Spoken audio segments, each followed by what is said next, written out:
What happens when foundational Black Americans give you your eviction notice, give you your walking papers? You start sweating, them eyes start bucking, them bank accounts run dry, and can't nobody save you. And that's exactly what's happening right now to all the Democratic shills as they continue their meltdown, breakdown, crash out, and we loving it. What happens when you run around America and you take all these free dollars from us? You start seeing that foreign aid dry up, and Mr. Tethers, Mr. Fleers, Hoppers, Skippers, Jumpers, they bank accounts dry up. And what happens when you come against certified foundational Black Americans? You always lose. And it just so happens to be Foundational Black American History Month, and we just happen to be in the building, in the place. Ballers gon' ball and them haters gon' hate. FBA Friday, y'all. Turn up. Everybody Let's go. knows that all the people don't have liberties, all the people don't have freedom, all the people don't have justice, and all the people don't have power, so that means none of us do.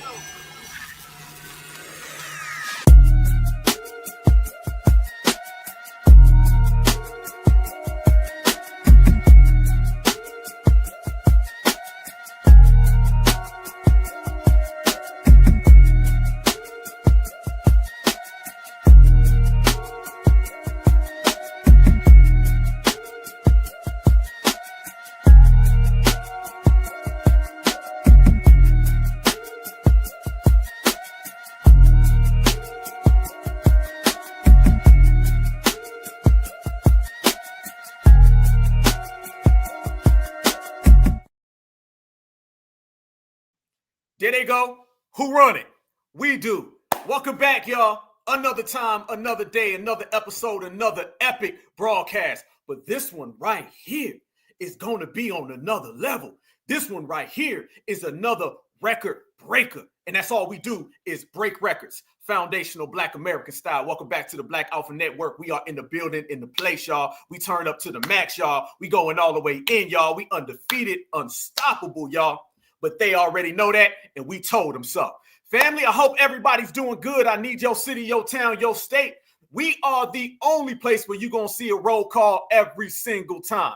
We are the only place where you're going to see us going down the list so everybody knows exactly where the family is at, exactly what the family is representing, and they know that the family always wins. And how do we win, y'all? How do we win? We win the only way we know how, and that is an FBA knockout. Everybody out here getting deported, y'all, and they can't help but accept the fact that you can't send us home. Speedy Gonzales, what the hell happened to you, man?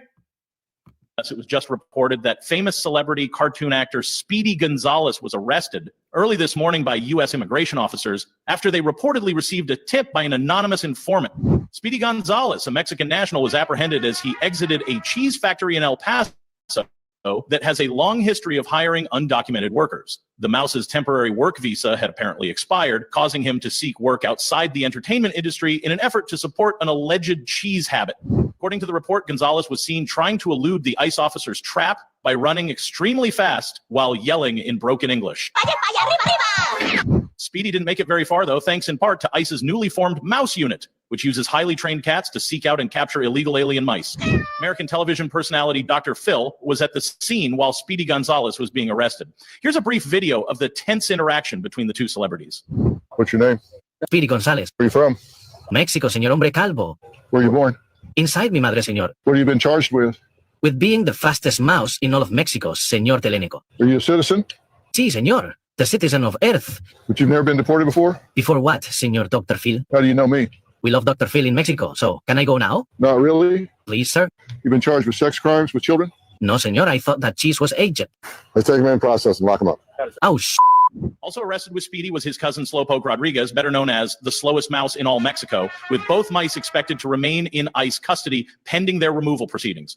Due to Speedy's high-profile arrest, much speculation has been swirling in news media outlets as to the identity of the individual whose tip led authorities to the apprehension of the yellow sombrero-wearing rodent. The anonymous individual who called immigration on Speedy Gonzales was later identified as none other than Hollywood actor Sylvester the Cat. who has a long, tumultuous history of playing Speedy's regular nemesis, both on and off screen. It looks like Sylvester the Cat got the last laugh in his longtime cat and mouse feud with Speedy Gonzales. Oh, well, adios. I be damned. Petty alert already. Am I wrong for that? Am I wrong for that, family? Because I'm just saying, crazier things have happened. Stranger things have occurred. So, Speedy, much love and respect, homeboy. You just make sure when you go back home, you let them know that FBA don't play. Take that to the bank. What's going on, y'all? We in the building. It is what it is. They rounding up everybody. You know when Speedy gets snatched up, it's real in the field. Yes. And they out there dropping dimes. They calling up ICE. ICE is rounding them up. It don't matter if your ass is with the Cartoon Network. It don't matter if you with Disney. It don't matter if you Disney World or Disneyland. It don't matter. TGIF. It doesn't matter. When they say they coming to get you, they coming to get you, and the proof is in the pudding and the facts are on the table. Even Speedy Gonzales is going home. So I guess he wasn't fast enough, but FBA is always on point, y'all. What's going on? Fam, it is not only our time to shine, it is not only foundational Black Americans controlling the whole goddamn world, it is also foundational Black Americans watching every single thing that we said unfold. I mean, at this point, y'all, we like 1 billion for 1 billion. You know what I'm saying? Take no losses. All we do is win. All we do is show out. And we showing out right now, y'all. We showing out. Y'all been watching all this stuff with the USaid. You've been seeing that. You've been seeing all of those people that was taking money on the low. All them folks that was getting a couple dollars and a couple kickbacks. You see they sweating. Y'all been seeing what the Democrats been doing. The Democrats are literally out here in the streets scared. They are terrified because all of that money that they was denying that they had for our reparations, they've been some audits coming up. And them audits been seeing there been some kickbacks. There been some funneling. Yep. There been some tunneling. Yep. And now everybody got to hold their own NUTs. And with all of that said, everybody knows them careers is on the line. Yeah, them campaign contributions is on the line. They out there right now, y'all, talking about we're going to fight this. We won't stand for this. I bet you will. I bet you will. Donald Trump said he was going to come in and he was going to clean house. And he's been doing a hell of a job doing it when it comes to the Democrats. Every single person that the Democrats elevated above us done got that work. Every single organization that has been elevated above us has got that work. And every single politician that was telling us we ain't got no reparations. What you mean reparations? Well, it seems like all of them are getting that work too. Yes, Jasmine Crockett out here crashing all the way out. Roland Martin broke again, y'all. Roland Martin out here begging for money again. I mean, this man took $300,000 from Kamala Harris, ran through all of that. Didn't we say he was going to run through all that? You don't give Roland no $300,000 because you know at least 299% of that is going to go to the Waffle House. Apparently, that's where he was, and that's what happened. So Roland begging for the money again. Everybody is continuing. They crash out. They melt down. They're afraid. They terrified. They petrified. And FBA, again, is watching it all unfold. You do not take money. I take money from foundational Black Americans. Tell us how you ain't got no paper. There ain't nothing you can do. And then we sit back and see you getting money on the low. And then once you get that money on the low, then you want to turn around and come back and say, well, hold on now. Family, they not out there talking about USaid just because. They mad that all of those tethers that they was trying to put over us. Oh, Africa cut off right now. Oh, Africa extremely cut off. Mr. Lumbumba right now is throwing fits. Yeah, Mrs. Mutombo, I heard she throwing fits. I heard the village ain't seen her in about 3 weeks because they see they got to get on their own. Fam, fast forward a year ago. Fast forward now from a year ago. And what do you see? You see the same people that was disrespected is the same people out here sweating. And that's good. So we watching all of that go down, y'all. It's a wonderful thing. Roland broke as hell. This man talking about, I'll take 8 cents. Remember back in the old days? No lie. Y'all remember we've been playing it. We were the first ones to break how Roland Martin had filed for bankruptcy. We was the first one to talk about how Roland's wife left him for Chad. Okay. We were the first ones to break that. We're also the first one to show Roland Martin said he wanted 8 cents a day. Now he's saying, well, maybe 5 cents a day. This man went from 13 cents to 8 cents to 5 cents a day. That means you broken. That means you destroyed. That means you are done. And foundational Black Americans created it. Let's go to work, y'all. FBA Friday, I see everybody in the house. We gonna run some checks because we've been doing our own paperwork. We've been showing everybody that the audit was coming. Didn't we just sit here a month ago and say that Kamala Harris was about to get some charges? Now they're bringing up all her money again. Yep. They're bringing up Joe Biden's money again. Yep. They even talking about the Clintons. They talking about what happened with all the money that was going with the Clintons back in Haiti. That got pulled up again. Barack Obama got pulled up again. It seems like everybody's getting a Democratic shield karma. That's what it seems like.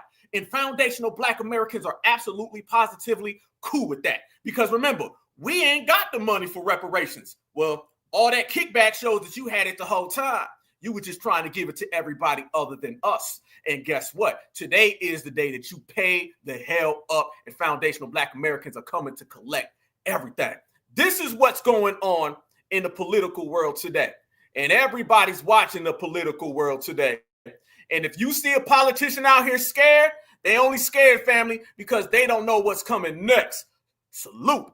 They are literally losing their minds. I mean, if you watch that whole thing, they are saying lock him up. They are so mad about their money running dry and they're running scared. But you know what's so crazy about this? All of this language that they're using is threatening language. It's threatening language. Lock him up. And we didn't. And they over there cussing too. To me, I don't like to see old people cuss. I don't think nobody should cuss, but I sure don't like to see old people because it looks weird. And I mean, they up there just cussing and just not professional or couth at all. But they're cutting up because that's them demons coming out. See?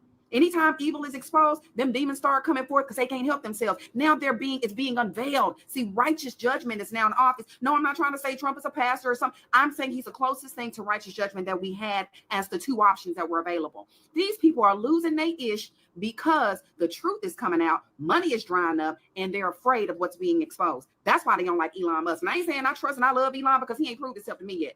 See, he got to prove himself to the American people and to Trump.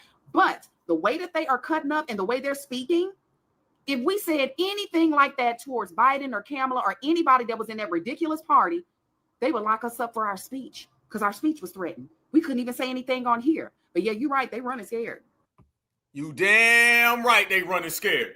You damn right. Because nothing that they're saying that anybody's getting behind. It's gotten way worse. Did it not go from bad to worse for the Democrats, y'all? Did we not say all this was going to happen? Okay, us being foreseers, us being the people who predicted it, forecasted it. Okay, we going to put our exceptional foundational Black American future telling to the side. Let's just talk about what they're dealing with now. Every Democratic shield's in trouble, all right? Every Democratic shield's in trouble. How they going to pay you, Mr. Democratic Shield, when they can't even pay themselves? We said Trump was going to be on the hit list. Yes, the hell he is on that hit list. And watch what's happening. USaid is cutting off. So now all of those Democrats that said they didn't have our money, they're all being put under the microscope. You're going to see some charges here soon. Trust me, they're going to start connecting the dots. As a matter of fact, the dots, I go ahead and say now, those dots are already connected. Only thing they're doing is finding out who, what, where, when, why, where the money went exactly. And you're going to start seeing some handcuffs come next. Yeah, you got Mitch McConnell falling over. Now Nancy Pelosi's walking out there with a walker. They basically trying to say, I'm old, leave me alone. Because they know if they see that money, it's going to be trouble. Yep. Roland Martin's having meltdowns right now because he sees that his massa is going out of business more than he's out of business. So now you just got two out of business Democrats. Bad day when massa and the shield is done. Jasmine Crockett, she the only one who's been running around here still thinking that there's a plantation to go to. She getting her wake-up call because guess what? We found out today, right here on the Black Alpha Network, is that she has an investigation opened up on her now. Yeah, they're investigating some of her campaign spending. Yep. And I've also found out why she's always out here trying to push rainbow stuff on our community. Y'all stay tuned, tapped in. We got a long episode today. We gonna roast all the way through the night, y'all. It's Friday. It's all time. We winning. It's going to be exceptional. We're going to put all their receipts on the table. Because remember, all this auditing and where the money went to, it started with us, all right? FBA, we were the first ones bringing up money. How do you know? Because we were the first ones saying no money for reparations, but money for this. Then they started investigating that. We said no money for reparations, but money for that. Then they started investigating that. We said, wait a minute, that person and that person and that person said that they have no money, can't find money for reparations. Well, how come the immigrants, the migrants, the Ukraine got billions and trillions of dollars? Then all three of them started getting investigated. It seems like when we pointed our finger at somebody and called them bluff on their reparations policies, following that, all those people ended up getting investigated for all their money laundering. Yeah. So once again, it all comes back to certified foundational Black Americans. They can't run from us. They're so upset and so broke down that every single thing that we say comes true and every single thing that we point to becomes reality. We said the migrants was going home 6 months ago and they said, no, won't be no mass deportations. I bet they home now. I bet Julio, Romero, Alfredo is right next to Speedy Gonzales and they both drinking some tequila thinking about, damn, I took them FBAs for granted. And guess what? My ass is home now. Adios, amigos.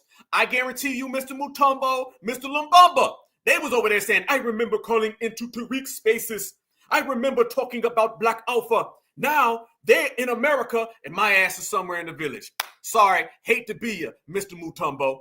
This is what happens whenever you think foundational Black Americans is playing. Man, we ain't playing out here, y'all. We ain't playing. We are really moving everything. And you know what I'm always doing right here on the Black Alpha Network? I'm always highlighting the fact that we play a massive role in everything that's going on. A lot of other people don't really connect the dots. We're going to connect the dots over here. And we're going to see the reason why we got so much power in this generation is because every single thing that we say in this generation all starts off with FBA talking about it, and then the whole world be about it. And that's where we moving. Look at this right here, y'all. This is what's going on. And the streets is out here saying, you can't get nothing from foundational Black Americans because we are the real ones. Talk your talk, Black man. Yo, check this out. 2 reasons why we are not on the deportation list. 1, you can't deport people from a country that they're indigenous to. Number 2, we ain't gonna be sitting around crying and begging if you try to do it to us. It's gonna be some consequences.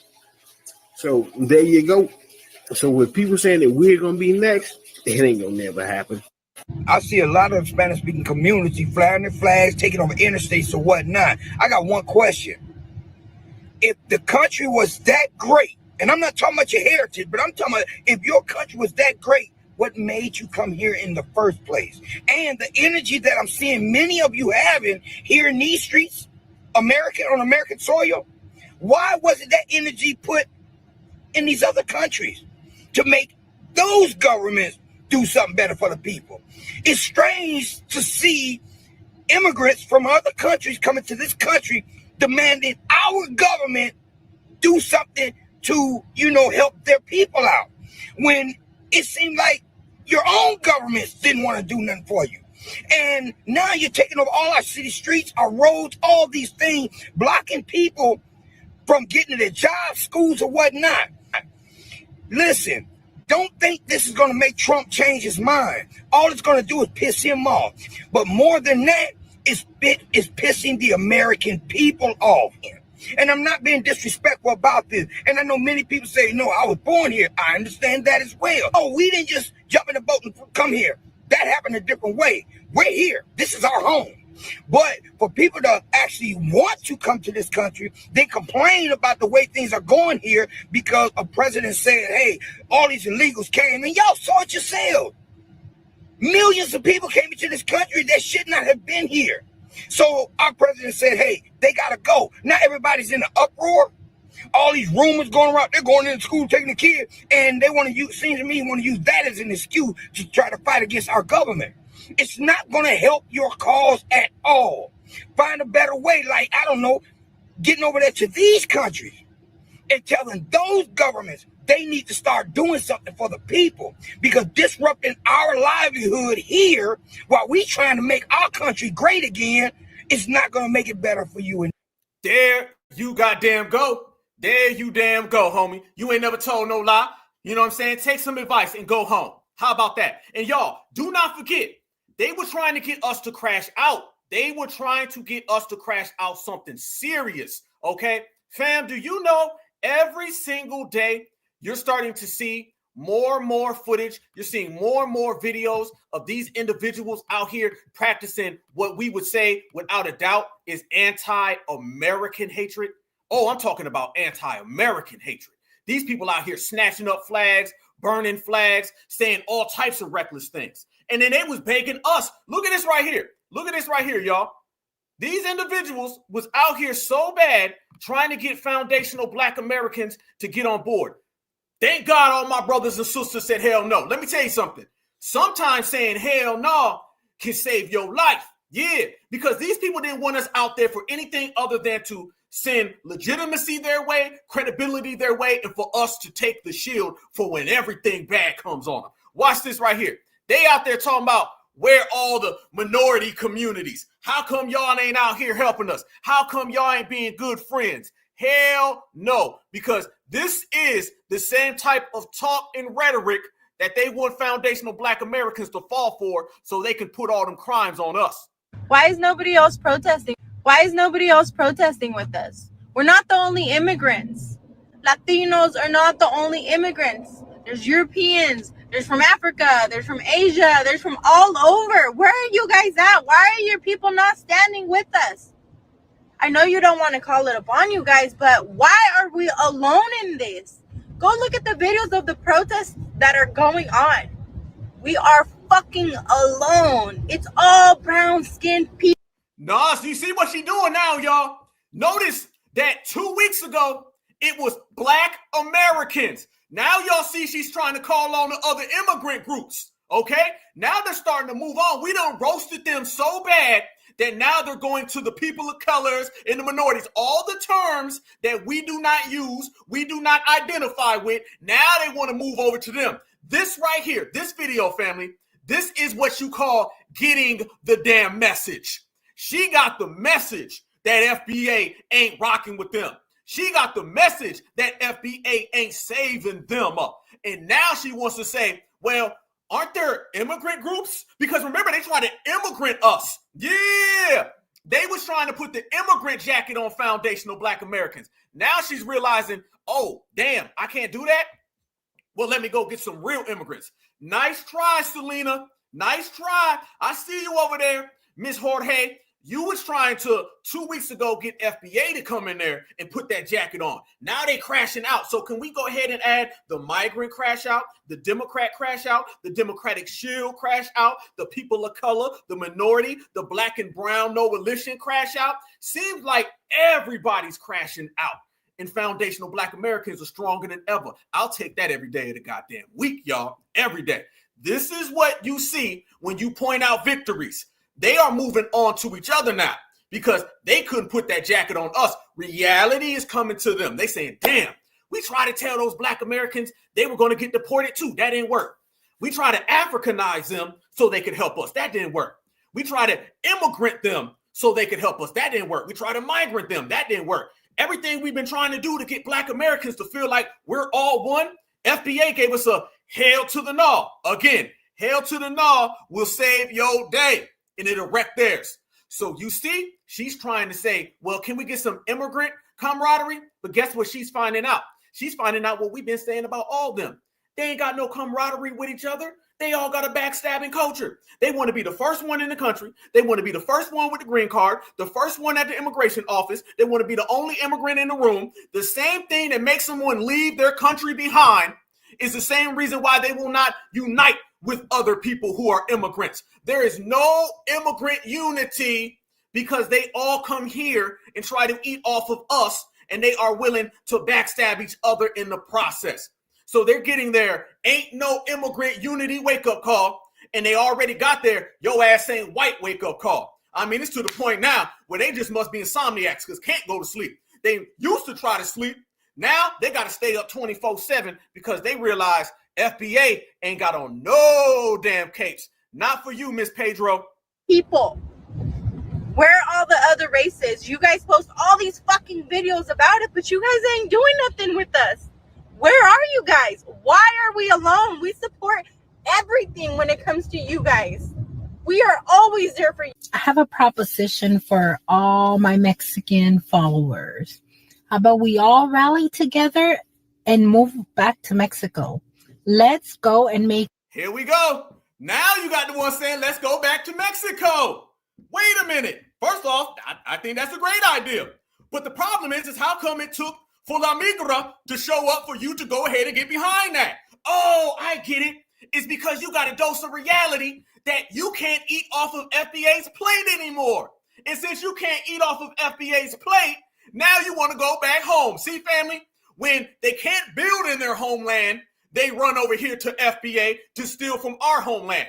Then when we won't save them in our homeland, now they want to run back to their homeland. They just spend a lifetime of failing and running, which is the antithesis of what we do. We build, they steal.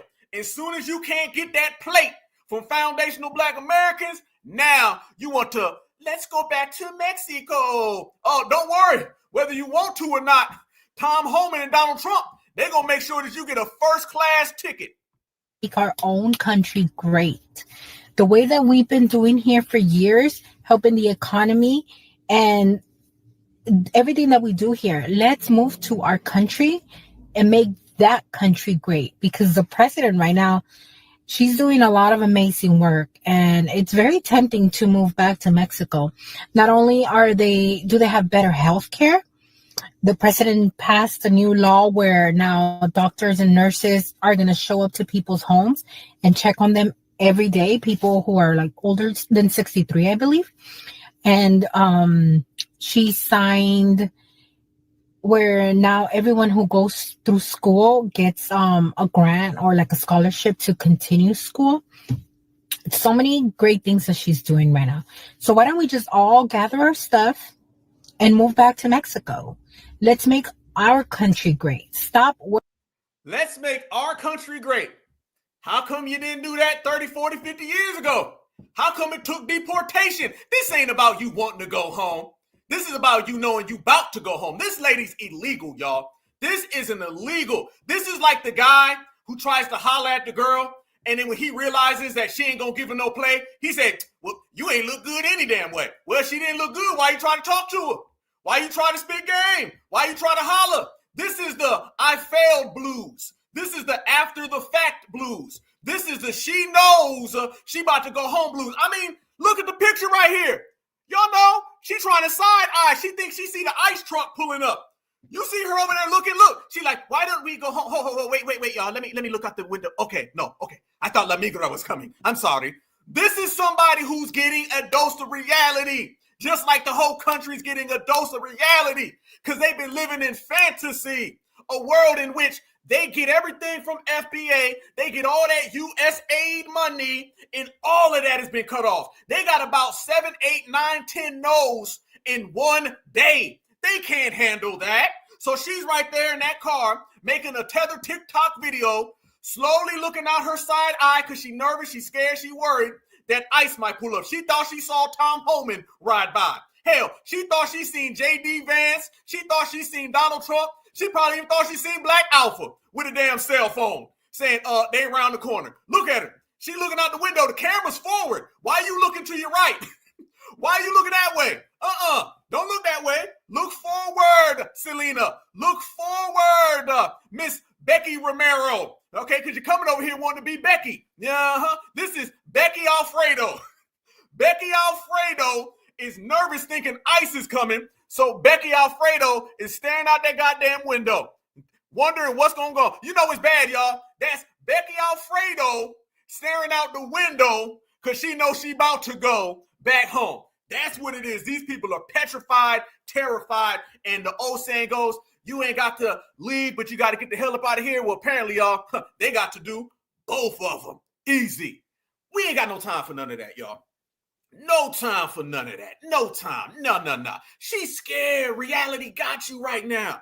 All right? You thought it was smooth sailing. You thought it was good. You thought it was great.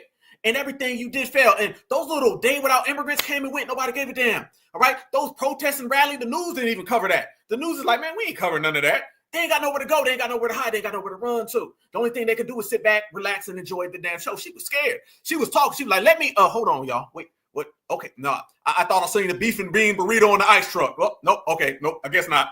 They scared. They scared. They know they living in paranoia. That right there is paranoia. They know that it's coming, and they're going to have to deal with something that they are not ready for. So go on back.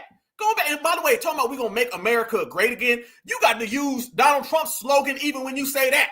So, I mean, damn, everybody's getting that wake-up call. But let me show y'all something, y'all. This is something I really want to show the family because these people have been trying to get us to crash out so goddamn bad, y'all. This is the reason why we did not attend any of their rallies or any of their marches. Why? It's because all of their y'all code in the chat. I see y'all code as hell. Frozen beef and being real. Yeah, they got the frozen ones. Damn.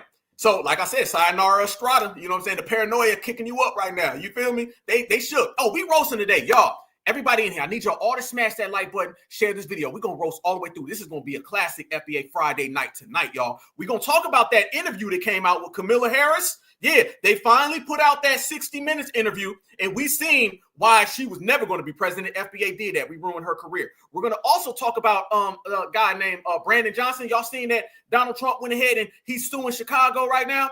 Okay, did the people, the brothers and sisters in Chicago, not say that was going to happen? Yes, they did. Did FBA not sit here and say that? Yes, we did. Did I not sit here with all of y'all certifieds and we said it was going to be a hit list? Brandon Johnson sweating bricks right now, scared to death right now. Why is he scared? Because they about to sue you. They about to sue you for all that aiding and abetting. So let's go there. They tried to go against Donald Trump with the 14th Amendment. Donald Trump comes out and said that's for the children of slaves, FBA, and I'll see you in court. Checkmate. Then they try to come out and they say, well, what about sanctuary cities? We're not going to listen. Donald Trump said, I'll see you in court there.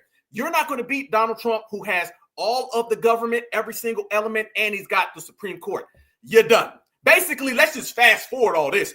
Everybody who's trying to go against him is done. It's a wrap. And he don't care. He's in Japan right now. Donald Trump is in Japan right now, and he's calling them out. And he said, we're going to clean this whole goddamn house. And that's good. Because remember, the house is a house we built. And then it's a house that's been giving all of those Alfredos our money.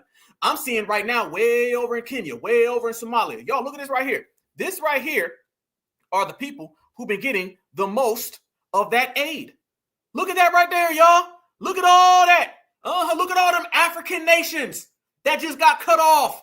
Look at all them African nations that just got stopped. Nah, Get some act right now, Mr. Fufu.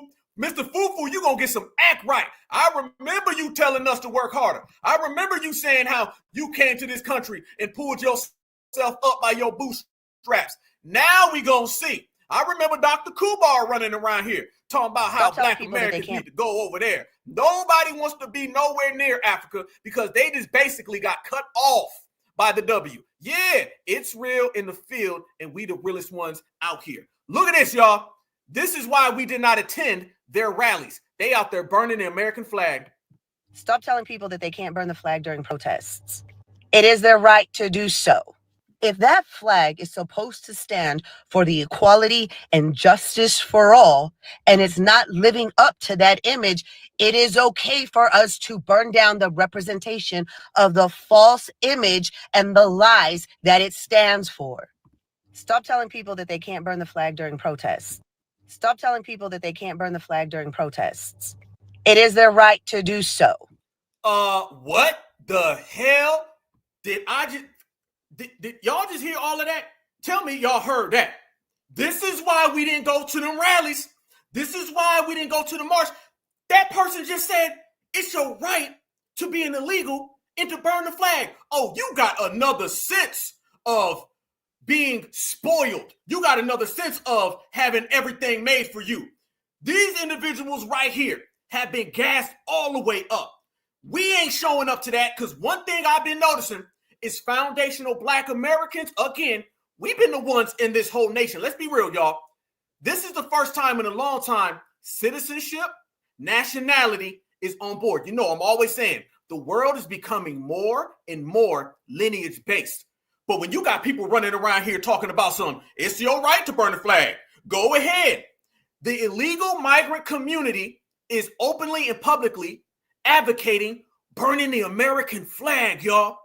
And a week ago, they were telling us to go to them rallies so they could burn the flag and they can point at us. Yep. So they can steal cop cars and point at us. Oh, it's getting crazy out here in the streets.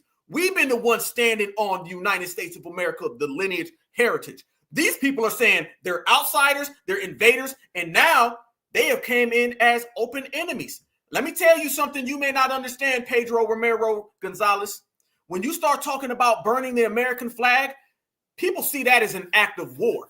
They see that as an enemy and a nemesis. You ain't going to go far with that one. And FBA ain't got nothing to do with that. That's why mine and our FBA damn business got these people melting down. You ain't seeing FBA a part of none of that.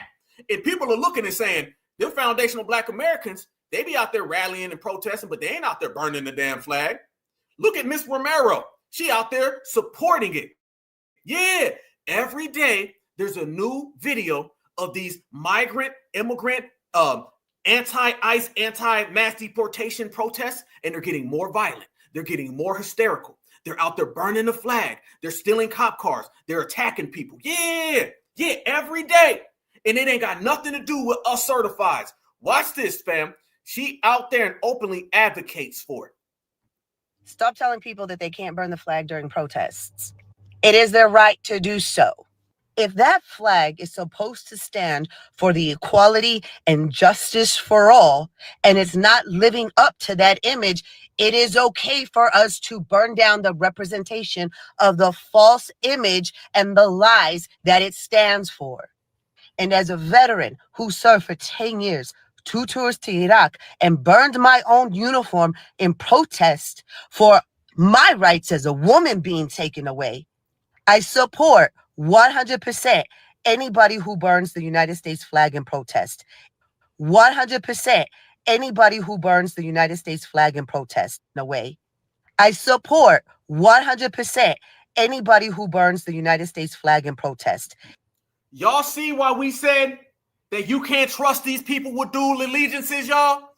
Y'all remember we just sat here last week and we were saying how a lot of these people are a part of the cartels. They got cartel affiliations and they're repping the cartels over America.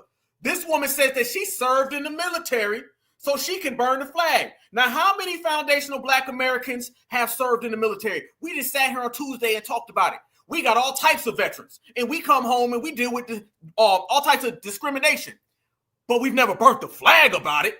These people do not have allegiance to America. I don't give a damn if they served in the military. She's using her serving in the military, and I doubt that. She might not even did that. We can't confirm that. But she's trying to use that as an alibi, justification, and a reason why it's okay to burn the flag. You can't make this up. It is getting very bad out here in these streets. It is your First Amendment right to do so. And as a veteran who served, it was my oath and my duty to protect the Constitution of the United States, to include your First Amendment right in burning the United States flag. You don't like it?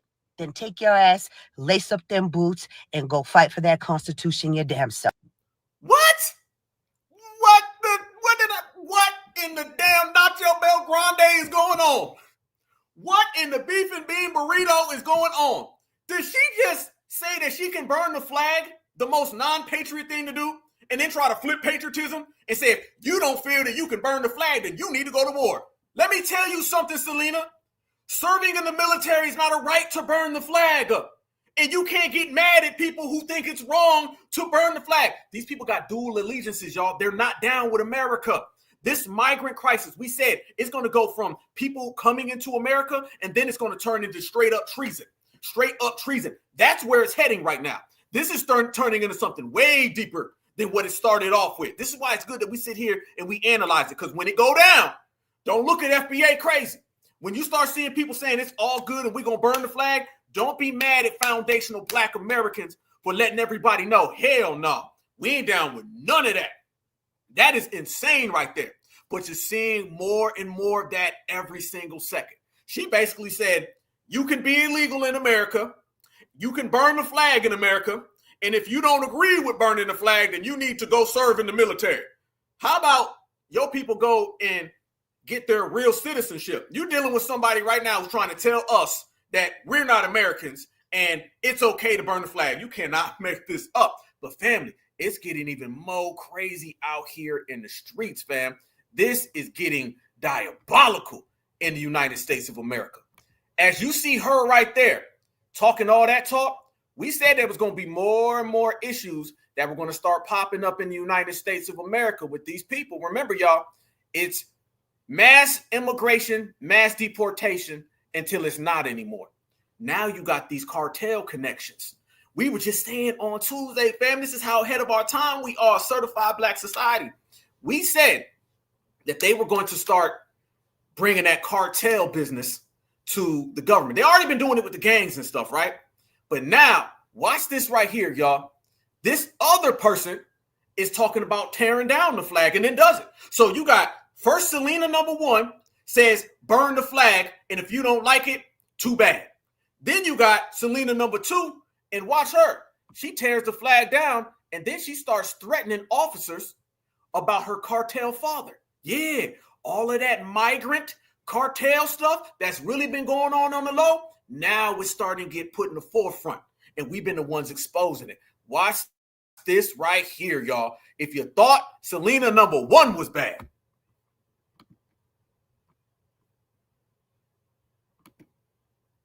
No. You're not going to tell me what to do. This is Mexican land. Look at the flag, because that flag isn't on the floor, is it? Is it? Hey, you can't say I'm disrespecting. No, esta es mi tierra. Esta es mi tierra. Esta es mi tierra. Come here. Okay, my people, you. I'm going in peace and you're hurting me and you're going to regret it when you, okay. Touch me when your kids, you're squishing my hand and they already know. You don't need to protect me. Take me. Take me. Take me. Take her down. Take me. She's all right. She's all right. We'll get her. And you're gonna pay. My dad is gonna and all your family. You think it's a joke until it's not. You're hurting my hand and I already told my dad. Okay, cool. Hey. You think it's a joke? Hey, relax. You're gonna set me free. Relax. No. I said you want. Turn off my car. Turn off my car. Don't This is tell my me land. what to do. Get the fuck out. Then get the fuck out of my land. That's Mexican land. That's Mexican land. Yeah. You wanna put me in my? Oh, okay. I'm gonna let my car. I'm gonna let my car. Damn. What she's saying is, I'm going to tell my dad. I'm going to tell my dad on you. Yeah, like your dad going to do something to these damn agents. Okay. She said, I'm going to tell my dad, and he's going to come and he's going to harm your whole family. AKA, daddy worked for the cartels. Tom Holman, I know you're listening. Esta es mi tierra. Esta es mi tierra. Come here. Okay, my people, you. I'm going in peace and you're hurting me and you're going to regret it when you, okay. Touch me when your kids, you're squishing my hand and they already know. You don't need to protect me. Take me. Take me. Take me. Take her down. Take me. She's all right. She's all right. We'll get her. And you're gonna pay. My dad is gonna and all your family. You think it's a joke until it's not. You're hurting my hand and I already told my dad. Okay, cool. Hey. You think it's a joke? Hey, relax. You're gonna set me free. Relax. No. I said you want. Turn off my car. Turn off my car. Don't This is tell my me land. what to do. Get the fuck out. Then get the fuck out of my land. That's Mexican land. That's Mexican land. Yeah. You want to put me in my... Oh, okay. I'm going to let my car... I'm going to let my car... That is the American flag right there, family. Migrants and illegals saying they want all the smoke. That's the American flag right there. You take that lady right there. Stop telling people that they can't burn the flag during protests. This lady right here. It is their right to do so. If that flag is supposed to stand for the equality and justice for all, and it's not living up to that image, it is okay for us to burn down the representation of the false image and the lies that it stands for. And you're going to be standing back home in your homeland when it's all said and done. That right there is the anti-American hate that the migrants have. Okay, once again, gone are the days of these poor people who are trying to run away from persecution. Now is open anti-Americanism. All right. They already come over here with anti-foundational Black American hatred. Now we're seeing their anti-American hatred. You understand? That all came with them getting their "you're not an Anglo-white" wake-up call. See, when they came over here and they were eating off our plate and the Democrats were giving them all of our tangibles, all of our resources, it was all good then. The migrants just had anti-FBA hate. Soon as Tom Holman and Donald Trump showed up and they started deporting these people, then you started to see the anti-Americanism. And at the root of all this, they've always had anti-Americanism because they want to steal from America and they don't ever want to contribute to America. Don't come over here talking about how you built America. You did this for America. You didn't do a damn thing for the United States of America. You showed up over here with some flip-flops, a sombrero, and no green card. And now you want to come tell us what it's going to be. And they're getting their wake-up call. Now they're having a tantrum. We always talk about migrant meltdowns and tethered temper tantrums. Now you're seeing it. It is getting more and more violent out here at these protests. And the only thing that they've really done is make Americans get more anti-them. Because remember, they don't know how to have no damn movement. They don't know how to really build nothing. Family, the people who can't build because they left their homeland are trying to lecture us on building. The people who run all the damn time are trying to lecture us on staying here. And the people who want citizenship to America are advocating for burning the American flag. Oh, that's a big hell no. No, no, no, no, no, no. And you're going to start seeing more and more of these battles play out. And that's going to be the only thing. Let me tell you something, Selena. You ain't going to win that one.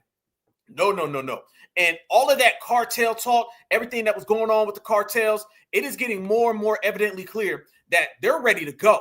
And as things start off small and they grow, now you're starting to see Donald Trump's administration start amplifying how they feel about them cartels. Little stuff like, I'm going to go get my dad. She's making cartel threats. That's cartel threats. And we know how the dominant society works because we were always telling these people. The dominant society moves this way. They be like, no, there's no such thing as racism. Okay, you're going to find out. You're going to find out. In about 6 months, you won't be able to separate the word migrant from cartel. They are going to be so damn intertwined that they will not be able to unravel that. Every single migrant is going to be seen as a cartel member. And them running around here talking about, I'm going to get my cartel dad on you, only going to make it worse. Them running around here burning the American flag, only going to make it worse. Them around here jumping on police cars, shutting down highways, only going to make it worse. And I don't give a damn. I could care less. My certified FBA, we don't give two damns about none of that because we knew it ahead of time.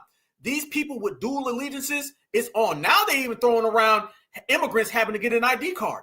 Yeah, they're going to start vetting and screening these immigrants. It all starts with, let's vet you, were you illegal or not? Then it's going to turn into, let's vet you to see if your allegiance is with America. Y'all know that little situation that happened down in New Orleans, okay? All right, with the guy with the car, all right? These were a lot of people who came to America. They joined the service, and deep down they were anti-American, and they were radicals. That's what that guy was. That's why you don't hear him talk about it no more. They try to say, well, what is this guy? He ain't us. He ain't a foundational Black American.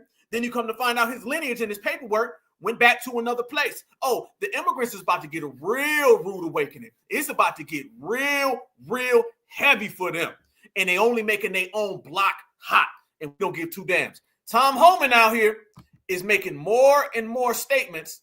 And he's saying, you go ahead and try something, cartels. And it's going to be the last thing that you do out here in these streets. The war between the cartels and the Donald Trump administration is getting stronger and stronger. Fair use, fair use, fair use. This is about teaching, scholarship, research, and commentary.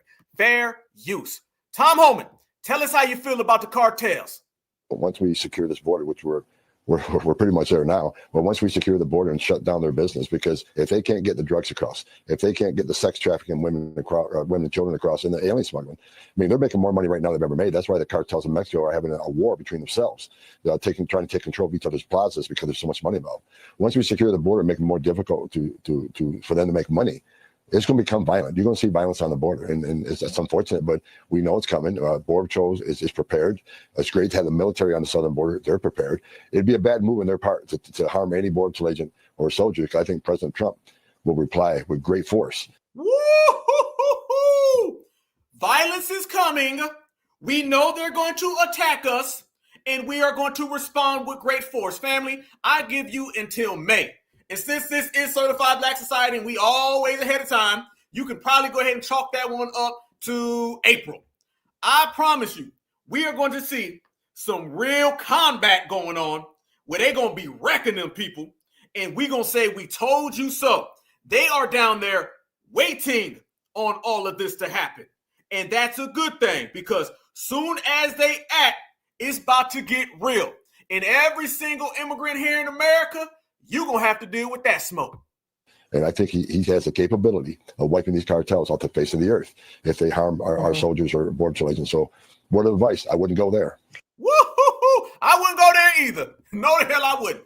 That man said, word of advice, I wouldn't go there. They're begging them. They saying, come on. I'm telling you, fam, they down there ready to go to war with all the illegals, all the migrants, all the cartels, or anybody down there in South America who ain't really trying to get on board. That's what it is. That is what it is. It is not a game. It is not a game. When you see them tanks pulling up, it's getting real. When you start seeing putting people at the border, like we said a couple days ago, y'all, when you see people down at the border, the Marines at the border, the Marines ain't down there trying to check your immigration status. All right. The Navy's not down there trying to check your immigration status. You don't have fighter pilots flying over your airspace because they want to see if Julio's really Julio. Hell no. That is them going down there saying, I dare you. And all that burning of the American flag, that is going to hurt everybody who thinks that America is playing. It is not a game. It's a new world. It's funny because we've been the ones really telling everybody that things are new and it's a whole new time and everybody's operating and functioning on a different level. They thought they were still dealing with Sleepy Joe Biden. Man, Sleepy Joe Biden is gone, y'all. All right. I mean, literally gone. The man is probably asleep right now. But either way, these people think it's a different America than the one we seeing. We seeing an America that we've been warning everybody about, an America where these folks ain't playing out here in the streets. And everybody's getting a wake-up call. Every single person who thought it was sweet in these streets is getting a wake-up call of epic proportions. And I don't have any problem with it because, again, remember, y'all, the same exact people who've been out here disrespecting foundational Black Americans, those are the people out here getting their wake-up calls. It's kind of going hand in hand. As we said, it is a karma that's setting in all throughout the United States of America, and it's playing in our favor. Our favor is being met, and all these other people are crashing out. And the more they crash out, the more we win. The more we win, the more we celebrate. Speaking of that, there's a person who's been out there, and they've been trying to elevate all these migrants. They've been saying they're going to put the migrants over us. They've been saying how it's all sweet in the hood. And this individual is finding out the real damn hard way, the way the world is moving and the world is operating. Y'all, check out what's going on in Chicago.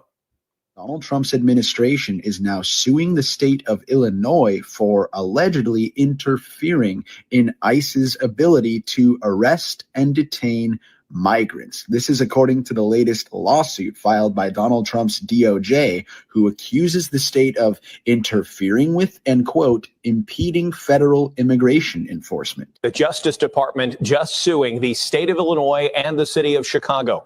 The DOJ says the state and city's immigration policies and sanctuary status interfere with new federal regulations put in place by the Trump administration. That lawsuit seeks to have those two policies deemed invalid. Breaking news out of Chicago. The U.S. Department of Justice has officially filed a lawsuit against the city of Chicago and the state of Illinois over their immigration policies. It challenges local and state laws that limit cooperation with federal immigration authorities, alleging that these policies violate federal law. This legal action, of course, is part of a broader effort to attack so-called sanctuary jurisdiction. The U.S. Justice Department's now suing Illinois, the city of Chicago, and Cook County leaders over immigration laws. The suit claims several state and local laws are designed to interfere with the federal government's enforcement of immigration laws. It claims state and local laws, namely the Way Forward Act, Trust Act, Welcoming City Act, as well as a county ordinance, all violate the Supremacy Clause of the U.S. Constitution. The lawsuit wants the challenged provisions to be declared invalid and no longer enforced. President Trump's border czar addressed the lawsuit this morning, saying sanctuary cities are only sanctuaries for criminals. It's getting real. Brandon Johnson, they coming for you. You on that list.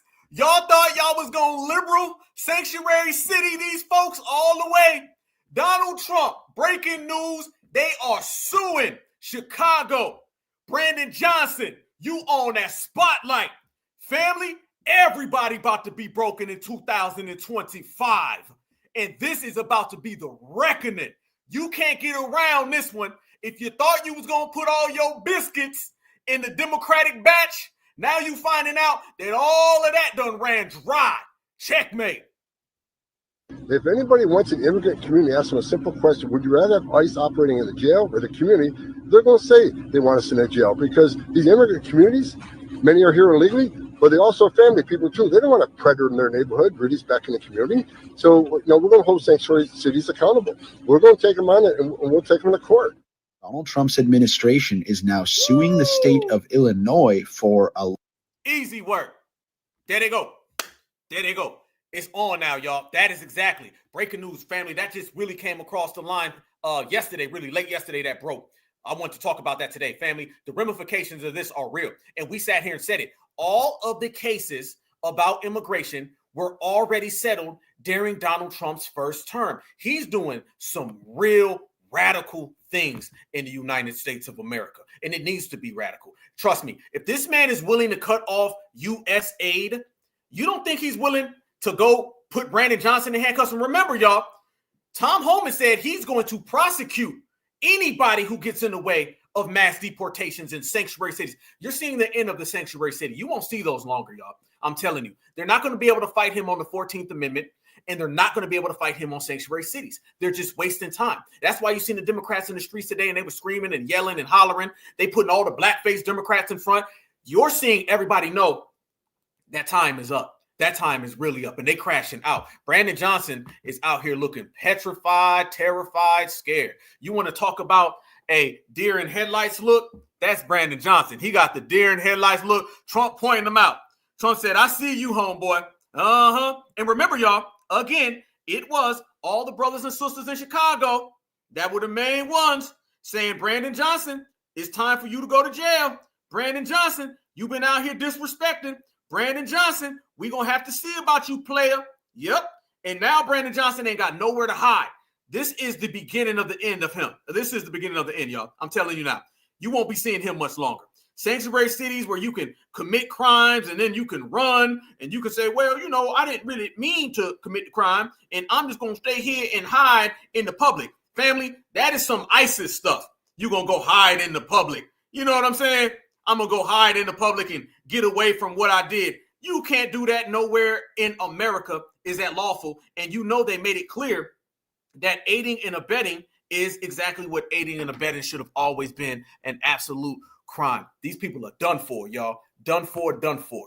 And they're making their rounds right now, and they're telling everybody that you go ahead and you get in the way of this, and there's going to be consequences. Question is, how many Democrats start jumping off of that ship? That's the next question. Fair use, fair use, fair use. President Trump's Department of Justice is now suing Illinois Governor J.B. Pritzker and Chicago Mayor Brandon Johnson for, quote, with federal immigration enforcement. This comes shortly after Attorney General Pam Bondi's day one directive to enforce Trump's immigration crackdown. And it includes a complete pause of all federal funding for sanctuary cities that will not work with ICE. So we'll see if those sanctuary leaders start changing their tune from this message. We will stand up for anybody who is standing up for the law. If it's contrary to our values, we will fight to the death. We're going to defend the people of this city. Every tool in the toolbox has got to be used to protect our citizens, to protect our residents, and protect our states, and certainly to hold the line on democracy and the rule of law. We're not going to be bullied or blackmailed out of our values in Denver. So they're going to break the law. Interesting. Because they have bigger hearts? Is that how that works? Last hour on the Faulkner Focus, I spoke with Trump's border czar, Tom Homan. For any mayor or governor who doesn't want public safety threats removed from the communities, I find it hard to believe that. But we're going to do it, with or without them. If they're not going to help, get out of the way. But don't cross that line. Do not impede our operations. Do not knowingly conceal or harbor an illegal alien, because we will seek prosecution. We're going to do what the president promised American people. We're going to make our communities safer by targeting those who are in the country illegally that have criminal record or a public safety threat. That's what we're doing. Damn. Lines have been drawn. Basically, Donald Trump has made it crystal clear. The law is A, and if you do B, then your ass is going to jail. Family, they're going to have to start jumping ship, or they're going to have to start getting put in some handcuffs. That's basically what it's going to be. There's nothing in between. It's going to be handcuffs, or you going to go and fit in with what the law states. It is terrible times. Tell us one more time what you going to do, Mr. Homan. Help, get out of the way, but don't cross that line. Do not impede our operations. Do not knowingly conceal or harbor an illegal alien, because we will seek prosecution. We're going to do what the president promised American people. We're going to make our communities safer by targeting those who are in the country illegally that have criminal record or a public safety threat. That's what we're doing. There you go. And that's exactly what needs to happen. That's exactly you impeding the process. We literally just showed last week that it's a crime to aid and abet. If I were to be hanging out with my cousin goes into the store and he steals a pack of Starbursts. And then he comes here and the police knock on the door and they say, hey, Mr. Alpha, your cousin here? I say, no, I ain't seen him. Then they see my cousin walk out. I ain't going to jail for aiding or abetting. See, let's get this clear, y'all. The Democrats have twisted and spun things to where we're having debates about what's a law and what's not. They're literally talking about, well, you're going to break up a family. Families get broken every single day, B. They're saying you can't go into schools. Black kids get arrested in schools every day, B.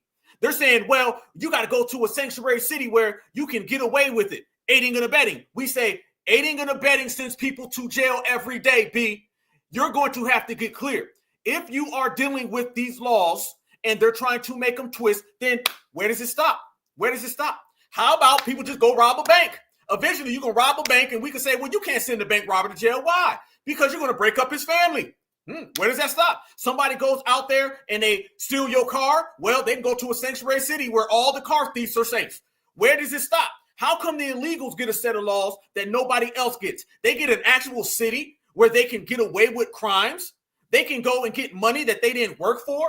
They cannot have their family split up when every time somebody gets arrested, their family gets split up. What about a military soldier that gets deployed and they got to go over to a foreign country for war? You know what happens? Your family gets broken up and you better have some type of health care and you better have child care because all of those things go together.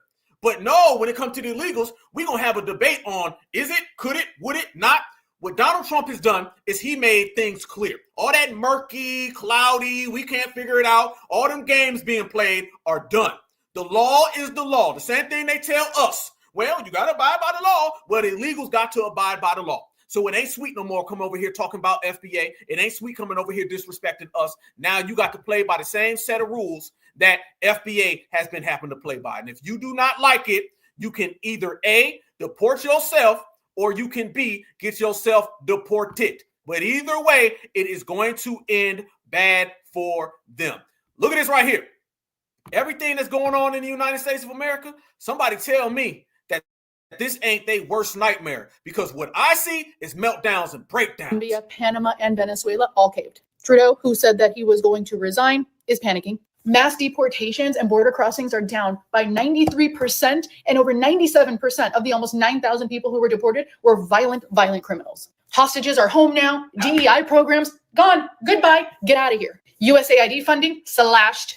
Doge has saved billions already, and 61 intelligence agents have lost their clearance. Reservoirs in California are filled up with water again. The government only recognizes 2 genders. All government buildings can only fly one flag, and that is the United States of America flag. I could go on and on and on, but just in over 2 weeks that Donald Trump has been back in office, and some of his appointees in his cabinet are not even been appointed yet. And all of these things have taken place, and guess what, liberals? Liberals are crashing out. They are spazzing in the comment sections. They are spazzing online. Are you happy? This is what you voted for. Look at what you're doing. Crashing out. They even using our terms now. Things have taken place, and guess what, liberals? Liberals are crashing out. They are spazzing in the comment sections. They are spazzing online. Are you happy? This is what you voted for. Look at what you're doing to send criminal. Wait, what? Yes, we know exactly what we voted for because this president is promises made, promises kept. Hello, that's what we wanted. And look, fam, I want y'all to notice this. What they're doing now, this is what the Democrats are up to. Y'all been seeing all of these black-faced Democrats that they've been throwing in front of everything. Family, you know you dealing with a special type of fool. The only ones who want to stay on that damn plantation, them black-faced Democrats. Y'all know this now? When the Democrats really see that their party is going down the drain. Okay, first on election night when they lost, they knew that was bad. Now what they seeing is that their party is getting even worse. I told you it went from bad to worse. Y'all see they out there trying to throw every black person in the mix. Y'all know how we talked about there's always 3 slaves left after the plantation burns, and they just won't accept defeat. They can't even fathom leaving Massa. At least a regular slave-minded individual says, hey, Massa ain't here no more. He ain't been here in 3 months. I'm leaving. They'll finally get it after 3 months. But you always got those 2 to 3 slaves, and they just won't leave. They just won't accept it. They can't accept that Massa's not there. They can't accept that they ain't got to pick cotton no damn more. They said, I'm going to stay on this plantation with or without Massa. That's what we're seeing. We're seeing them with or without Massa.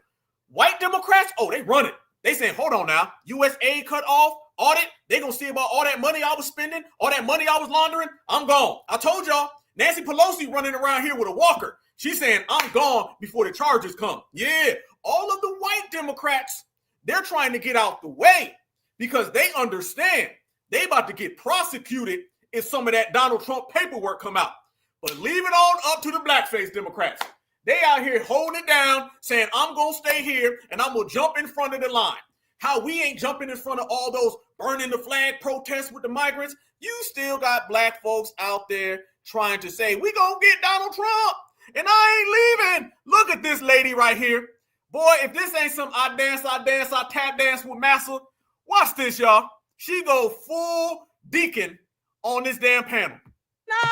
To win all the things. NEA, we have to win all the things. All the things. All the things. Our colleagues are depending on us to win all the things. Keep going, NEA. To preserve our democracy, we must win all the things. Delegates, we won't go back.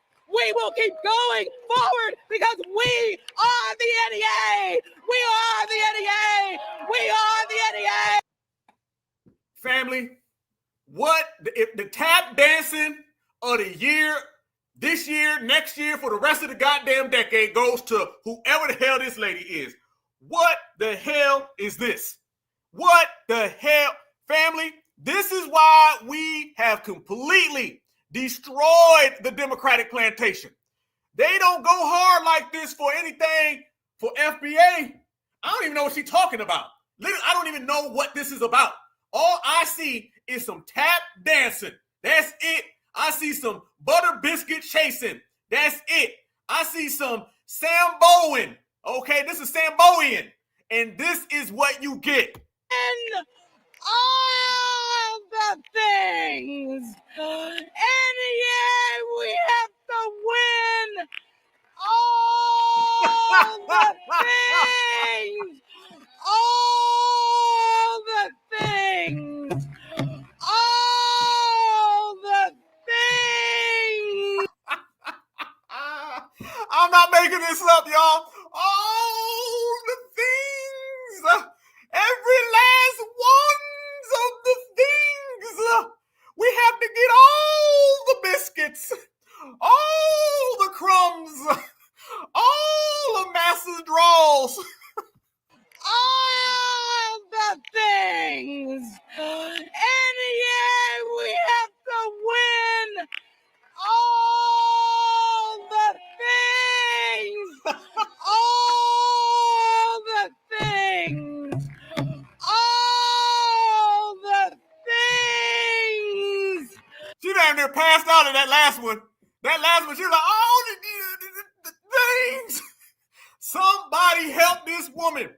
Somebody call 1-900-STOP the tap dancers. Somebody call 1-900 no more biscuits. This lady don't realize there ain't no more biscuits left. None. They're gone. Roland ate them all. You can't have any if you don't get the hell up out of here with this right now. Our colleagues are depending on us to win all the things. And she say all the things one more. Okay, I'm done. Look at, hey, hold on. Look at this lady in the back. Look at this. This look like Miss Selena. Miss Selena over here saying, damn, it would be a black Democrat out here acting a fool. She out here all the thinging when Miss Selena in the back ain't even clapping. She just in there like, what the hell is this? Clown. They the only one who don't know it. They only one. The only one who don't get it. All the things ain't coming. Keep going, NEA, to preserve our democracy. We must win all the things. All the things. All the biscuits. All of the biscuits. Get the hell up out of here, family. That's exactly what you get when you start dealing with the blackface Democrats. That's exactly why the Democratic Party is always putting them in the front because of stuff like that right there. So there's your crash out, y'all. They all the thinging, okay, and ain't getting nothing. She out here talking about preserve democracy like she ain't get the memo the election's over. She still thinks she on the election campaign. Somebody go get that woman an oxygen tank, because I believe some of those damn all the things wasn't really getting out all the way. And that little pearl necklace, it looked like it was getting a little too tight around that damn neck. So somebody all the things and help that woman, all right, because she needs every bit that she can get. But fam, it don't stop with that. Oh, don't stop. They out here putting on the show, y'all. They out here tap dancing. These damn Democratic shills. I'm telling y'all, fam, I ain't gonna lie to you. I thought the election day was the worst it could get for the Democrats. It got even more worse than that, y'all. Y'all see Maxine Waters? How many of y'all seen Maxine Waters out here? Maxine Waters is out there. She throwing a fit about the USaid. She out there trying to break into the building. Let me show y'all Maxine Waters. Look at her. Somebody come get Maxine Waters. Maxine Waters is the only person on the planet that's older than Joe Biden. And she is literally out here putting on a damn show, trying to break into this damn building. And even the guy right there ain't paying no attention. Look at that. He ain't looking. Her eyes is closed. This man over here looking at somebody behind. This woman over here looking at the camera. Look at Maxine Waters, y'all. Look them in the eye. Come on, hold your face up. Look at him. Let him see you. This is him. Look at it. What's your name? Tell us your name. Give me that ID again. Showed you the ID. I showed it to you. So what? I showed you the ID. You do what? I showed you the. He can't even hear him. She said, tell me your name. What's your name? He said, my name is Chad. Huh? My name is Brad. Huh? My name is Bill. Huh? My name is Bob. Huh? Won't let me adjust my hearing aid. She can't even hear the dude. He's standing 6 inches away from her. This is what happens when you allow a dinosaur to still be in politics. She asked for his name and couldn't even hear him. Come on, y'all. They breaking all the Butter Biscuit records. Somebody stop these people from embarrassing themselves. Look at him. Let him see you. This is him. Look at it. What's your name? Tell us your name. Give me that ID again. Showed you the ID. I showed it to you. So what? I showed you the ID. You do what? I showed you the ID. Showed you the ID. You do what? You do what? I showed you the Could ID. you let- I showed it to you. So what? I showed you the ID. I showed it to you. So what? I showed you the ID. You do what? I showed you the Could ID. you let me see the ID again? Huh? No. No? Will someone else ask him for the ID? Will you? These folks think that they are having a damn Selma protest. Just say what it is. You know that all that audit gonna come back and they gonna see that you've been spending way too much money on your fake ass wig that you done bought in 1923. And they gonna find about all them kickbacks that you've been getting from the Butter Biscuit organizations. And they're going to see that your fraudulent career is on the line. You asking for it? He won't let me see it again. You didn't see it. You didn't see it. They didn't see it. She brought in another one. Family, what is this? Family, can somebody Google right now, was there an escape from the nursing home? Was there like some type of escape and did people get out of the nursing home? Because this is like the nursing home blues. I ain't never seen this, family. These are a bunch of senior citizens. What are they doing out here? I just don't get it. I can't comprehend what's happening, y'all. These people are out here literally having meltdowns and breakdowns and nobody's paying them attention. They couldn't get nobody in their 50s. Hell, they couldn't get nobody in their 60s. Everybody there is in their 70s. What the hell? I didn't see it. They didn't see it. He said, I'll ask for his name. You can't get his name out. I'll see if the name is still there. What in the hell are the Democrats doing? I know FBA gave y'all the most embarrassing beatdown on election day, but now you doing it to your damn self. Damn real. But that's what they got going on. That's what they got going on, y'all. Yeah, that's what it says. Senior havoc. Yeah, somebody come get their great-great-great-grandma. I'm telling you right now. And Maxine Waters is out there putting on a little show. But notice, y'all, that's how Maxine Waters starts talking when you're dealing with the dominant society. But remember, this is the same Maxine Waters that was telling Black Americans who were homeless to go home. Yeah, remember this. You told homeless people to go home. This is what Maxine Waters has been doing for quite some time. So that's why people really ain't taking her serious. Remember this just a few years ago? No more applications. You got more locations, Maxine? Because I'm hearing one is on Wilshire. Another location where they're taking apps. Is there any more locations than this one? No, it might have been. There's so many people out here. 1 minute. I want everybody to go home. And I want... We don't got no home. That's why we here. Miss McKinney, Miss Waters, keep on, we gonna go too. She told homeless people to go home, y'all. Notice now, you see the shift in energy. She's telling them to go home, but when she starts talking about all them other communities, then she wants to get buck and bold. That is what the Democrats have always done. When it comes to us, it's no energy. We ain't got it. We can't find it. Where's it at? When it comes to everyone else, it's, well, let's find all the energy in the world and let's go stage a protest. All right. And Democrats, y'all gonna have to get people way younger if y'all gonna listen. Do not get protests with people who can't stand up. The number one thing about a march is actually being on your feet. If somebody can't even be on their feet, then what kind of march are they really doing? I mean, real talk. Like, I literally mean that. Marching requires the use of your legs. If you do not have the use of your legs, you don't need to be out there marching. And literally, you're seeing these folks out there with walking canes, fam. It's a damn shame. But this shows you, again, the Democrat crash outs going all the way through every single section of America. And now they're looking at the money that's being spent, and they're seeing that a lot of people been getting money that does not belong to them. So a lot of them are afraid. This is why they were scared. This is why Donald Trump was getting trumped up charges left and right. This is why they didn't want Donald Trump to win nothing, because they knew he was going to come in and do exactly what he was doing. And they knew FBA wasn't going to come in and put in the case. Fam, think about that. You got Miss All Them Things. All right. And then you got Maxine Waters. Like, who the hell do they have? FBA's not saving them, same way we're not saving all of the migrants. Look at what's been going on, though, in terms of money being spent. This is why they're so up in arms, y'all. All of that aid that got cut off is showing you right now, America's always had our reparations money. When the Democrats, by the way, the Republicans, they're not so afraid of this aid being cut off. So it seems like the Democrats were the ones who had all that money tied into this. And since they had so much money tied into this, y'all, that's the money they told us they didn't have for reparations. You see, the dots are being connected. This is where the money's being spent. This is what Democrats are fighting to save. $20 million for Iraqi Sesame Street, $2 million for Moroccan pottery classes, $11 million to tell Vietnam to stop burning trash, $27 million to give gift bags to illegals before we deport them, millions to help Afghanis grow crops instead of opium. That program was such a success that opium production doubled.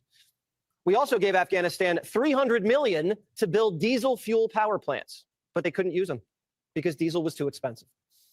$200 million on a dam that was too unsafe to ever be used. We could have used that dam in California. $250 million on a road that was never used. We literally built a road to nowhere. Oh, and we gave Syrians $9 million for humanitarian aid, but someone messed up and it went to Al-Qaeda. $1 million for bat research in Wuhan. $1 million for bat research in Wuhan. This is where the money was going every time the Democrats told us where we gonna find the money for reparations, y'all.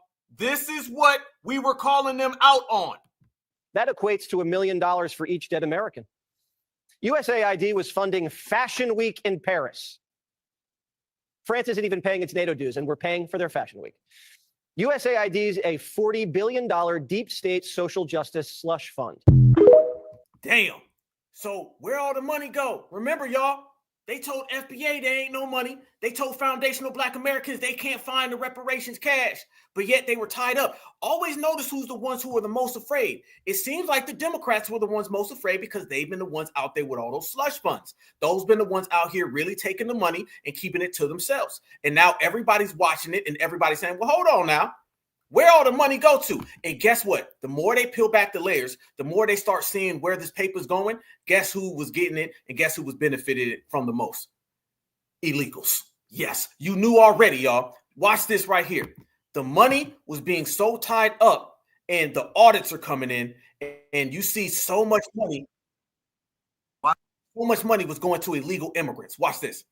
At the exact same time that our government was telling us they couldn't find the money to help the victims of the hurricane and the wildfires, they were giving $584 million to help illegal immigrants. Yeah, I showed you that list in my prior video, where over the last 2 months, the United States government, through USaid, has doled out $584 million to Lutheran Immigration and Refugee Services. Now, Lutheran Immigration and Refugee Service does exactly what it sounds like they do. But it's not even the fact that we're spending $500 million to support illegal immigrants. It's the fact that while we were able to spend that $500 million, while we just cut those fucking checks, sometimes more than one a day, for tens of millions a week, at that exact same time, we were telling Americans living in fucking tents in North Carolina, we couldn't find the money to help them. We were telling people in LA dealing with multiple wildfires, we couldn't find the money to help them. Like, there were American families literally freezing to death in fucking tents because our government couldn't put together the money to get them into real fucking housing. And at the same time, we were giving $584 million fucking dollars to illegal immigrants, or at least to support illegal immigrants. I don't give a shit if you're a Democrat, Republican, Libertarian. I don't fucking care what you are. If you think that's okay, you hate America. Just fucking admit it. Stop complaining on X. Stop complaining on TikTok about us looking into this money. Stop complaining about us revealing this ridiculous amount of fucking corruption. If you have a problem with this information coming to light, then you just hate America. It really is that fucking simple. This is what the Democrats have been giving Americans for the last 4 years. Money goes everywhere other than to us. This is why you see they are crashing out left and right, and we are not going to save them. Never, never at all. And the audits have been rolling in. And remember, y'all, we were the ones talking about they was going to pull back the layers. Remember, there would be none of this if foundational Black Americans weren't out there talking about where's the money going. The reparations conversation, let me make this clear, all right? All of this USaid conversation, the reparations conversation started everybody looking into the money in America. Nobody was talking about where the money go. Talking about where money was going was like the worst thing to do. Nobody wanted to have a conversation. Republicans didn't want to talk about it. Soon as we started talking about how come you got money for Ukraine but not reparations, how come you got money for immigration but not reparations, then everybody starts saying, well, hold on now. Yeah, let's go look into all of that. Then they start seeing the money going to the Ukraine. They start seeing Joe Biden and all his family getting kickbacks. They start seeing the trillions being spent on immigration. Now everybody's wanting to have a conversation about it. And that all goes back to foundational Black Americans again. We are in the center of all of this. And Donald Trump right now is out and he's speaking about it. And Donald Trump was saying it all started off cool. But notice now, y'all, Donald Trump started talking about them kickbacks. This is where you're going to start getting them handcuffs. It's one thing to point where the money's going. It's another thing when they start acknowledging people have been getting kickbacks on the side. This was Donald Trump just talking about all that aid. Look at all the fraud that he's found in this USaid. It's a disaster. What the people, radical left lunatics, they have things that nobody would have even believed. The whole thing with 100 million spent on you know what, with money going to all sorts of groups that shouldn't deserve to get any money. With the money, I'd like to see what the kickbacks are. How much money has been kicked back? Who would spend that kind of money to some of the things that you read about and I read about and I see every night in the news and every morning? Yeah, now you're going to start hearing about the kick. You know what kickback means, y'all? Kickback means what were you doing illegally? What were you doing illegally? That's what kickback really means. So when he sits there and he says, I'm interested to see the kickbacks, that's saying, okay, we're beyond everything when it comes to who was getting money, where the money was going. Now let's start having a conversation about who was doing the illegal dealings. That is where you're going to start getting your real issue. Morning when I read the papers, who would spend money for that? I would say this, the people that got all that money, are they kicking it back to the people that gave it from government? No, that's, to me, very, very corrupt. Woo-hoo-hoo. That is where the problem lies. And trust me, that's exactly what's happening. All of our reparations money been right there. The Democrats not only have been denying our reparations claim, the Democrats been out here spending our reparations, and it ain't been going to things that they've been doing in front of the camera. Now what we're seeing, y'all, now we're starting to see that the Democrats been spending our reparations money on the low, on the side, so they can get kickbacks and they can get benefits that are illegal. All right. That's where our reparations money has been going, not just to the Ukraine. See, people would focus on how come the Ukraine get this money. That's on the books. That's publicly. How come immigrants are getting this money? That's on the books. That's publicly. Now we're seeing that they're tied into all of these different organizations, all these different committees, all across the planet, all these things that are hush-hush. So while they've been denying us reparations, they've been throwing money left and right to all these different people from all these different backgrounds. You see how it works, and you see why we on them, and see why when you ain't got no cape and you can see what they really up to, then things get real. Let me show you as well. They got more information that has been coming out in regards to all those kickbacks, and it ain't good. And by the way, Maxine Waters, Donald Trump was roasting her today, and it shows you for the 100th time that these Democratic shills are not taken seriously, and they're out here crashing out for the Democrats. Fine. The Department of Education, once again, you saw Democratic lawmakers trying to get into the Department of Education earlier today. Oh, I see the same ones. I see Maxine Waters, a lowlife. I see, all these people. They don't love our country. They don't love our country. Maxine Waters, he said a lowlife. Damn. Department of Education earlier today. Oh, I see the same ones. I see Maxine Waters, a lowlife. I see, all these people. They don't love our country. They don't love our country. We want great education. So they rank 40 countries in education. We're ranked dead last. But the good news is we're number one in one category. You know what that is? Cost per pupil. We spend more per pupil than any other country in the world. You look at Norway, Denmark, Sweden, various countries all up and down, Finland, China does very well in education.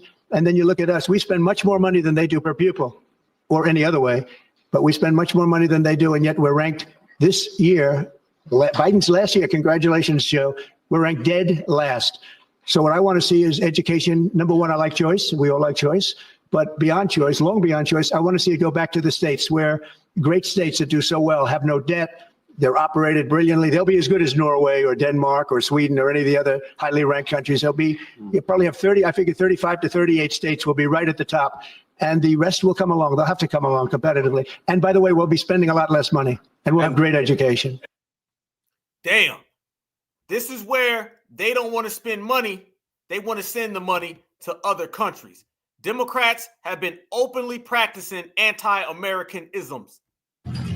Is Time Magazine still in business? I didn't even know that. Elon is doing a great job. He's finding tremendous fraud and corruption and waste.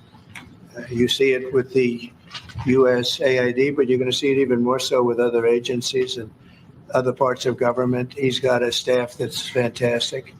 He's wanted to be able to do this for a long time, and everybody else knew it was existent, but I think never so much. When you look at USaid, that's a fraud. The whole thing is a fraud. Very little being put to good use. Every single line that I look at in terms of events and transactions is either corrupt or ridiculous. And we're going to be doing that throughout government. And I think we're going to be very close to balancing budgets for the first time in many years. I think we're going to be very close to, in addition to monies coming in from tariffs, et cetera, et cetera. But no, he's doing a very good job. I'm very happy with it. When you put Elon Musk up on the podium for us to ask him some. So now what the Democrats are trying to do, y'all, they want to put all the black faces in the front. They want to make this a black thing. And then you got all them things and stuff running around here. That's what hey, I'll do it. That's cool. That ain't going to work. And one of the reasons why that is not going to work, y'all, is because they don't have the grassroots really behind them. See, you need the grassroots to really get all that off. When you can't get the grassroots to support your nonsense, you're in deep trouble. And that's why the Democrats are in deep trouble. Nobody is really standing up or repping them from the black grassroots. So they're coming across some real problems, and those problems are starting to be exposed even more.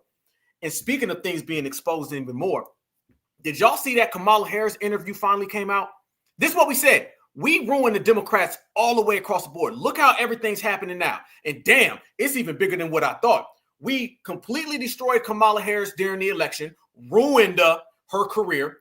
Joe Biden, we ruined his career. Barack Obama, we ruined his legacy. And now we got everybody auditing the Democrats. So when the Democrats are out here getting audited, that shows you right there, we have ruined them in every element. This is why they were so afraid of us. They didn't want this to happen. Because let's go there, fam. If any other time frame, you would have had black folks throwing on the cape right now. you would have black folks throwing on the cape out there defending the Democrats. Nobody's defending the illegals. Nobody's defending Kamala. Nobody's defending Joe. Nobody's defending all of that fraud and abuse. Nobody is. They can't get black folks to do nothing. You're in a world right now where black Americans aren't saving anybody. If you ever 2 years ago, 3 years ago, wondered what it'd be like to be in a world where black Americans didn't come help people, now you're seeing it. Everybody wants to know why America's such at a fever pitch. It's because we're not saving nobody.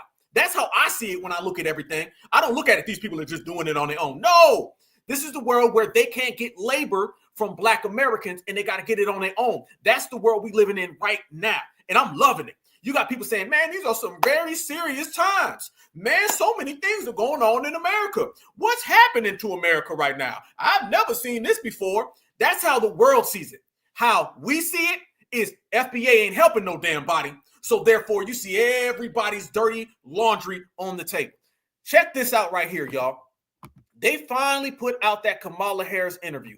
And I'm telling you right now, it was 100 times worse than what people already expected. There's no coming back for Kamala Harris after that interview. It's a wrap. That is the first person we ended up ruining their career, and there's plenty to come. Oh, breaking news here. Couldn't wait to share this one. In fact, if this gets on the big screen, I'll be on the front row. Hey, look at this. Brendan Carr just now said he expects CBS News to comply today with his request to turn over the full, unedited transcript of its heavily edited 60 Minutes interview with Kamala Harris during the campaign as part of FCC's new distortion investigation. I watched the entire Kamala interview so you don't have to. And this is the most damning clip they never wanted you to see. You need me talking? Yes, sir. Well, we were talking about how you're going to pay for it. Your plans are logical, make logical sense. How are you going to convince a divided Congress that what you say, your plans, are something that they should all agree to and provide to the American people when they've shown no inclination to do that up to this point? Is that what you needed? Yes, sir. Cameras are on. How will you? They literally are doing an interview and freezing it, y'all. They are literally freezing her interview and letting her get away with it. It should come to no shock, and it really isn't relevant anymore because thank goodness Kamala Harris never became president. Are you guys watching the unedited version of the 60-minute interview? If you guys don't want to, this is probably the best part of the interview. Let's shift gears here. Most basic of questions. Why do you want to be president of the United States?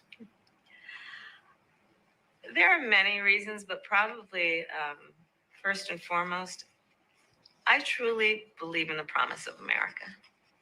I do. And I love the American people. You know, we are a people who have ambition and aspirations and dreams and optimism and hope.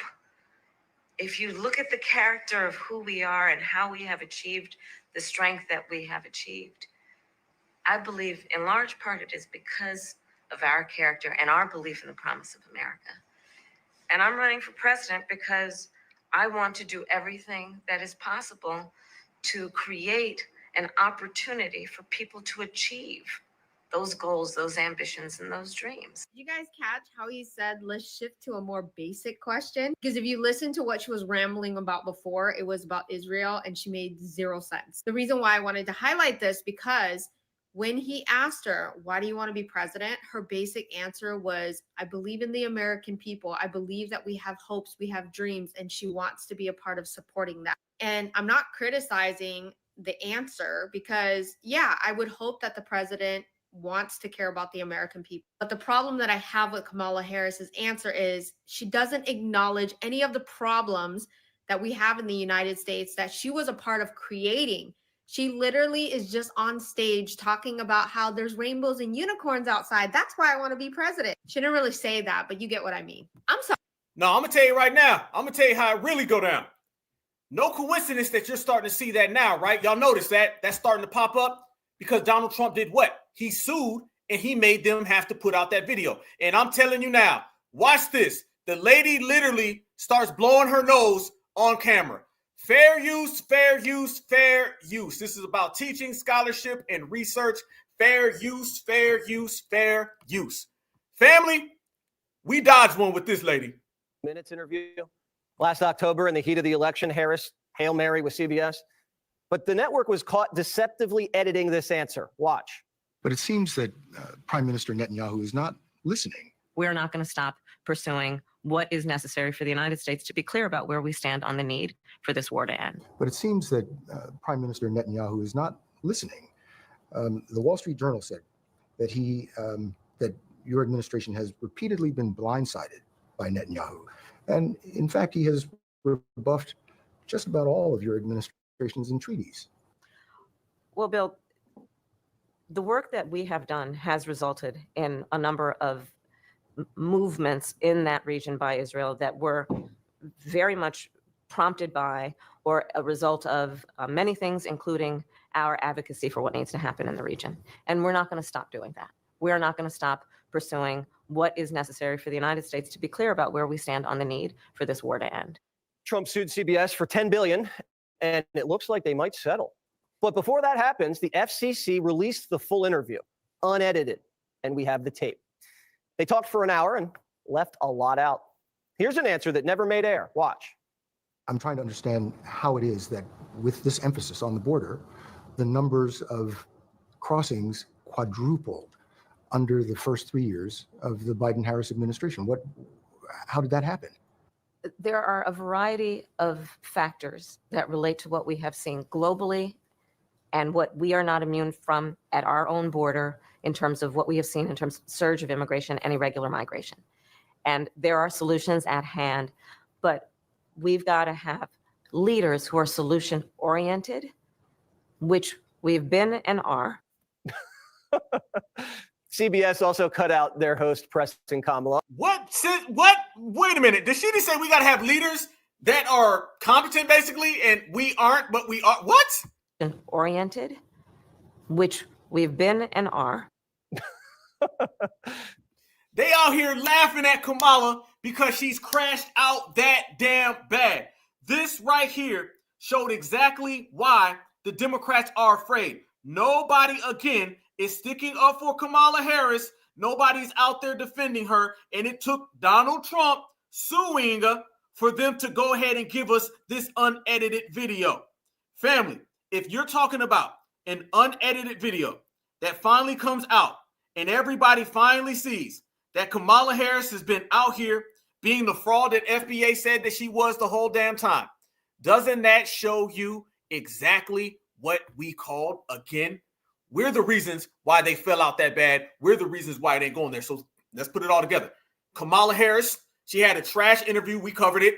They got sued. They got to put it out. They said, we're going to stop with the 14th Amendment. They said, we'll see you in court. Sanctuary cities, they suing Chicago and Brandon Johnson. Now you're talking about USaid. Tell me where the Democrats have anything to stand on. Nothing at all. Not a damn thing, and it ain't working for them.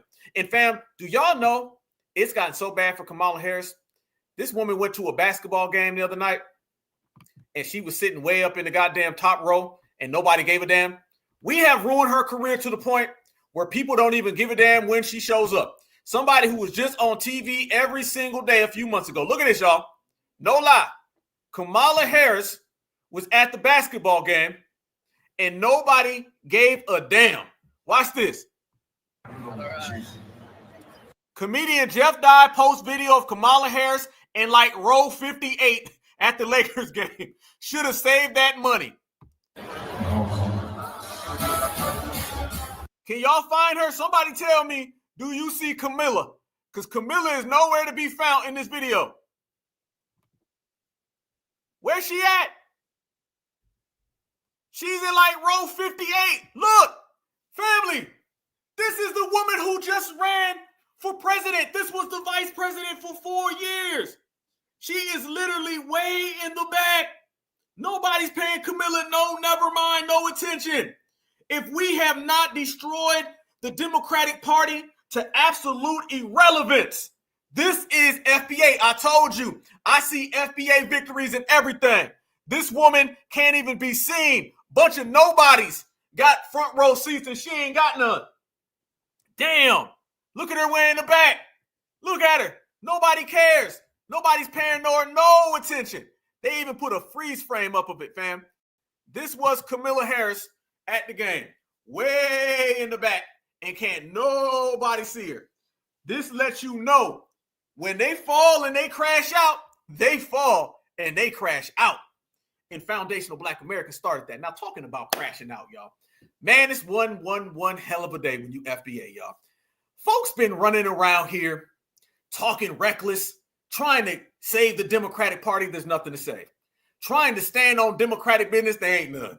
Trying to get butter biscuits. There ain't none left. All right. Now everybody's starting to realize not only did Foundational Black Americans get this whole auditing everybody thing going, Foundational Black Americans also got this deportation thing going. And Foundational Black Americans also got this unemployment line going. We done served papers. We done gave eviction notices. We're the reason why Kamala Harris is in row 77 and nobody gives a damn, because we exposed her for a fraud. We're the reason why they're out here literally getting sent home, snatched up in schools and churches with handcuffs, and FBA ain't saving the migrants. Everything you see and everywhere you turn around, you see certified Foundational Black Americans putting in that work.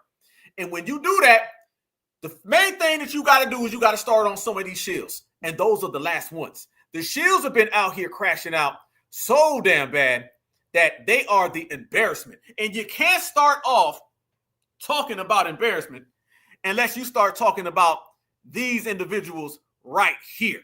Family, when I said that there's 3 people left on the plantation after the plantation burns, I was wrong. There's only 2 of them. And you're looking at them. You know it's a sad day when Van Jones done left. He said he ain't sticking around. You know it's a sad day when your man, Cory Booker, is out here and he can't even get a speech or he can't even get a talking statement. But at least he ain't out there trying to cape on national television. I done seen Roland Martin and Jasmine Crockett out here, and they so beat down, broke down, family, that there ain't no turning around. So you see that Roland Martin was the main one just a few months ago, and he was taking money from the Democrats. Oh, yeah. You was getting paid. Remember, y'all, Roland was getting kickbacks. Remember, they was paying Roland Martin. And now Roland Martin has been on his channel, and he been pleading to everybody, help him, because guess what, y'all? Roland done ran through all that damn money. Yeah, $300,000 that they slid to Roland Martin, and we said it. Don't you give him no money because it ain't gonna last. Don't you give him no money because he gonna spend it. Don't you give him no money because it's all gonna go to the Waffle House. Well, I be damned, y'all. Roland Martin is out here and he's begging for money again. All of them Democratic Shield paychecks done ran dry. All of those Democratic Shield kickbacks done ran dry. Because remember, when we started calling out where the money went, that's when everybody was like, hold up, wait a minute now. Roland and Al Sharpton got money. And now you see Roland and Al Sharpton, they out there saying, Massa, I done spent it all. The menu was too damn good. And Roland out here begging for money again, y'all. I ain't lying. Again, and I'll say it right now. Ain't no millionaires and billionaires contributing to our show. Even the black ones. Do you have major advertisers who are spending their ad dollars with us? Absolutely not. Because the agencies say that, well, we don't do news. We can't do news. But I see these ads on Fox News. I see the ads on CNN. I see them on MSNBC. And there are people who literally said, oh, no, this ain't going to work. This is going to fail. Here we are 6 years and 4 months later, 1.58 million followers, started with 157,000. But it's also because of our fan base who contributed. 10,000 people watching live just on YouTube. More on our app, more on YouTube and the other places where we stream. And it's a lot of people. And they're people who I know personally, people who call and ask me to do favors, who don't even contribute to the show. There are people I've seen on social media talking about how we got to build our own ecosystem, support our own, who don't actually do it. My man Michael Harriet used to be with the Root, launched something called Contraband Camp. Last night, I signed up, $59.99 for a year. Because I can't say we need more black media like other people who I've actually poured into, invested in. So when I ask you to join us at the YouTube chat who are joining in, we don't charge a subscription fee. There's no minimum amount we charge you. Because the goal that we wanted is for this to be open so people can be able to access it. Let's walk through the Atlanta airport. Roland, get to the point. Just tell us that you need the money because you ruined all the damn money. Look what he's doing, y'all. Mind you, he just got $300,000 just a few months ago. And he's back begging y'all for more money. This is shameful. When I arrived on Tuesday, I left on Wednesday. And so many brothers and sisters stopped me and they said, man, I'm watching your show. I'm listening to the podcast. Thank you. Keep going, keep going, keep going. But y'all, I say it all the time. We cannot keep going if we can't fund it. The lease of our office is up next year. It's going to be an increase. Uh-oh. He about to lose the lease. He said he about to get put in the streets because he can't afford the lease. I'll be damn, Roland. What happened to all of that money? Them Democratic kickbacks ain't kickback. Keep it a bean, partner. When we talk about staff, there's a position that we would love to fill. Today, we actually shot 2 pilots of a show that I would love to launch. And we're going to run those shows in the next 2 weeks. There are 2 of the shows that we're planning pilots on. That's going to cost money for the people producing and working it and for the people who are hosting the show. So I'm not saying please work for free. But we are not going to be able to have voices that speak for us if we don't support those platforms. Look how he keeps trying to hit you with the we all black, brother. We black. Support the platforms, man. Support the platforms. And I need some damn money. The $4.19 a month, 13 cents a day. Y'all, that's $1 million. 13 cents a day? This is how bad it's gotten to old black media? Looking at people who are 12 and 14 and 15 years old and watching them saying, how can I support what they're doing and build the next generation? So when we ask you to support us, when I say we want 20,000 people on average giving $50 each, which comes out to $4.19 a month, 13 cents a day, y'all, that's $1 million. That $1 million from those folks is huge. Brother hit me today. He said, man, I've been talking about contributing. He said, I finally did it today. He contributed $250. There's some other people I saw, they contributed $10. Somebody contributed $1.08.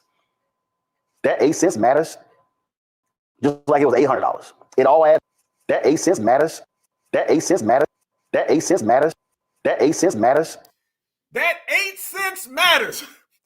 I done seen people ask for $800. I done seen people ask for $8.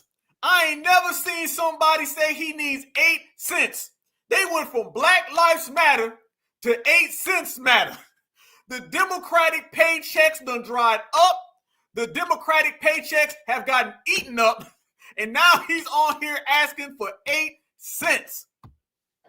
Just like it was $800. It all adds up. So what we do here is what nobody else in Black-owned media is doing. We are trying to build a network of multiple voices. There's 10,000 of y'all on YouTube right now. We hit that easy.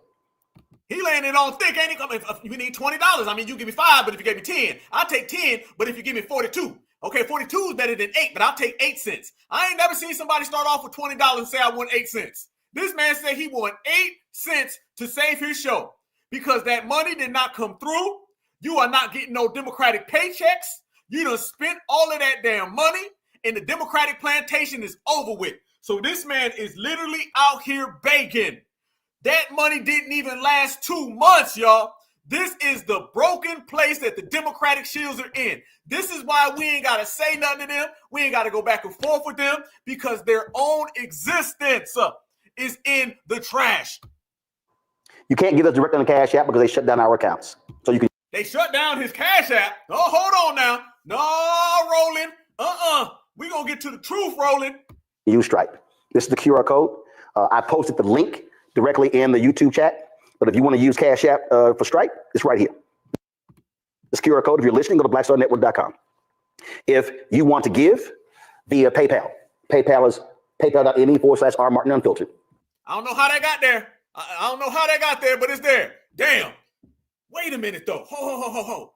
Wait a minute. Roland, you out there asking for money, but what about that money, Roland? You said that you were doing a deed and you got broke off by the Democrats. So you ran through that money that quick. You crashed out that bad.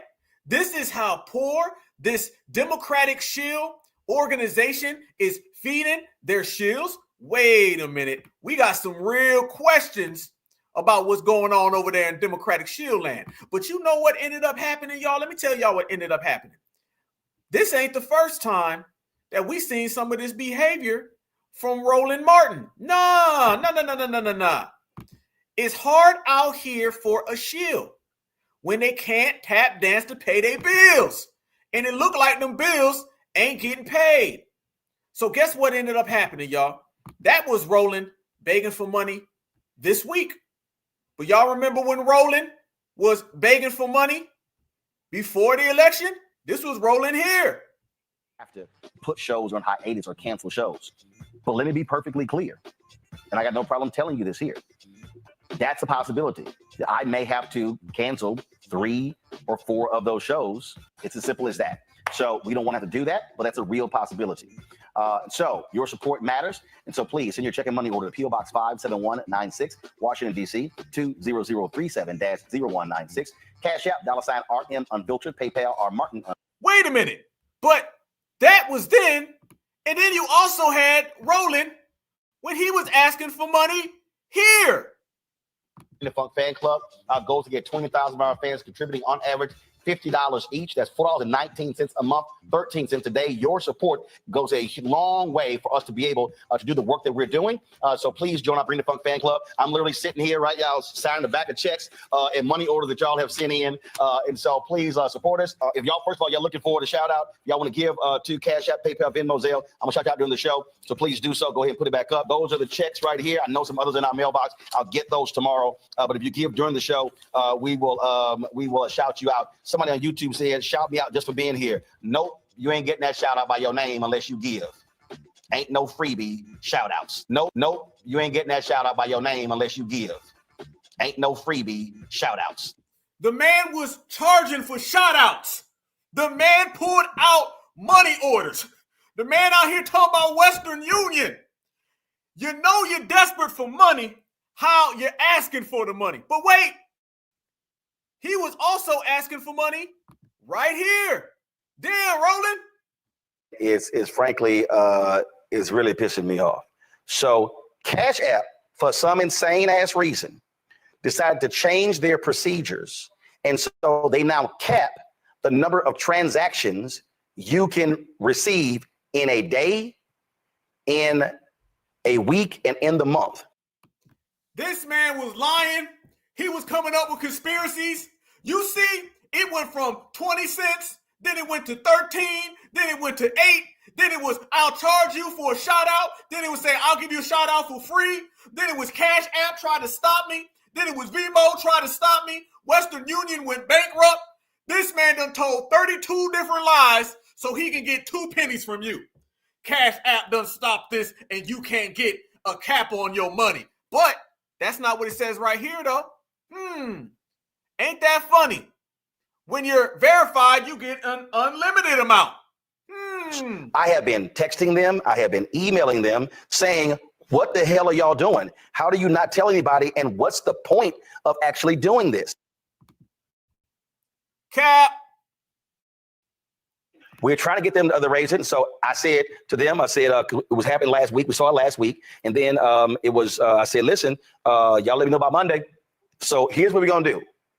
Y'all use something else other than Cash App. I'm telling y'all what Cash App is doing. Okay. So here's what we had to do. We had to create additional, and I didn't want to do this. I did not want to create additional Cash App accounts because then folks are like, well, I don't know which one is real, which one works or whatever. So this is a backup Cash App right here. He won donations on a backup Cash App. Then he just told us a minute ago they took his Cash App away, but then he posted his Cash App. These Democratic shills ain't got no money.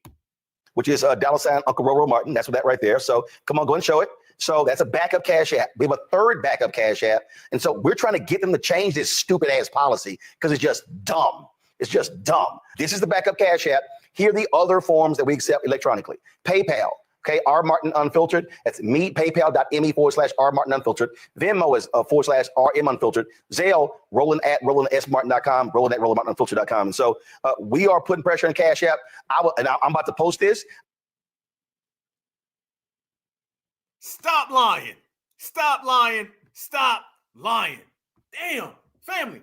All of that is within the last 6 months. The man out here telling lies left and right, begging for money. 8 cents, Cash App, Venmo. The man done pulled out some damn checks. The man done said, I'll give you some money if you come back around. But then the man also turned around and he started lying about this.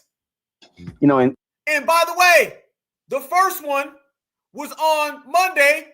This one was on Tuesday. In 6 years of doing this show, Group M hasn't done a damn thing with us. Publicis hasn't done anything with us. You've got Horizon. You've got all of these folks. They haven't done jack. And so we are calling it like we see it, and we're speaking truth. And unlike some of these other so-called progressives and people who believe in truth, I'm not running around trying to kiss MAGA ass and kiss Trump's ass. I won't be going to Mar-a-Lago damn thing. And so this is about us being able to speak truth. So when you support this show on this network with your resources, it is exactly what is happening, because we are trying to build something in broader, and actually it has the courage to say what needs to be said, even when it makes other folk uncomfortable.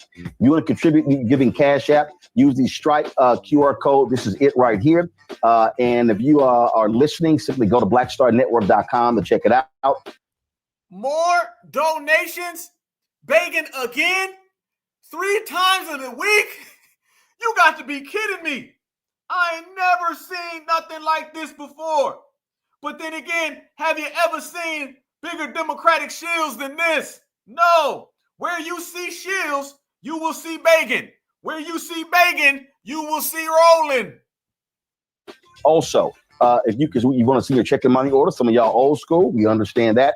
See your check and money order to P.O. Box 57196, Washington, D.C. 2003-7-0196.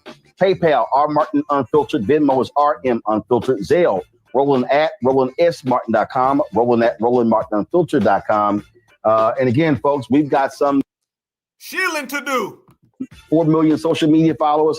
If only 20,000 of our fans contribute at least $50 each, which comes out to $4.19 a month, 13 cents a day, that's $1 million. It allows us to be able to continue to build, to add these shows and do the work that's required.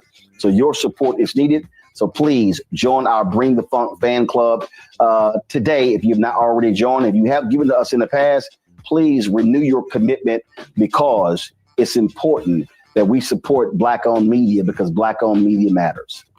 Freeze. No. Only thing that matters is a certified foundational Black American grassroots. That's why our impact is felt all the way across the world. That's why everybody's following what we do. That's why we got the money, and that's why you are broke begging for donations. You wouldn't be there begging for 8 cents a day if it wasn't for FBA. You wouldn't be there begging for 13 cents a day if it wasn't for FBA. You wouldn't have pissed all your money away if it wasn't for FBA. So when you see these Democratic shills out here crashing out, that's the definition. When you see these people out here begging, that's the definition. When somebody gets $300,000 for a softball interview that doesn't get them no views and ends up getting Kamala Harris in trouble, that's because FBA done regulated everything. And now they out here begging in these streets for 8 cents a day. And 8 cents gonna turn into 4, and then 4 gonna turn into 2, and then eventually they not even gonna beg for money no more, because they will be out of business. And the FBA will be the reason why it happened. Checkmate, homie. That's what we doing out here, y'all. You know them Democratic shills is crazy. Y'all cold, by the way. Y'all cold. I see every damn thing y'all saying. Ain't no chat like ours, baby. No chat like ours. The roasting go down. I told y'all we ruined careers in that chat. You can thank the Certified Foundational Black American chat right now for why you begging for money right now. But it ain't gonna happen. And I'm telling y'all, all of that begging, all of that asking, all of that is the reason why Kamala Harris is out here getting pushed off and blackballed from the Democratic Party. Yeah. When they found out that Roland Martin got $300,000 and then the money disappeared, Roland, you ran through money that fast? Roland, you're that broke? Your pockets is that empty?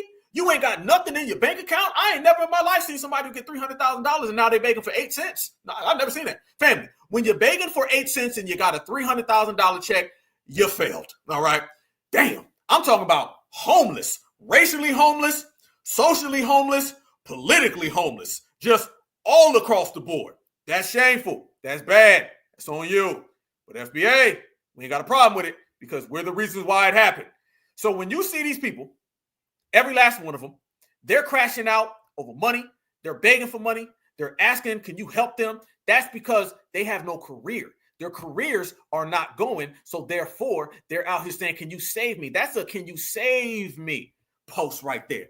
That really no lie. You seen August, you seen July, you seen September, and the last 2 ones were all this week. Do y'all know on this man's show, his commercials are him asking for money? He doesn't have commercials. Remember when he said he was running ads for Kamala Harris? Now he's running ads for himself. He went from running ads for Kamala to running ads for donations. He made his donation his commercial. Oh, you know he bad. He made 8 cents a day his talking line. Oh, you know he cold. You know he in deep trouble. And eventually you're going to see him crash out to where there ain't nothing left, family. Already people laugh at him. Already he's embarrassed. Already nobody takes him serious. So the only thing left after all of that, y'all, is for him to go ahead and just put up that sign and say, we done tap dance, butter biscuit, and we done Waffle House ourselves out of a job. And foundational Black Americans did it to me. And foundational Black Americans, y'all know what we going to say? We going to say, damn right, told you so. Family, he is the reason why everybody wants to get rid of Kamala Harris. Yeah. Roland, you did this to Kamala. You owe Kamala an apology. You stole all that damn money from Kamala Harris. You spent it in the frozen food section. And now you got people saying Kamala Harris was a 7th string quarterback who had no business running for president. Democratic shills have cannibalized themselves. Damn shame. Election. If we were playing a Super Bowl, we started our 7th string quarterback. That's what happened. Woo! Okay, you can't address a problem unless you're honest about a problem. And none of this was inevitable. Now, if you were to put the staggering talent that exists in today's Democratic Party, you heard what I said? The staggering talent that exists in today's Democratic Party, and people would have seen that. You'd have gone, I didn't know they had people like that can actually complete a sentence. Okay, that actually can know how to frame a message, that actually have a sense of accomplishment. Damn, he roasted Kamala. This man said we would actually have somebody that can complete a sentence. Damn, Kamala. This man said we could actually have somebody who can command attention. Damn, a 7th string quarterback? Kamala is the laughing stock of the political world. They don't ever want to see her again. It's because she cosplayed blackness. She gave wasted money to Roland, and now she is getting ran out of the political world. Tell us that again. That exists in today's Democratic Party. And people would have seen that. They'd have gone, I didn't know they had people like that can actually complete a sentence.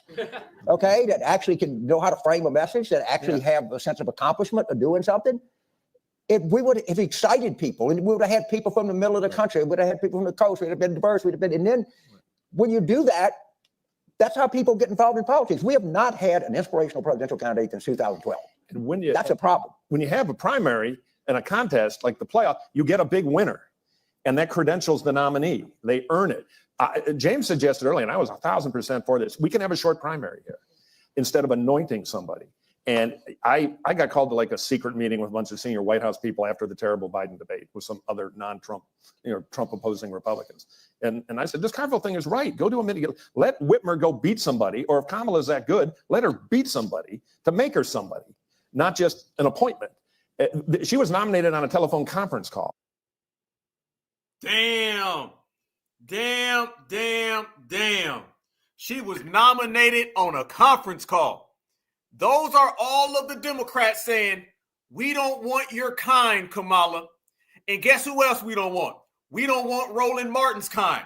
You notice that Roland Martin is begging for donations because nobody's coming or willing to cut him a check. You notice that, right?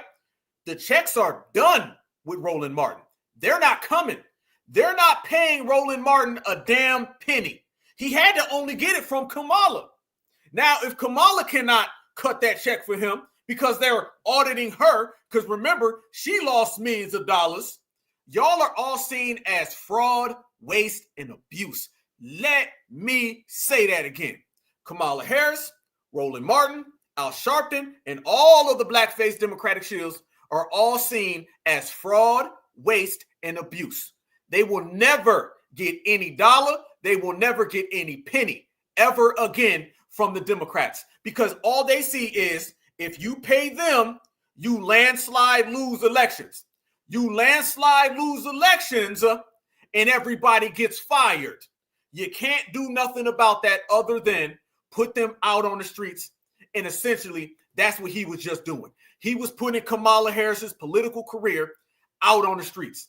But the problem with that is that foundational Black Americans already put her career out on the streets. So I don't know what's next. And quite frankly, we don't give a damn. I guess it's roll number 125 at the Laker game where nobody gives a damn. So think about it.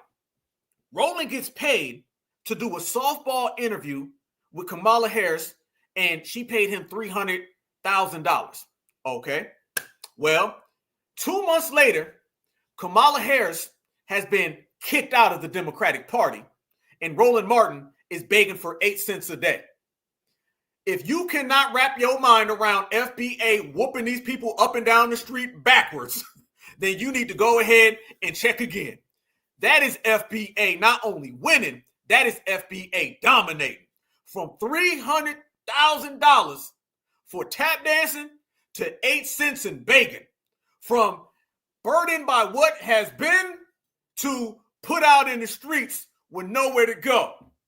Damn right, that's FBA. And we moving strong, and we moving stronger than ever. And they know it, they see it, they feel it. And guess what else, y'all? We know. We know that they know. And this is why a lot of them are looking at the situation at hand and they saying, okay, well, what do we do? What's the next step? How can we salvage what we thought we had left? You can't.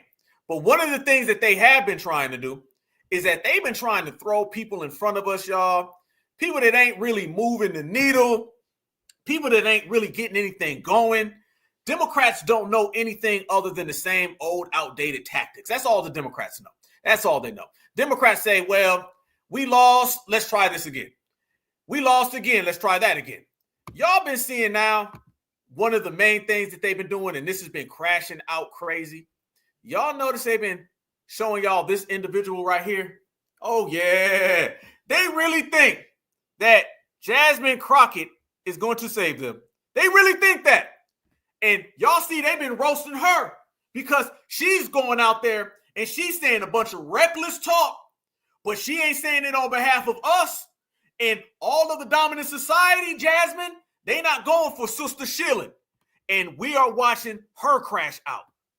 Listen, if you are competent, you are not concerned. When I walk into Congress every single day, you know why I don't feel away and why you can't make me doubt who I am? Is because I know that I had to work 10 times as hard as they did just to get into the seat. When you look and you compare me to Marjorie Taylor Greene or me to Lauren Boebert, there is no comparison. And that is the life that we have always lived. So the only people that are crying are the mediocre white boys that have been beaten out by people that historically have had to work so much harder.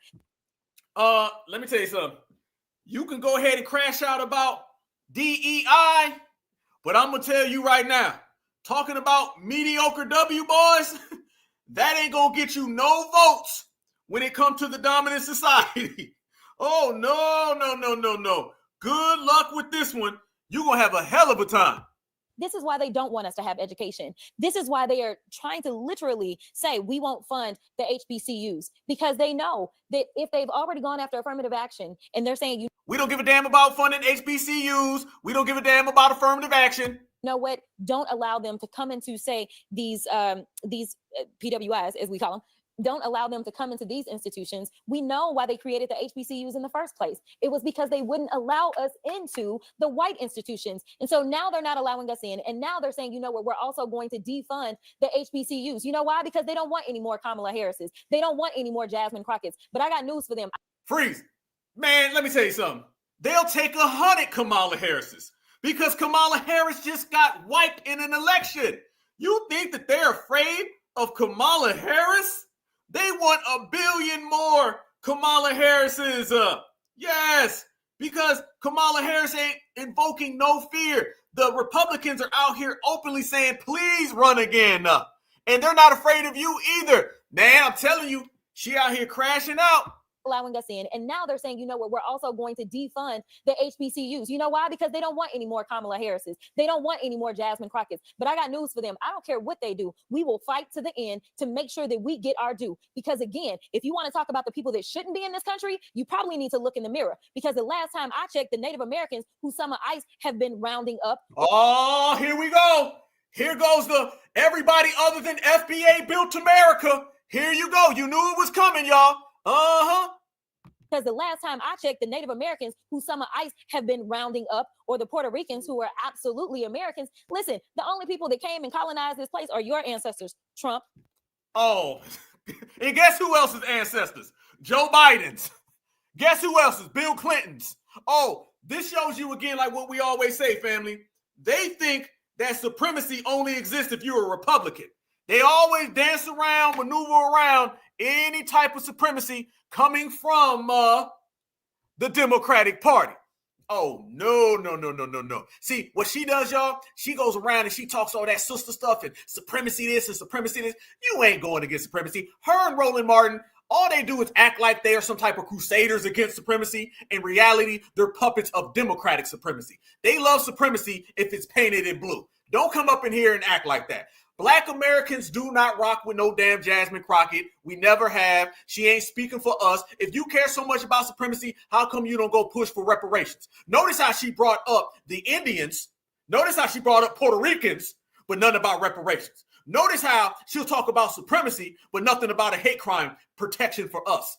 These Democrats always pretend that they're doing something for Black Americans. In reality, all it is selling us toxic policies that they know damn well do not benefit our community. And then they try to pump that as something that is impactful for us. That is not going to work. That is not going to work at all. And you've been seeing her running around here pushing for every other group's rights, every damn group. You pick a group, she's been out here trying to push their damn rights. And you know damn well you was going to hear some immigration talk when it came from her, because that's what she's really about. Watch this. To talk about crime and statistics, Mr. Beer, I want to play a little game with you. It's called rhetoric versus reality. And so I want to ask you, my first question, is this rhetoric or reality? Immigrants commit more crimes than U.S. citizens. On a per capita basis? Rhetoric or reality? Oh, it is rhetoric. Okay, thank you so much. Mr. Chair, I'd like to ask for unanimous consent to enter into the record this article, which states that undocumented immigrant offending rate lower than U.S.-born citizen rate. And this is from nij.ojp.gov. Without objection. Thank you so much. The next one, immigrants are just living off the federal government and contribute nothing. That would be rhetoric. Okay, thank you so much. Mr. Chair, I would ask unanimous consent to enter a study that says undocumented immigrants pay almost $100 billion in taxes. This is from the Alabama Reflector. Without objection. Thank you so much. My final rhetoric or reality question is immigrants only enter at the southern border. Rhetoric. Okay, right, because they enter all kinds of ways. I just wanted to make sure that I put that out. Look at her out there caping for the immigrants, y'all. Caping for the immigrants left and right. That is exactly what she does. It's exactly what Roland does. But here's the thing, y'all. Here's the kicker of all of that. Nobody cares. Nobody cares. All of these blackface people who are out there caping for every little Democratic Party, every people of color, rainbows of color, nobody cares. The policies that they're kicking is not what people are on no more. They're literally just trying to cling on to anything that they can possibly cling on to because there's nothing left for them. The Democrats are absolutely, and I mean it to the core, y'all, they have crashed out to the point where nobody is standing by any of those policies that they're trying to present. They think that they're going to get some type of traction off of that, and they really know deep down inside it's not going to happen. The reason why they're trying to push that so heavy is because they understand they are a party without a message. They're a party with nothing to say. They're a party with nothing to do. They're a party who's going nowhere. And they're the laughing stock, like we said, of America. So those last two slaves who are trying to cling to the Democratic plantation, trying to hold on, they know they're in trouble real bad. And they're sending out her left and right. So when you see her, just understand that is the Democrats that are trying to keep the two people left. Watch this right here. This was her again. And you see this rhetoric that she's talking, and watch how she throws in everybody other than Black Americans. We start to think about the farms that we have in Texas, but we think about the fact that he even tried to do his little tariff war with Mexico. Mexico and Texas, we share a very special relationship for a lot of different reasons. But one is because they are our biggest trade partner as well. So now we've got all of these farmers that are saying, hey, my farm workers are not showing up. It's not just the schools, the hospitals, and the religious institutions.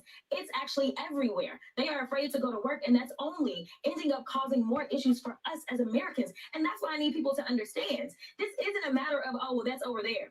This impacts all of us because, again, we are a country of immigrants. And the fact that we have...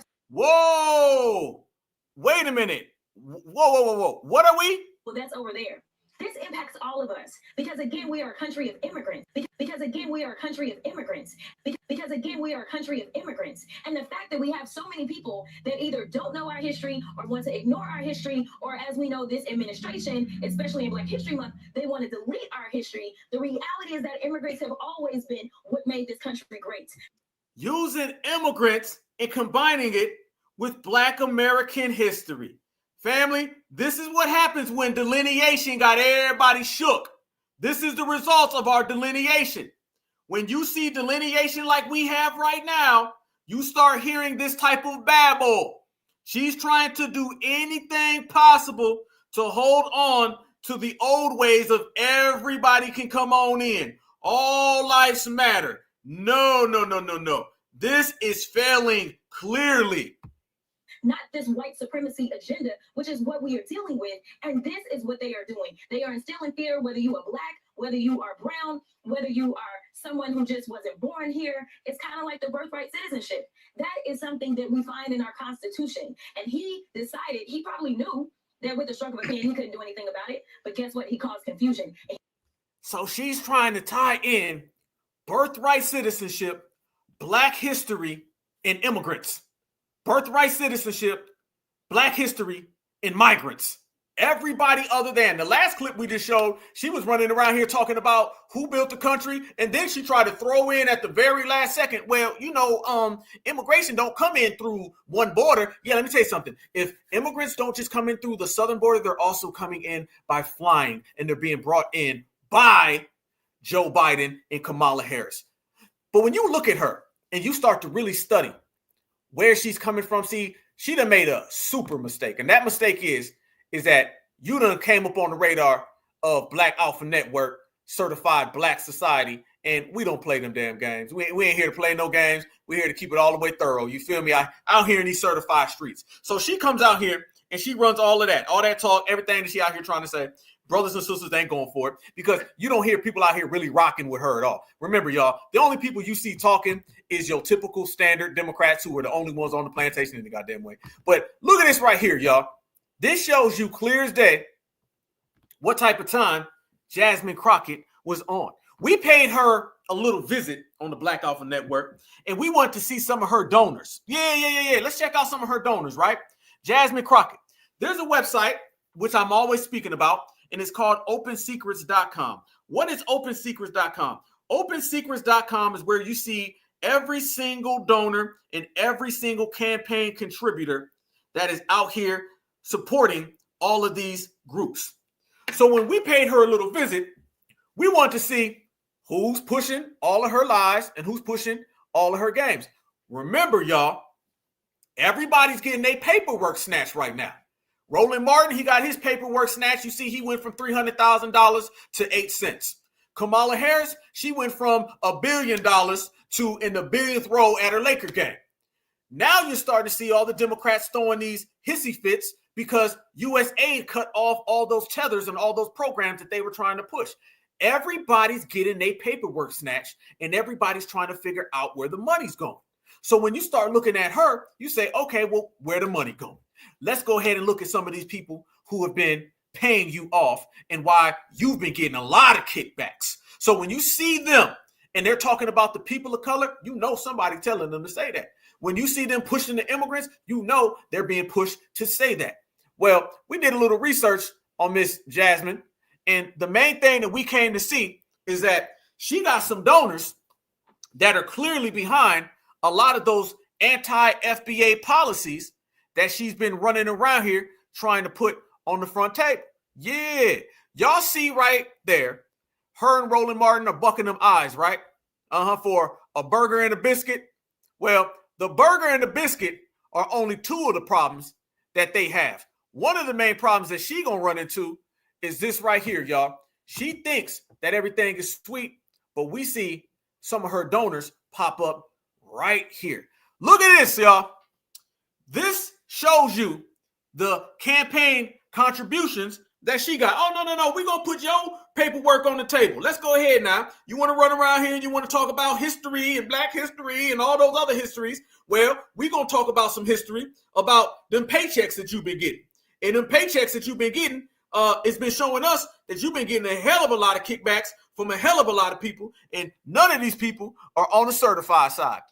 You see, this woman's been getting stuff from all of these different agencies, all these different individuals, all these different people. But one I want y'all to notice right there is this lady named Carla Jerviston.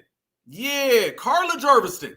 That lady contributed $13,000 to Miss Jasmine Crockett. Okay, well, since Jasmine Crockett got that $13K, we need to go ahead and find out why was she getting that money. But before I show you why she was getting it, I'm going to show you who the lady is. Look at the lady that has been out here pushing for Jasmine Crockett to talk all her policies and then compensating her financially for doing so. Look at this right here. Is that your donor? Is that one of your biggest donors? Wait a minute. So you mean to tell me, Black Alpha, that Jasmine Crockett, yeah. The same Jasmine Crockett who's been running around here talking about Black folks, white supremacy, Rainbow Coalition, transformer rights, and how Black women need to do what? Black women need to abort their kids, right? Ain't that one of the things that she's been pushing, right? She's been talking about abortion for quite some time. Okay, well, what we've come to find out is that this woman right here is one of the biggest abortion donors in America. And she specifically goes to find Black women candidates who push abortion. What are we dealing with here, y'all? We dealing with some Margaret Sanger talk. Whoa, watch this. This is why you see her running around here kicking all of those policies that are anti-Black American women. Yep. You're dealing with the modern day Margaret Sanger. Yes, the hell you are. And that just happens to be Jasmine Crockett's buddy old pal.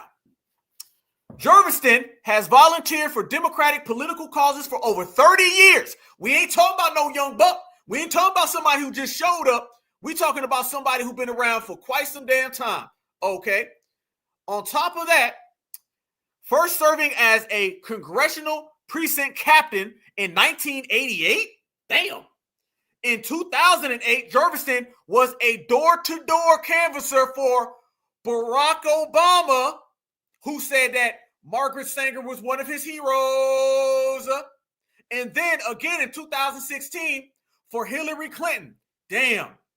Jerviston currently sits on the board of Emily's List, a Democratic PAC focused on supporting pro Abortion Female Candidates. Yes, founded by IBM Harris, Ellen Malcolm, a group that is politically connected insiders, including former U.S. Senator Barbara Boxer and Governor Ann Richards, all pro-abortion people. And this is the individual who has been cutting those checks for Jasmine Crockett. I be damned.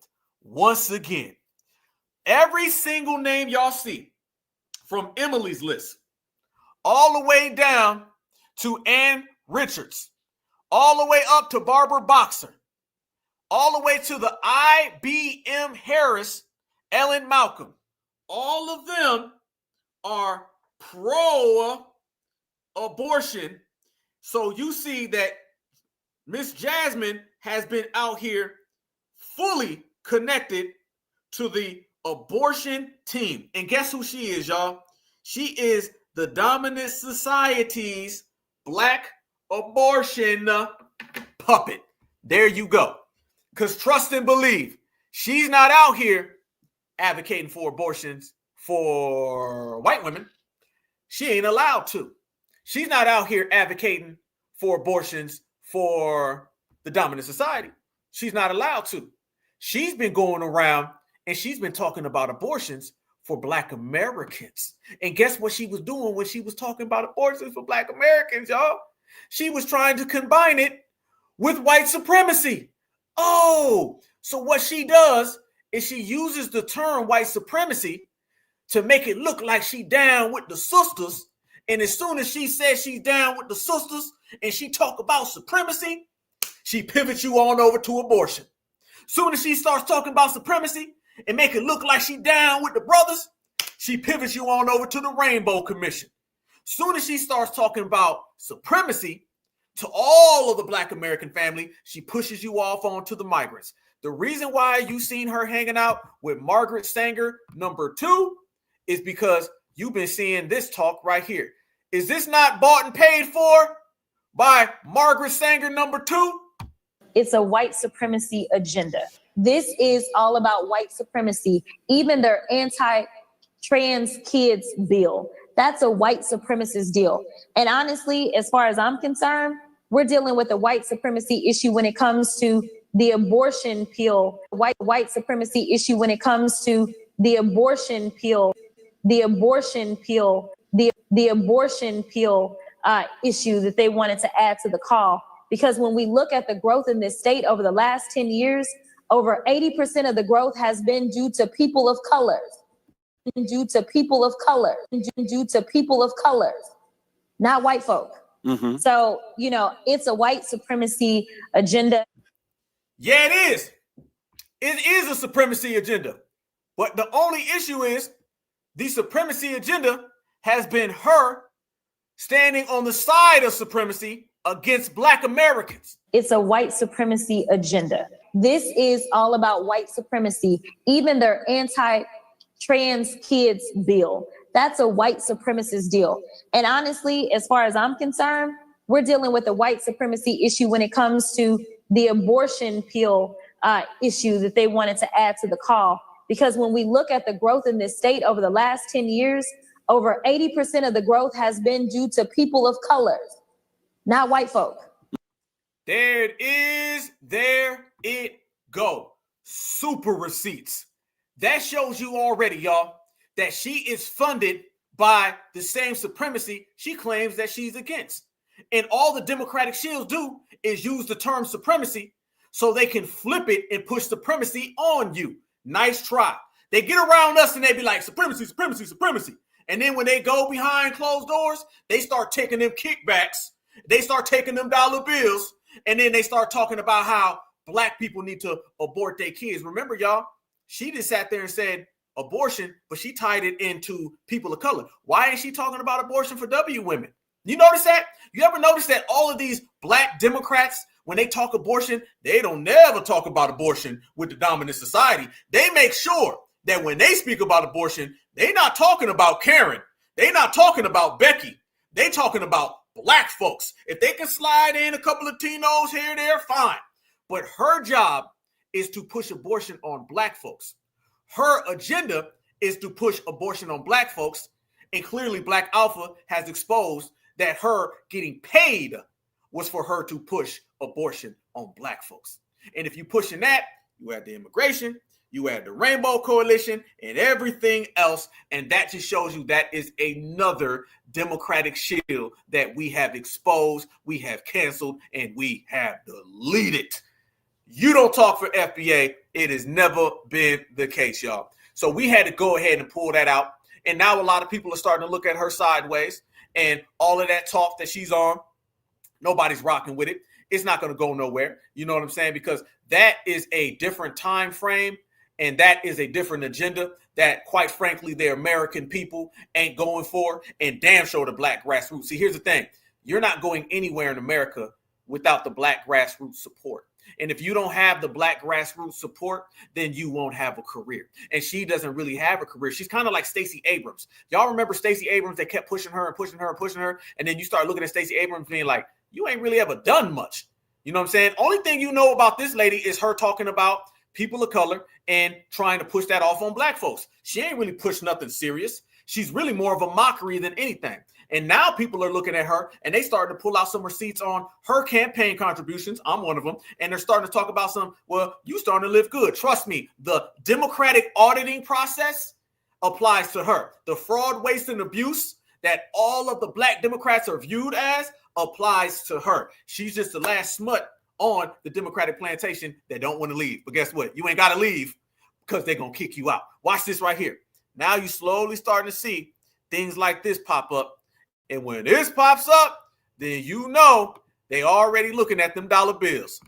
Jasmine Crockett's impressive net worth includes owning a mansion in Texas, a property that has sparked curiosity among many. But what makes this property particularly special? A property that has sparked interest amongst many and curiosity. Wait a minute now. When you start hearing them say, you got a property that's sparking curiosity, let me translate that for you. Them W folks want to know where that damn money's at. That's what that means. When the dominant society says, you got some money now and I want to see where it's going. That's basically the dominant society saying, we're going to go ahead and start auditing you. Jasmine, here's your audit. And now, we'll take a closer look at the mansion's standout qualities and discover why it's more than just a home. It's a symbol of Crockett's rise to prominence. Mansion in Houston, Texas. Jasmine Crockett's $2 million mansion in Texas is a stunning example of modern luxury and sophisticated design. Spanning 4,195 square feet, the property offers ample space with 4 spacious bedrooms and 4.5 bathrooms, making it perfect for both personal relaxation and entertaining guests. The open floor plan allows for easy flow between the formal living and dining areas, a den, and 2 guest bathrooms on the first floor, creating a welcoming environment for social gatherings. Damn, look like you living pretty good in the hood. Look like you living nice and fine. Looks like you out here getting compensated pretty damn good. Yeah.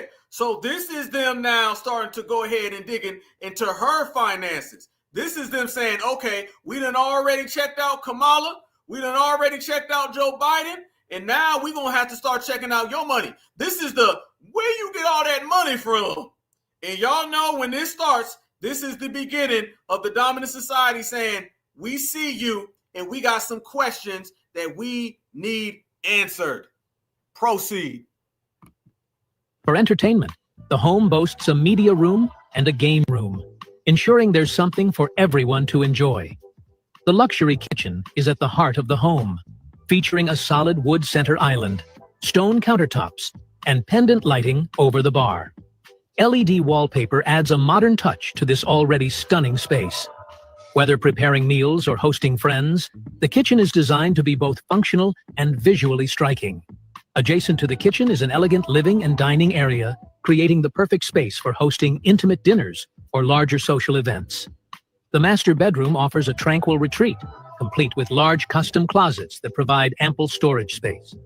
The master bathroom is equally luxurious, featuring a soaking tub for ultimate relaxation, an LED vanity mirror for perfect lighting, and a DXV toilet that adds a Damn, they done sat there and talked about her toilet bowl. Family, you know the dominant society's checking you out when they talking about she got a toilet bowl. This shows you right here that they are on your bumper, clear as day. When they start going down the list and seeing how you living like that, I already know what come next. That comes with where all that money going, where you getting that money from. That's why she's out there talking about Donald Trump so much. That's why she's out there going in on the Republicans, because they're going to start looking back at your money and they're going to start seeing that your money is coming from a lot of places, and all that talk about supremacy and all these things. They're going to say, well, you living pretty good. All that talk about DEI, they're going to say you living pretty good. All that talk about how you represent black folks ain't sitting here on the golden toilet talking about I live in this wonderful house in this wonderful mansion, I'm cutting all this paper. What it really is that you represent liberal supremacy, and your job that you get paid to do and donors compensate you very, very well is to try to push abortion and people of color and rainbows on black Americans. Problem is, black Americans don't like you, and you don't represent us, and you in the reparations generation. Well, all of that go out the damn window, and we don't give two F's about what you talking. And they already got more intel on her, and you're starting to see it already pop up, y'all. Check this out. So Jasmine for US scammed approximately $1.3 million from taxpayers and lives in a luxury multi-million-dollar swanky pads thanks to Doge investigations. Oh, wait a minute now.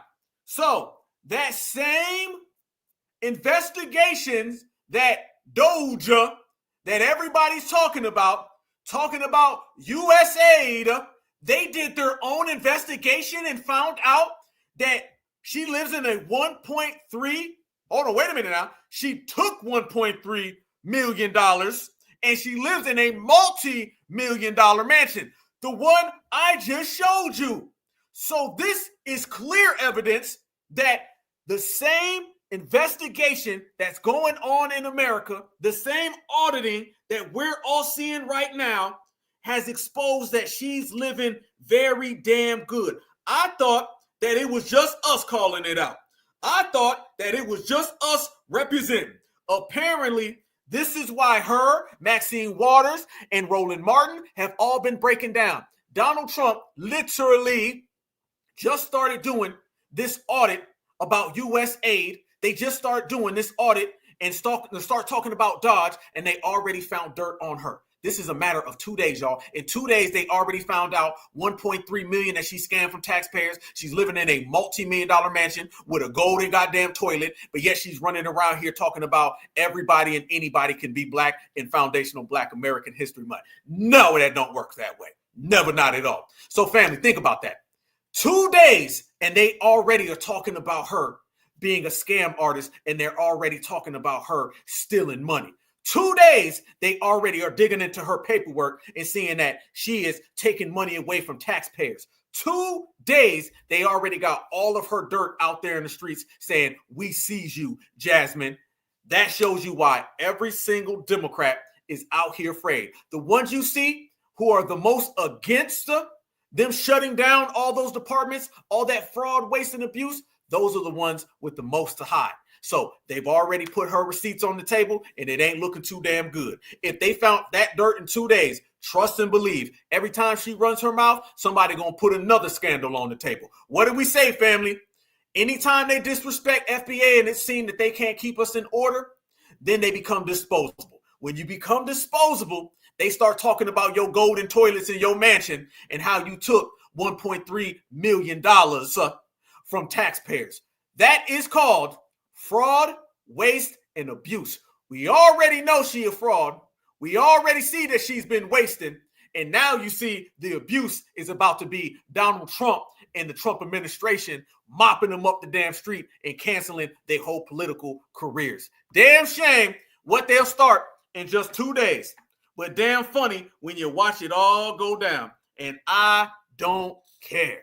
Easy work. Man, they all getting audited, y'all. They all getting audited. This is the craziest thing. This is the craziest thing. The fact that you're watching every single politician that's ever came at us sideways, they getting their name dragged through the mud. Every one of them.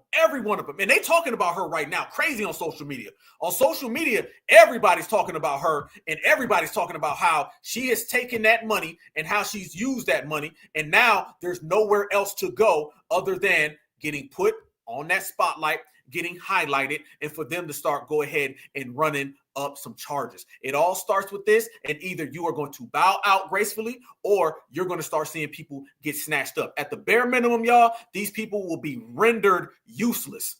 At the maximum, these people will be rendered in the jail cell. And family, that ain't the only folks who go into the jail cell. Breaking news from the border, y'all. They ain't playing. Y'all look at this. Remember we were just talking about cartels? Well, let me show y'all what's going on. They getting everybody out in San Diego. They sending all this to the border. And as they send all of that to the border, y'all, the cartels are watching it play out. The cartels are watching it go down. And they see they are racking up. And you about to see everything get amplified.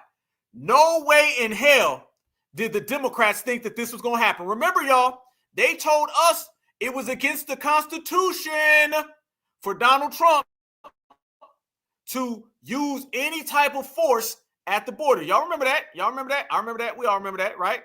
Now look what's happening, y'all.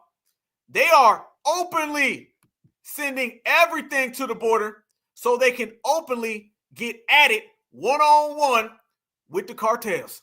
Yes, they are. The cartels, this is what's coming your way. So all the people out there saying they ain't gonna do nothing, ain't no way. That looks like Yes Way. And Yes Way is on its way. And I don't think it's coming to get there to be friends with no damn body. It is about to get extra real, y'all. Extra real. I don't know about everywhere, but right here in Georgia, it is absolutely nice, sunny, and warm. And you starting to feel, the springtime coming. And as the temperature rises, you about to see the temperature in America get a little hot. And a lot of people about to start getting shook. And I ain't got no problem with it. The migrants are so shook right now, y'all. And I'm not lying. Y'all tell me if y'all think I'm playing. Do y'all know I done seen it all in America? I done seen it all, man. I'm telling y'all, man, I done seen it all. I done seen somebody have $300,000 and start begging for 8 cents, man. I'm telling you, I done seen Maxine Waters out there marching with a walking cane. I done seen Jasmine Crockett, her wig blew off, and out came all of the damn money that she stole from taxpayers. I seen that in 2 days. Damn shame.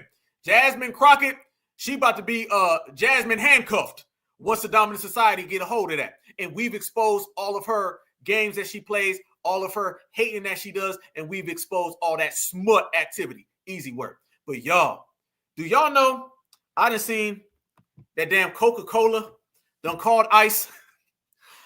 I'm not lying, y'all. Coca-Cola done called ICE on the migrants. I thought it was just going to be Black Americans. I thought maybe it would even be regular American people.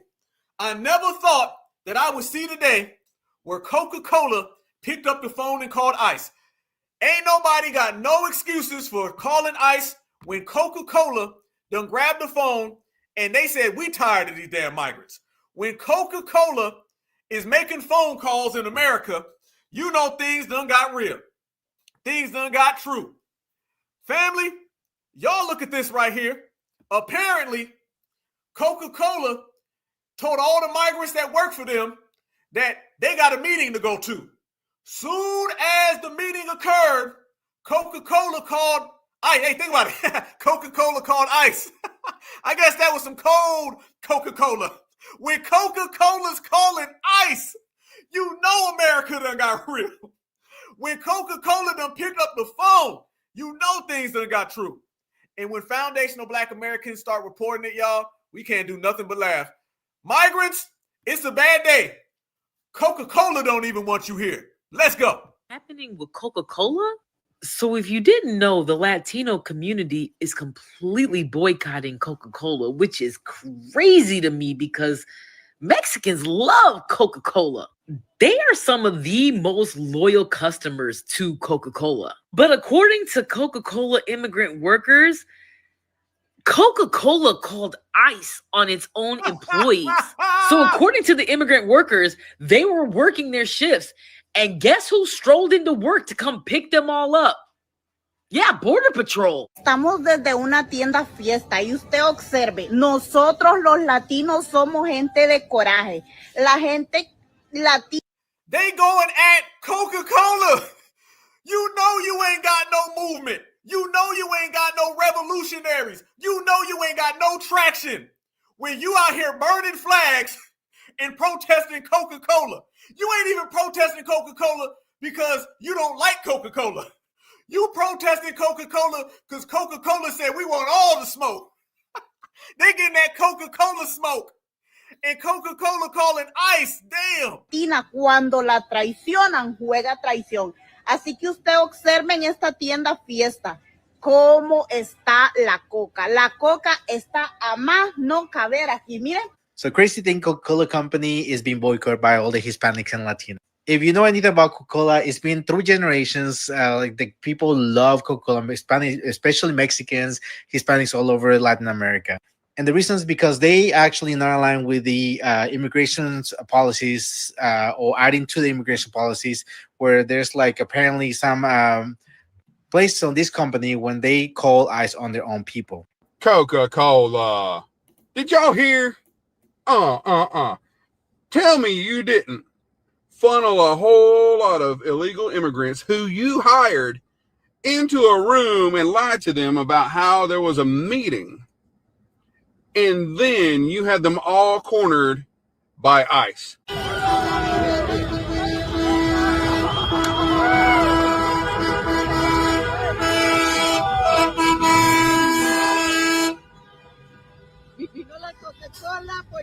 Since Coca-Cola owns a lot of other drinks, wanted to give you guys alternatives for what to pick out at the store instead. Obviously, Bexy is one of them. I'm sorry to tell you this, but the Pochico is owned by Coca-Cola now. So you can go with LaCroix or Spindrift for sparkling waters. Perrier and San Pellegrino also.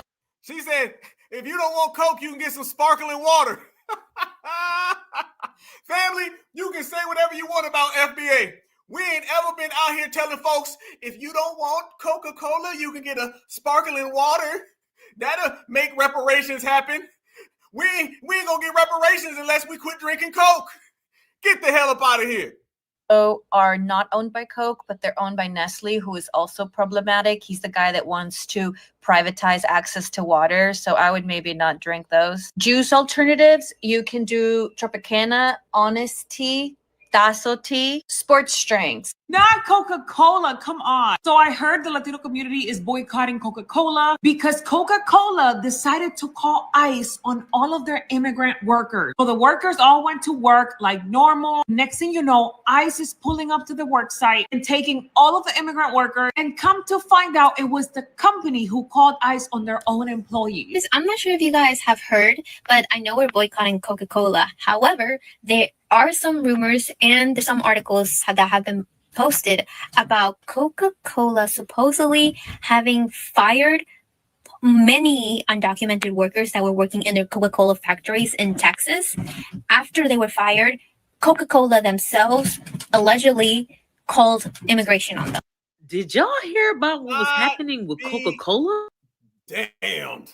I done heard it all, y'all. I done heard it all. I see why we don't put no faith in people who flee their homelands. I see why we don't put no faith in people who can't build nothing.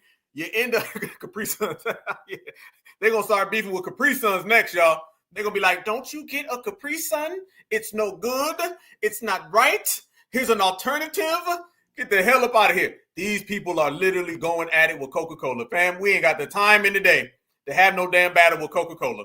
And trust me, they're not going to stop drinking Coca-Cola. They're going to be out there hitting the Coca-Cola right now. They're probably out there mixing Coca-Cola and tequila. All right. But I'm telling you, what is irony, y'all, when you see Coca-Cola calling ICE? They like it nice and cold. It's a cold world when Coca-Cola calls ICE. But that ain't all goddamn problem. Never, not at all. No. Check this out too, y'all. People are out there calling ICE left and right. And the American public is cool with it. Again, y'all, Every single thing that they want us to not like, we cool with. Every single thing that they trying to get us to stop, we don't give a damn. All of these black-faced Democrats, we don't give a damn about none of them. They all smuts. We don't care. Yeah, checkmate. We don't give a damn about none of these people and none of their policies. That's on them. Only thing we focus on is getting to the money, getting to the bag. And apparently a lot of Americans are saying the same exact thing. Check this out. People out here calling up ICE, and people are happy that ICE is showing up, rounding people up. Raiding the neighbors. And there's no way that they can spin this because this is the will of the people, and the people have spoken. No fucking way. Hell yeah, yo. I love it, dude. I love it. I'm loving it. It's ICE. It is. Dude, I fucking love it. Thank God. I've been waiting for this. Holy shit. Do they really? I saw the lights and I'm like, yo, no fucking way is it ICE. Look at it, man. They got Brad in there. Brad in there said, dude, it's so lovely, bro. Man, it's so amazingly awesome, man. This is not bogus. We're so in here right now, dude. ISIS came to save the day. You see, they all support it. How the Democrats gonna spin this? Because FBA damn sure ain't gonna come back and say, no, we got your back. No, remember, this is the era of everybody got to hold their own. So they got to hold their own. No, go ahead. Everybody's happy. Dude is sitting there saying, ISIS here, bro. I should go give them some Coca-Cola. Brad want to run into his refrigerator and go bring ICE some Coca-Cola. They got Brad, Chad, and Coca-Cola against them. Ain't no way in hell the migrants gonna get past this. Holy fuck. Hell yeah, brother. Good for you. Hell yeah, brother. Good for you, dude. I know Jorge lives in that third story right there behind that window. Hell yeah, brother. Good for you. Be warm out there, okay? Holy shit, they stopped the whole bus. Oh my God. There it is. That's what the American people want. That's what the American people get. And there's nobody or anything that's going to turn us around for being on that business. And this is what it's all about, y'all. Everybody understands that what foundational Black Americans want, foundational Black Americans get, all right? Message delivered, message received. Mission accomplished. We said we was going to stand on principle. We said we was going to stand on business. We said we was going to cancel the Democrats. That goes from the plantation to every single one of they losers, and they're all done. We also said that all these other groups who were going to come over here and think that they were going to be elevated above us and disrespect us and insult us, we said that they was going to go home. We did a lot of this by sitting on the couch during the election. We did a lot of this just by day-to-day putting in work. But when you combine all that, oh man, we're moving in fashion, y'all. We're moving in serious fashion. And there's nothing right now that can stop it. The wheels are rolling. Nobody's going to pull back. This immigration process, this ain't going to stop. You're only going to see more and more and more. And you're already seeing the numbers. They're saying that they're just going to stop picking a certain amount. And they're saying everybody's going home. Good.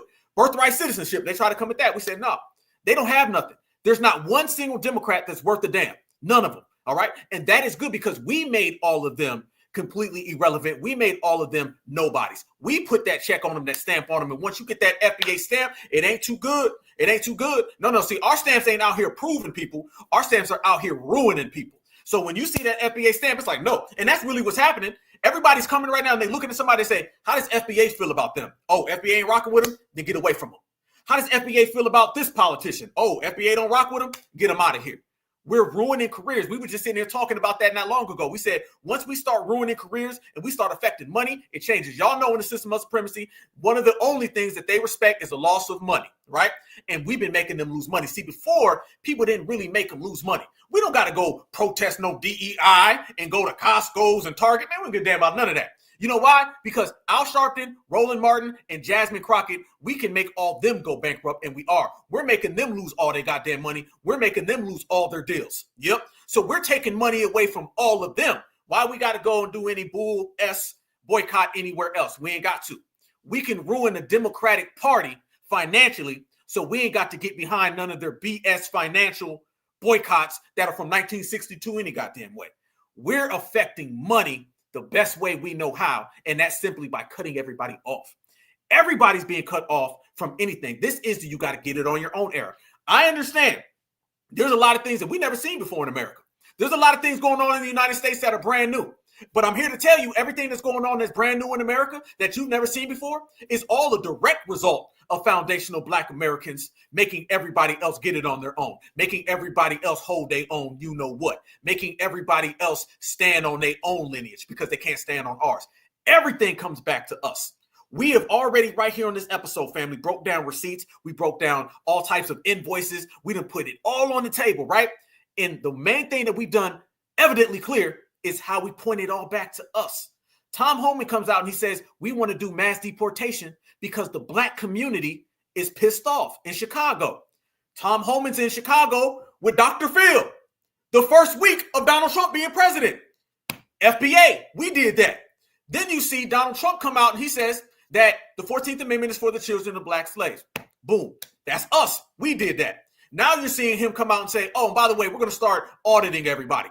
We did that. We were the ones talking about how Al Sharpton got a kickback. Roland Martin got a kickback. Now everybody else is getting caught out for their kickbacks. Y'all weren't going to do that until we did it. Let's stop playing these games, y'all. They weren't going to do a damn thing until FBA did. Not at all. Oh, by the way, let me add another to that list. Brandon Johnson. It was Black Americans saying Brandon Johnson lock him up because he's putting all these immigrants above us. Now they're talking about suing him and they're talking about putting him in handcuffs. Come on, y'all. Eric Adams got him a year ago. You name him, FBA to go ahead and put him out. Checkmate. That's what FBA's been doing. We've been taking everybody out because we've been standing on business and we've been moving on code. This is the era and this is the generation of no games played.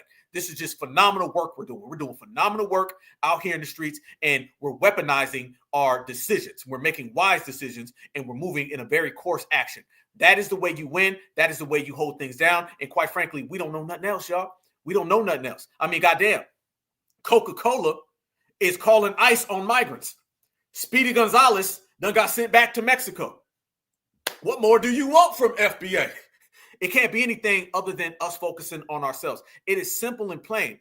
It should have never took this long. This shouldn't even be a big deal, but it is a big deal because people are out here playing years ago and they weren't really standing on what they needed to stand on. Now they're getting a dose of reality. Reality has came crashing down on everyone. And that reality shows without a shadow of a doubt. When FBA is focused and FBA does for self, nobody can move and we take no losses. So you're seeing right now, everybody talking about ICE is coming, ICE is coming, ICE is coming. We've been the main ones out here saying, come on, ICE, come to these cities, these towns. You see that they're talking about Kamala Harris ain't nothing. She got to go, get her out the paint. And now you got them folks out here talking about all types of delineation. You got these people cutting off all them tethers. I mean, damn. This is a certified foundational Black American era, an era unlike any era before. And I don't believe there'll be another one. This is why I'm always saying, as we move through this cycle and we push through this process, y'all, there is nothing better than just winning and making these victories come in style, right? We ain't just winning just to win. We out here winning and getting it in. There's a big difference. Tom Homan has been making his rounds, and watch every time you see Mr. Tom Homan now, Tom Homan seems a little more agitated, and that's a good thing because he knows he's coming after these people. Fair use. A goal of 1,500 arrests per day. Are you hitting that? Is there pressure to reach that goal, to get the numbers up? I don't have a quote. I don't have a goal. I want to arrest as many as we can arrest. So there's no word from the White House, we need more numbers. I have set no quota out there, but I've told ICE, I have asked a question this morning, are you happy with the number of ICE arrests? No, I'm not. We need to do more. We got over 700,000 illegal aliens in this country with a criminal conviction. So 500 a day? No, it's not good enough. We need 500 a day is not good enough. We need more. Let me ask y'all a question. Are y'all cool with more than 500 a day? I am. As far as I'm concerned, it could be 1 million a day. As far as I'm concerned, it could be every goddamn body. Anytime. Who gives a damn? That's what I'm cool with. So you see, the American public, they getting behind it. The American public is standing on business. He's out here saying, I don't give a damn. I want as many as possible. Let me ask you about the numbers. It's been reported that you've got a goal of 1,500 arrests per day. Are you hitting that? Is there pressure to reach that goal, to get the numbers up? I don't have a quote. I don't have a goal. I want to arrest as many as we can arrest. So there's no word from the White House, we need more numbers. I have sent no quota out there, but I've told ICE, I have asked a question this morning, are you happy with the number of ICE arrests? No, I'm not. We need to do more. We got over 700,000 illegal aliens in this country with a criminal conviction. So 500 a day? No, it's not good enough. We need 500 a day is not good enough. They're taking thousands a week. Y'all all with it. Y'all saying, let's go. Y'all saying, let's get it. It don't matter how. This is what I'm saying. There's no cap to it, fam. It's a beautiful day. There's no cap to what we're doing. There's no limit to what we're creating. Foundational Black Americans are watching every single one of these people who were hating on us get sent home. We ain't got a cape. Think about it. They're doing 500, 600 a day. They say they want to do 700, 800 a day. Eventually, it's going to be 1K, 2K, 3K. And then eventually after that, it's going to be just anybody. And we ain't doing nothing. You're talking about 1,000 migrants a day that are getting deported and sent back home and not one FBA cape. We winning. You're talking about millions of dollars of Democrats that have been stuck in slush funds and kickbacks, and FBA ain't got one cape. We're winning. These people are all going home. Democrats are crashing all the way out. We got the most political power that we've ever had, and we're just out here laughing at everybody. You want to know the true testament of when foundational Black Americans are winning is when foundational Black Americans are getting to the money and laughing. We get into the money and we laugh every goddamn broadcast right here on the Black Alpha Network. So yeah, we put in real work and we're watching everybody else fold. The only time we come up in the news is when foundational Black Americans is winning. We ain't out here taking no losses. We dishing them out. There's a big, big, big, big difference. Fam, it went from bad to worse for the Democratic Party. This is why right now everyone's literally laughing at them. They're in the streets having these fake protests. Nobody gives a damn. And then on top of that, they're out here saying, oh yeah, all of those people that were trying to elevate themselves above Black Americans, yeah, y'all going home.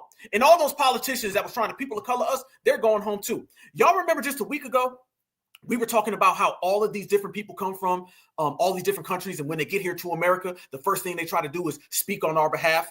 What's that lady's name? We talked about her, the Somalian lady. Is it Omar? Something Omar, right? From Minnesota, right? Remember she was coming out here talking about harboring all of these fugitives? Remember now, we were the first ones who said, if you have a sanctuary city that is harboring a fugitive and aiding and abetting. That's what FBA said first, right? Okay. We were the ones who said people like Brandon Johnson that elevate these people and get in the way of ICE, that is a crime. Now think about it. In a mere 2 weeks, aiding and abetting has been put on the table, and harboring fugitives and getting in the way of ICE has been laid on the table as well. Yes, okay, that was her. Okay, remember she was coming out telling everybody avoid ICE and all that? And let me say this, by the way. Remember all those teachers that said that they was going to get in the way of ICE? Remember that? I bet you ain't seen none of that in the last few days. You ain't seen none of that, have you? How many videos have you seen the teachers saying that they did do it? I've seen a couple of them saying that they would do it. See, what you would do and what you have done are two different things. I ain't seen none of them. Y'all notice that went away real quick. You know why? It's because Tom Homan, ICE, and the federal government, the Donald Trump administration said, you go ahead and you interfere with an ICE agent to protect a child and watch what happens to you.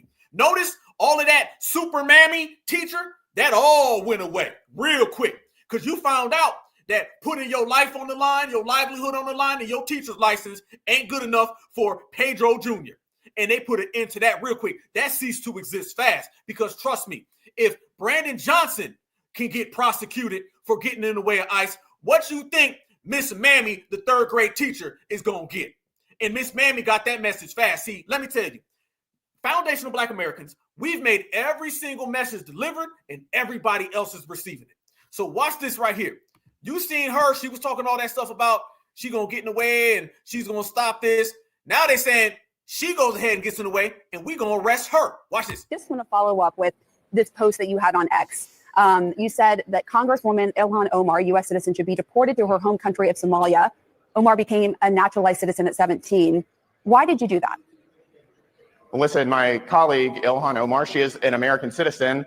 She is a member of the House of Representatives. I didn't call for her to be deported, but I did say that America would be better off were she deported.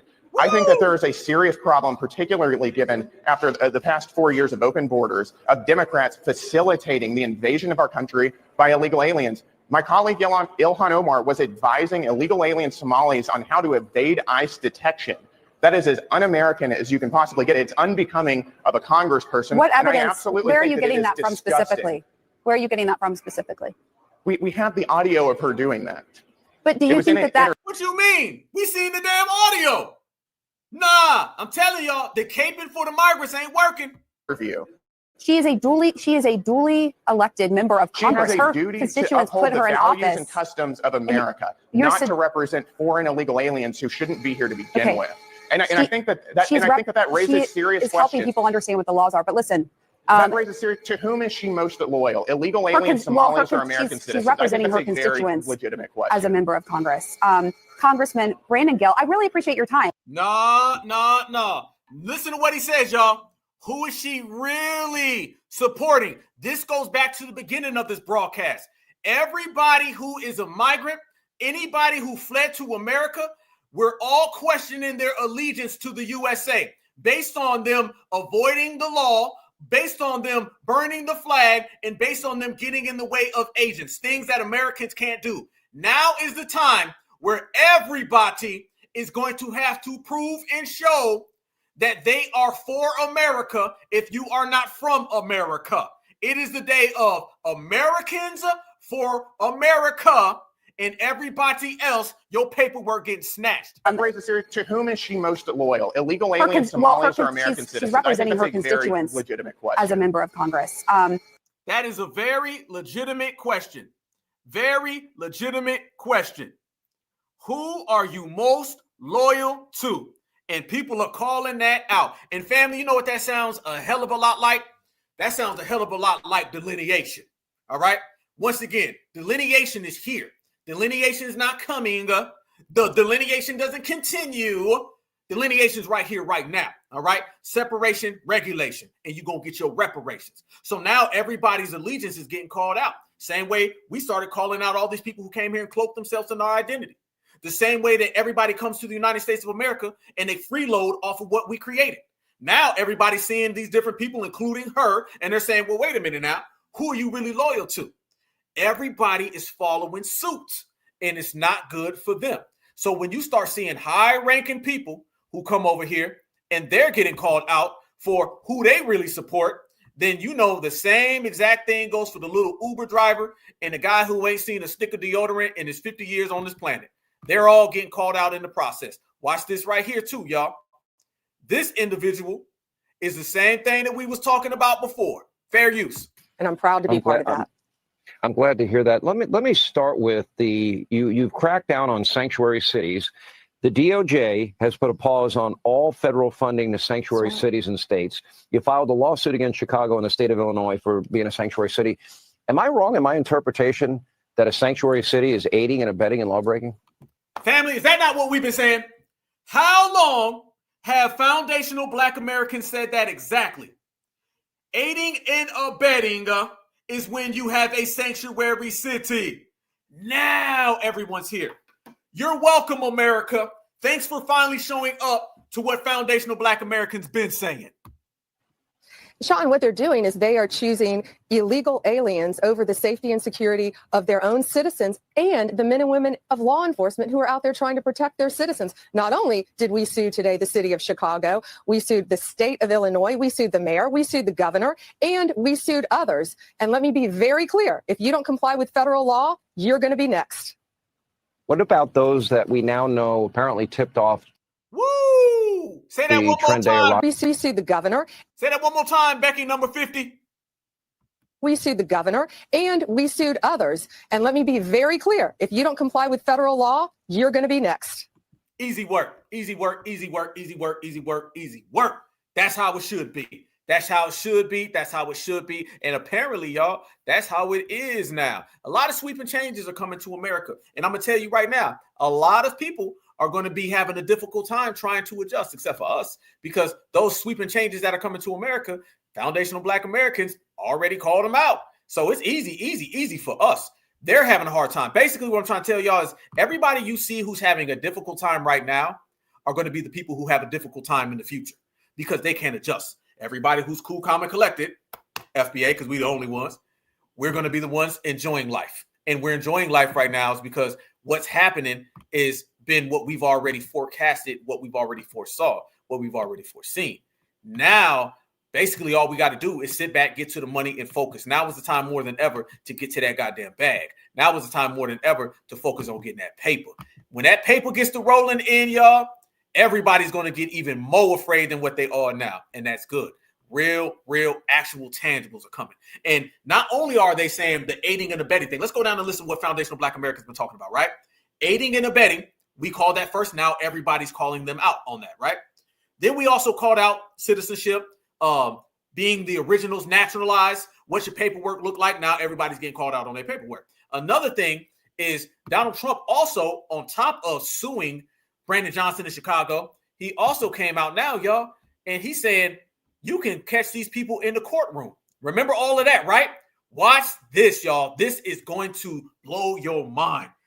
Quietly, the Donald Trump administration won an actual law, a case, and it is that you can catch these people in a courtroom, meaning Pedro is illegal. Pedro goes to court. You can arrest him in the damn courtroom. Easy work. News, President Trump signed an order saying that ICE could operate in the courts now. And what's happened is one of our immigration judges in Atlanta has also signed an order inviting ICE into the immigration courts to allow them to operate within the immigration courts. So that may become a problem. We've not seen it yet, but we do expect that in the near future, we're going to see ICE agents actually in the immigration court. You should be very careful if you're going to immigration court. Do not go without an attorney. And if you're accompanying someone and you do not have status, you should be very careful. And also some breaking news, President Trump signed an order. Further. So ICE is now taking people into custody after appearing in court for minor traffic violations. That's right. In a video posted to YouTube, an individual in, I think, Ogden County, Utah, was appearing for his traffic violation in which the prosecutors were not seeking any detention or jail time when a judge had to stop the proceeding. And he said and informed the individual that ICE had appeared at the courthouse and that ICE was going to be taking him into custody and that he was ordered not to leave the courthouse. In the clip, the judge seemed surprised and even expressed that it was not his desire to remand him into custody. Neither was it the prosecutors. So for all of you applauding this, keep in mind this is going to just be a deterrent. People are going to stop showing up for their courts if there is for the people applauding it, add me to the list. I'm in the front row. I'm applauding and I got popcorn. Yes, and damn indeed. And she's trying to say that's just going to be a deterrent and they're not going to show up to their court dates. They don't show up to their court dates now. And guess what happens if you don't show up to your court date? Then Tom Homan is going to fine you and Tom Homan is going to arrest you. So one way or another, you're going to get caught. Becky, number 330. I know what you're trying to do, but Becky, number 330, it ain't going to work. So all you need to do is be quiet, watch Julio get arrested, and watch Foundational Black Americans applaud the whole damn thing. Too easy. Again. It seems like everything's just too easy right now, man. We getting it in, y'all, because y'all know we build for it. See, these other people break down. These other people are just soft. Let's be real, y'all. Foundational Black Americans, the people who get it out the mud, the people who are loyal to the soil, that makes you strong. There's a strength that comes with that. When people are all broke down, they don't really know what to do. They don't know where to go. They don't know how things function. Those are the ones that always run and hide. Basically, y'all, FBA is operating on a different plane, and that plane that we're operating on is levels above everybody. Everybody is watching us shine. And speaking of watching us shine, y'all, you seen what we were talking about that border. And we were talking about how things are getting real at that border. And everybody's out here trying to basically get Foundational Black Americans to put a cape on and stop it from happening. I bet that will not go down that way because we are in complete support of that. Look at this, fam. You think they're going down to that border for play? No, no, no. Watch this, y'all. The army is there. 9:30 Tuesday morning, 250 Mexican National Guard troops arrived in Tijuana. This video from our reporting partners, Televisa. A few hours later, afternoon, another plane with another 250 military personnel. Their arrival at Air Force Base number 12 in Tijuana. Remember Donald Trump said that they was going to have to start forcing the border? So we have our troops there, and now their troops are there to back up our troops. So it seems like Mexico and their president got on board real fast, didn't they? For all them people saying, well, they ain't going to do nothing, and lightweight defending Mexico against us. Now look, their army is there, and they're to enforce the border, and our military is there. Tijuana, a base just south of the border between the two U.S. ports of entry. If they want to play the game, I don't mind. We can play the game all they want. The troops' arrival comes just a day after President Trump announced a pause to the 25% tariffs on Mexico. Just before 9:30 Tuesday morning, 250 Mexican National Guard troops arrived in. This morning, the first 1,500 U.S. troops are arriving at the southern border as President Donald Trump launches his long-promised crackdown on immigration. The active duty Army soldiers and Marines deployed to address what Trump declared is a national emergency. The Pentagon says the troops include military police units, combat engineers, and intelligence specialists who will aid with detection and monitoring. The military will also help construct new barriers along the border and provide air power for deportations. A senior defense official saying, "This is just the start. We are anticipating many further missions." President. This morning, the first. Damn. Looks like it done got even more packed at that border. So you got both sides. And Trump said it best. You want to play the game? We're going to play the game. We're going to play the game. That is what they feared, y'all. They feared that more than anything. So he got them playing the game, and he got all these other people playing the game. They understand what it is. And let me tell you something, and I've been saying this for the longest time. and I'm going to say this right now. What Donald Trump is to foundational Black Americans, I'm going to tell you what it is, because they be coming out, they be like, man, you support Donald Trump. You support the Republicans. Let me tell you what he is. Donald Trump is the chess piece commander-in-chief, meaning we use Donald Trump as a chess piece. We use everybody other than a foundational Black American as a chess piece, meaning if it works for us, then we will utilize it. If we use this against that, supremacy against supremacy, we will benefit our own selves. So Donald Trump, we've weaponized and we've used him as a chess piece against the Democratic Party. And that's why the Democrats don't like it. They can try to put any jacket they want on us. Y'all know they do that anytime, and we just completely keep pushing that away. In real life, real reality is we've been out here using Donald Trump's policies and his mass immigration, deportations. We've been using that to our benefit. And the fact that we're using that to our benefit, man, oh man, they don't like that. So remember that, y'all. Anytime they come up, because they be trying to do that, they call my brother Tariq. They say, you don't say nothing bad about Donald Trump. We call out whenever Donald Trump has a policy that's anti-FBA. But remember, y'all, he don't have too many anti-FBA policies. Name one. We know that. Notice that, family. When we started talking about Joe Biden, I said, I'll point to you policies Joe Biden's made against FBA. Tell me the policy that Donald Trump has had against FBA. Remember, when we're going back to the original, go back to when he was the president from 2016 to 2020. Tell me the anti-FBA policy that he had. Now, I'll tell you the anti-FBA policies that Joe Biden had for the last 4 years and for the last 40 years of his life. You can't name one. Name me the anti-FBA policy, because when Donald Trump was president the first time, what did we say? We said he came down on all the people of color. He didn't come down on us. All the people who caught smoke during Donald Trump's presidency were the people of color. 2 weeks in to Donald Trump's presidency, this time, the second time, it's the people of color. So basically, we were right then and we're right now. They try to make us look like he was doing all these things and he had all these Black policies. And we simply said, tell me the anti-Black American policy that Donald Trump had against us in his first term. We'll wait. It's been 8 years later, and I still ain't heard nobody answer that question. Democrats do what they always do when you check them. They put their head down and they walk away. Because they told us that Donald Trump was going to put us in shackles and slavery. None of that happened. But then we watched Joe Biden have every single Julio Romero come to this country, give them all types of benefits, uplift and elevate them above us, and they acted like none of that happened, and they were on mute mode. Donald Trump's president again, and Julio Romero, their asses are going home. And it has all happened in 2 weeks. The best indicator of future behavior is past behavior. Past behavior, Donald Trump's first term, he didn't come after FBA. He came after the Black and browns. He came after the minorities. He came after the people of color.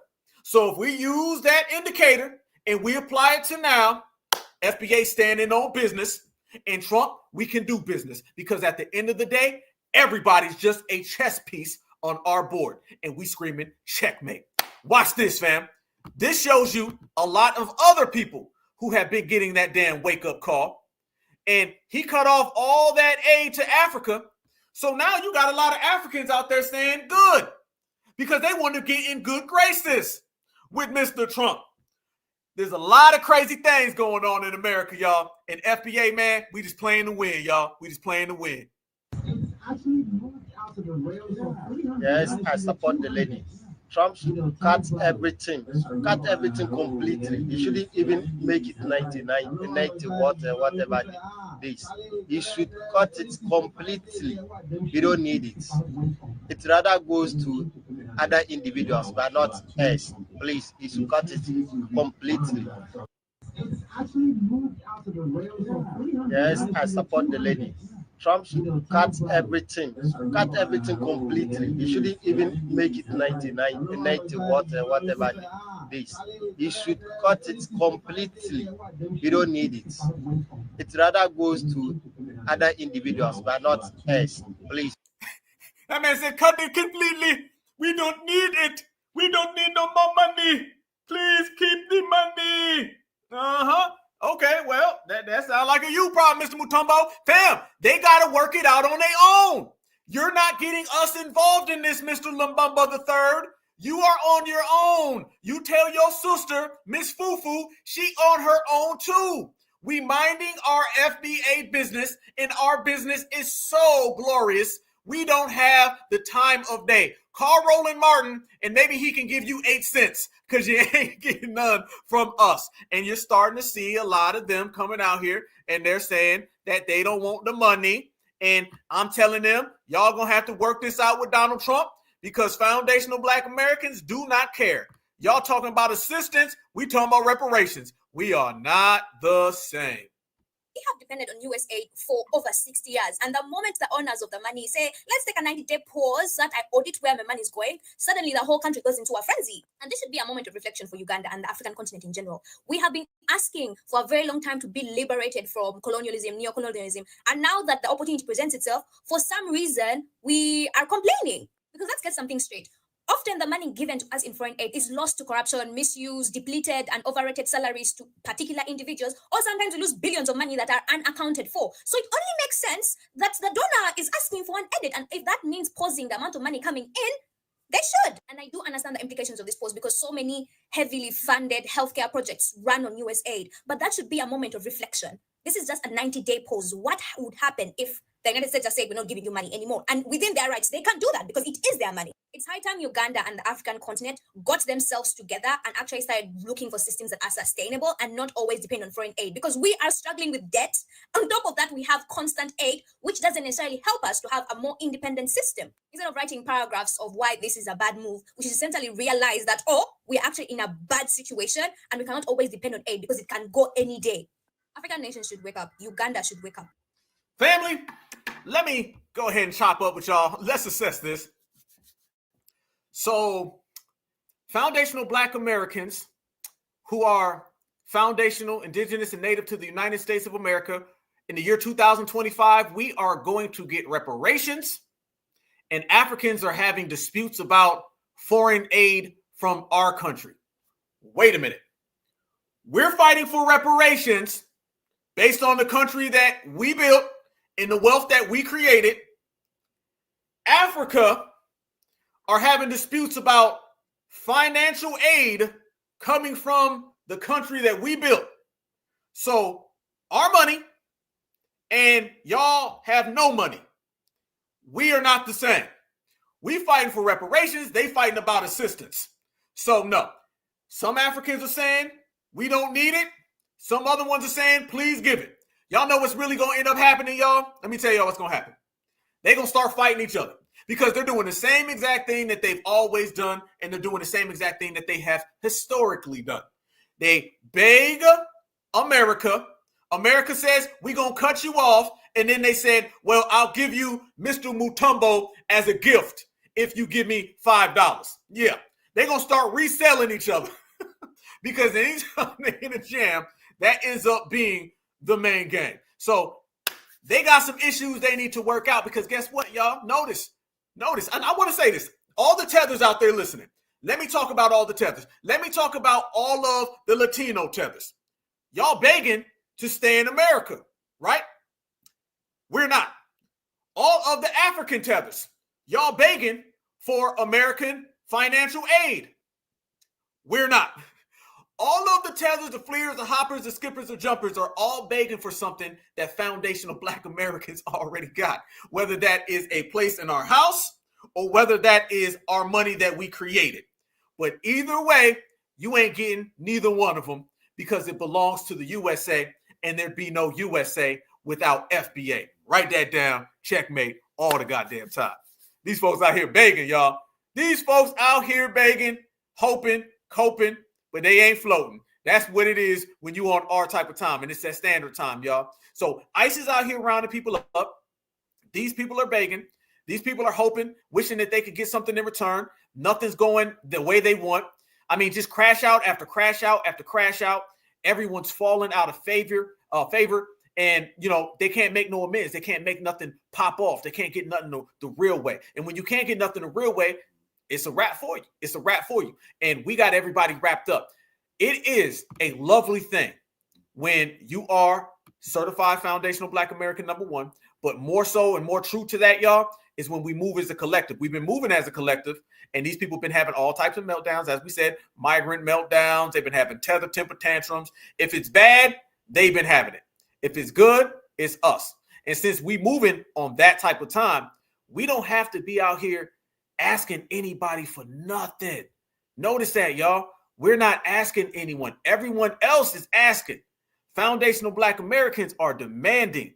So if you see clearly and you really watch and you observe what's going on, we are the force that's making America move. We're the force that's making everybody fall out or whatever it is they're doing, because you can call it begging, whatever. But when you see that right there, y'all, that right there is a prime indicator of how this country feels about the Democrats. FBA did that. That's all because of foundationals, y'all. That's all because of foundationals. They can't take no credit for that. That's all FBA all the day. But we have put them in a position to where they're begging, and I want y'all to look at that chart right there. This is what's going on over there in Africa, y'all. Look at based on aid that people have received, and look at the growth of Africa. What you see highlighted in the light gray is basically the financial aid that has been received, basically. And what you see in the black is the growth. So look how much Africa has received and look how little they've grown. You see that right there, y'all? You see that? This is why we say these folks ain't nothing like us. This is why we say these people ain't on our level. This is why we say these people ain't on our time. Because of that right there. That is easily people who are failing in every aspect and they cannot even move up. And when you were talking about the aid from 2017 forward right here, y'all, this is the chart examining where these people are getting the money from. All those dots that we were talking about are being connected. Look at all those dots going back to America, meaning these people are trying to get American money and you're receiving all of that, but you're not elevating yourself in the process. So maybe they need to pick themselves up by the bootstraps. Maybe they need to help themselves. Pick yourself up by the Joloff straps. Pick yourself up by the foo-foo straps. And either way, just get up and do something with your life, because that is not sustainable, and that damn sure is not sustainable, and nothing they're doing is sustainable to make any type of progress. They are going down the same place that they've always been. International beggars, and they're internationally begging, and they want deep down inside FBA to put the cape on and to come save them, but we are not interested at all in any of that, because we're moving the way we choose to move, and we're moving the way we want to move. I'm going to show y'all this as well. Speaking of us moving the way we want to move, this shows you how foundational Black Americans are so certified and so thorough. I want y'all to really pop your collar, because as everybody else is fighting and crying and begging, We are over here minding our own damn business.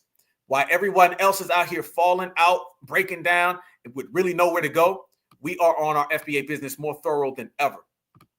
We have shown the world the blueprint of what it's like when we move in the way that we choose to move and when we move the way we want to move. And that's a big difference between, like I said, the past and the present.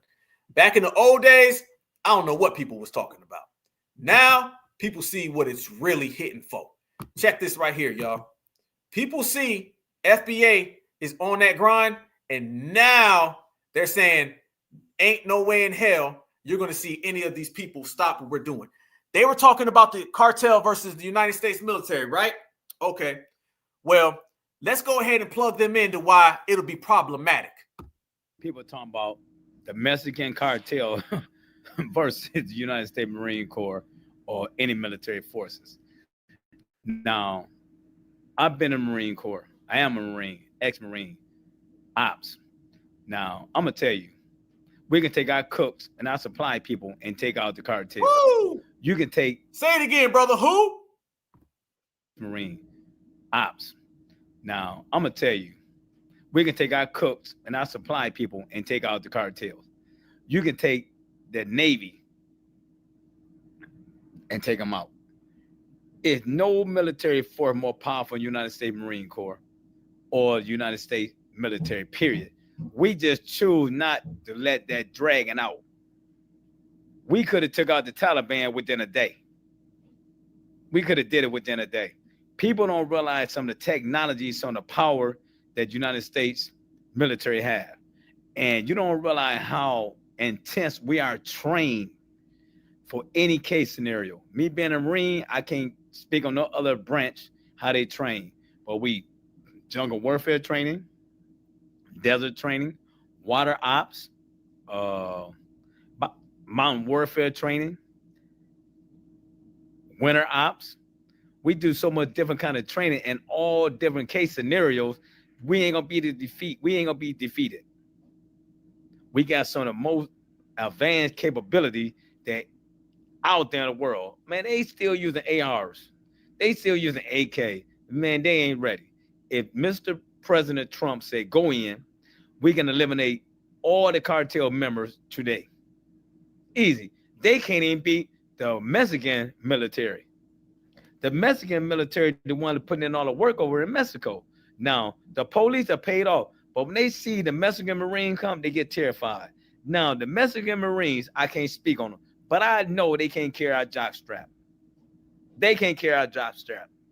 So if you send the United States Marine Corps in to get anybody in any country, and we got to go toe to toe, it's over. We're going to win.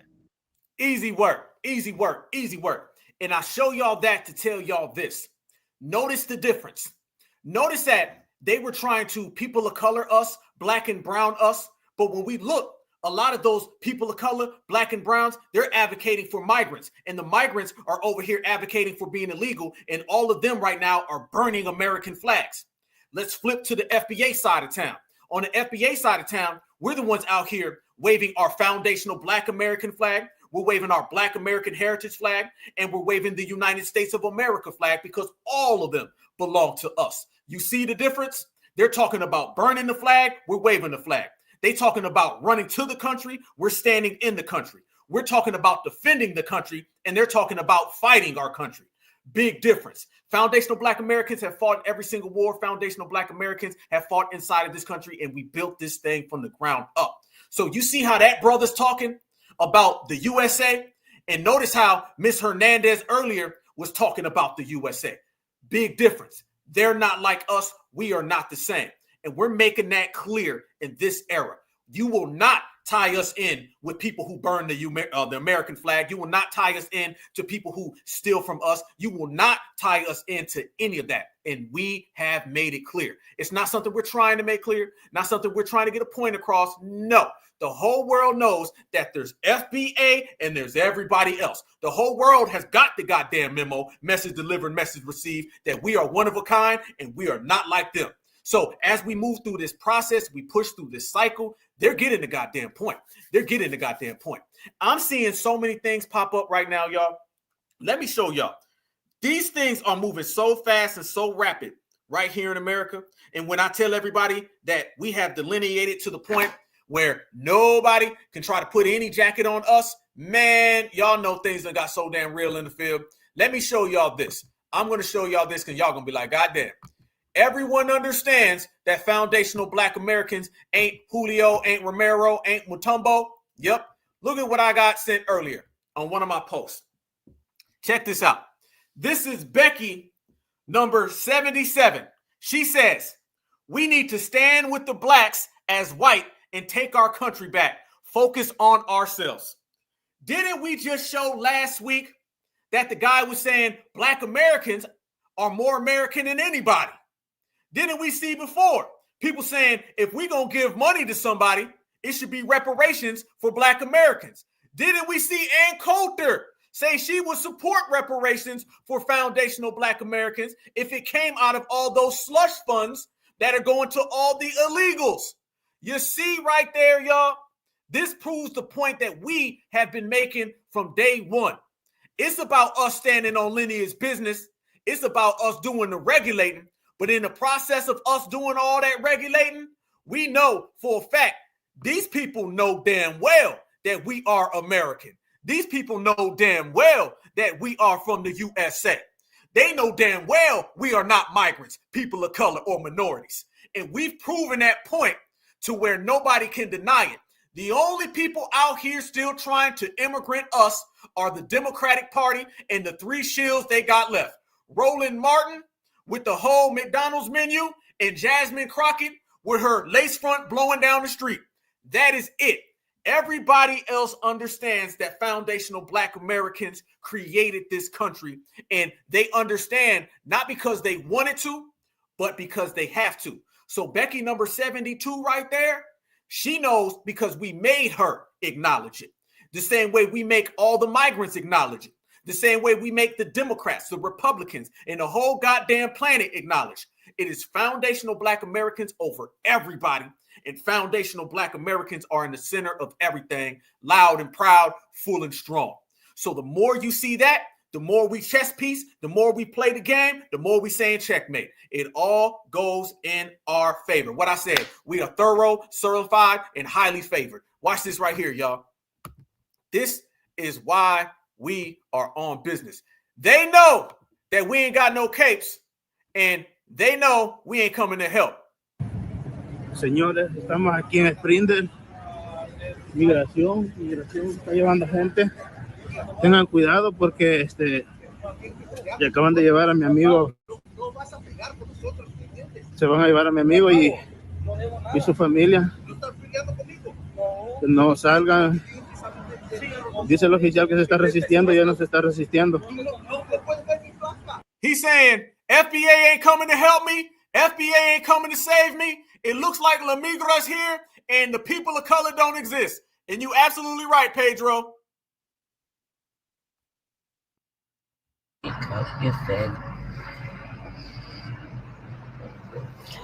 Border Patrol. For you guys to see Border Patrol stop this car, and there's one, and those are the undercovers on them. Okay. Those two SUVs.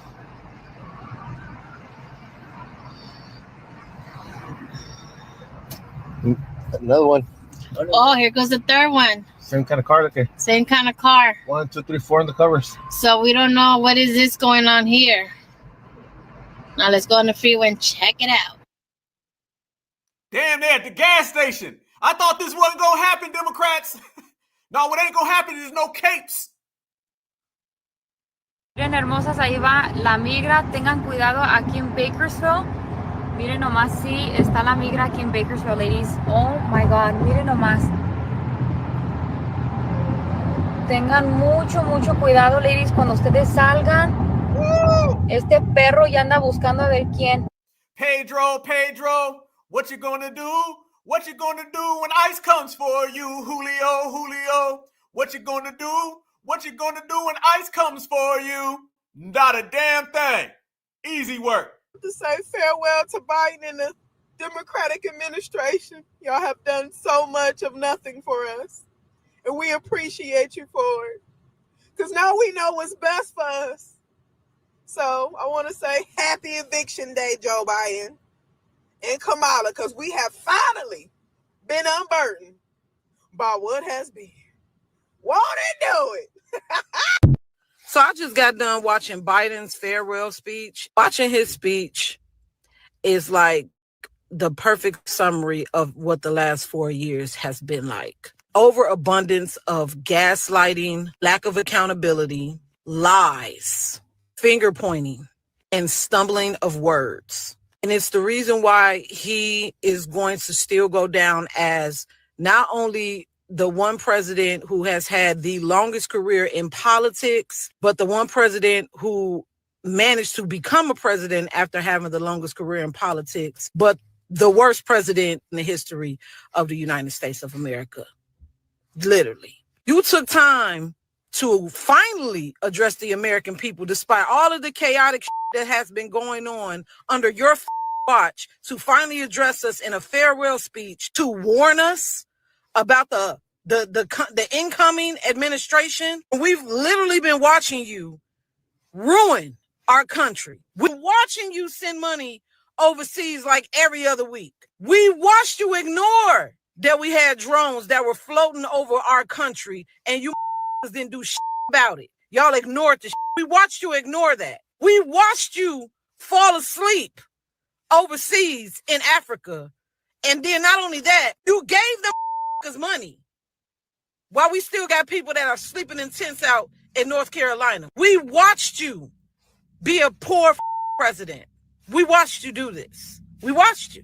We watched you lie and say that you were going to do a peaceful transition of power. Meanwhile, shortly after that, you just completely just dropped the ball on everything that you said. You just been frivolously spending money and doing whatever the you wanted to do. So we watched you do that. We watched you do that. You could sit here and say that the reason why there's cease and fire is because you said that. I've been trying to do that for months. My president helped that out. You need to be saying thank you to him. That administration has caused more division, more chaos, more mental issues, more job loss, more homelessness, more frustration, more anger, more suicide. There has been more school shootings in our country under this administration. I'm going to go to sleep well at night knowing that I did not vote for you. Not only the first time, but I didn't vote for your cackling hen of a vice president either. Easy work. Tell it how it is. Certified sister. Ain't nothing like it, y'all. Nothing like it. That's what I'm talking about. That's been the last 4 years, and the Democratic plantation is completely crippled, and we were there to watch it be crippled because we made it happen, and now, family, we seeing the ashes. On election day was the demolition, and today is walking on them damn ashes. That's why they falling out. That's why they crashing out. That's why they begging. That's why they want money, donations, but they ain't getting the damn thing but this G-check certified all the damn time. You know how it go. Now, as we move, we win. As we proceed, we win. As we just show up, we win because we come in this style and we coming together. And we coming flawless. We are thorough, certified, and highly favored. And ain't nobody above this FBA lineage, heritage, and culture. So we've been G-checking, running everybody out the paint. Any blackface Democrat, any smut show up, get G-checked, be on your way, because this is our house and it will always be the home of certified foundational Black Americans. And it will always be the people that you can't fuck with. Easy work.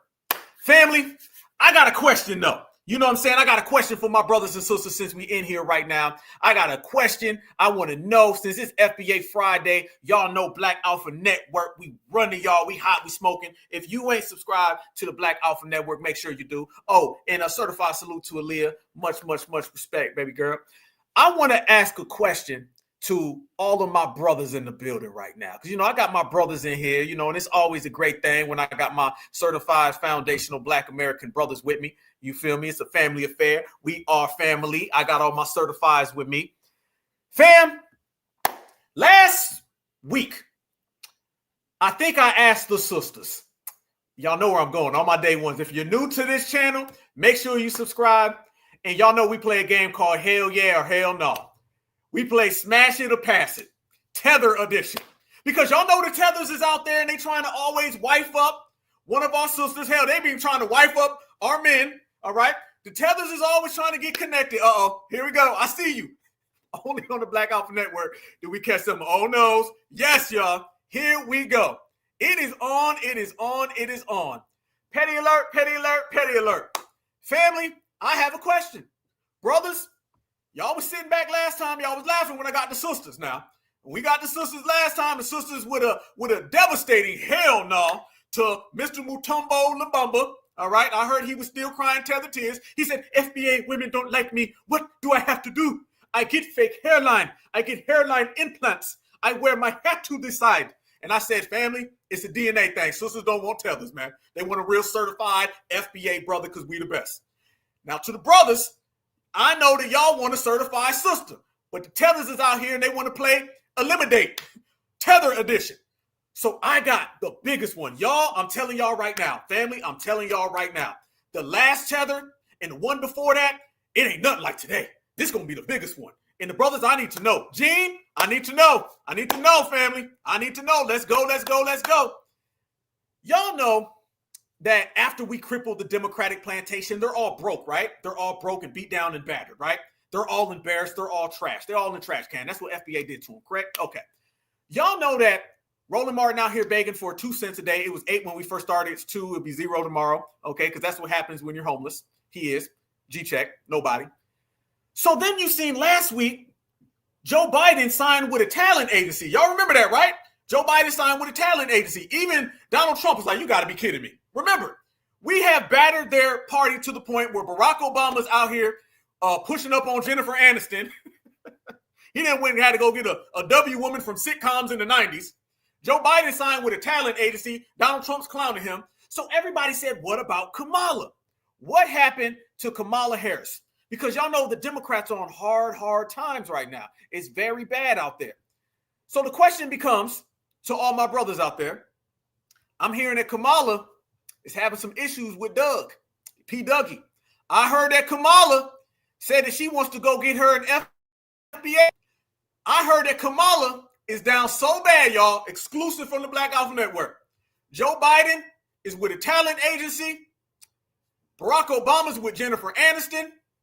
And I heard that Kamala Harris started an OnlyFans page. And unfortunately, having to be the bearer of this, I want to show y'all, we got some exclusive photos. And she said she wants an FBA brother. So here we go. Let's go to work.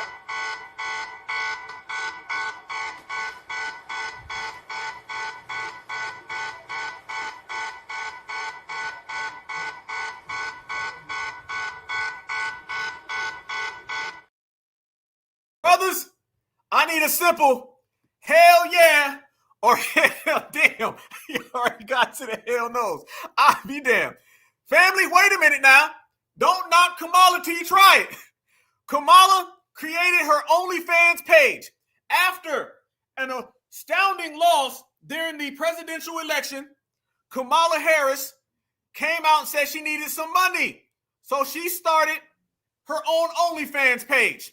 And she's got some very revealing photos. She's charging $4,000 just to get an FBA brother. Kamala, I heard, was out there tooting it up for the camera. And we got some very disturbing photographs of this. She said, don't you wish your girlfriend's collard greens were dirty like hers? Kamala said, it ain't a party until you got a collard green Kamala party.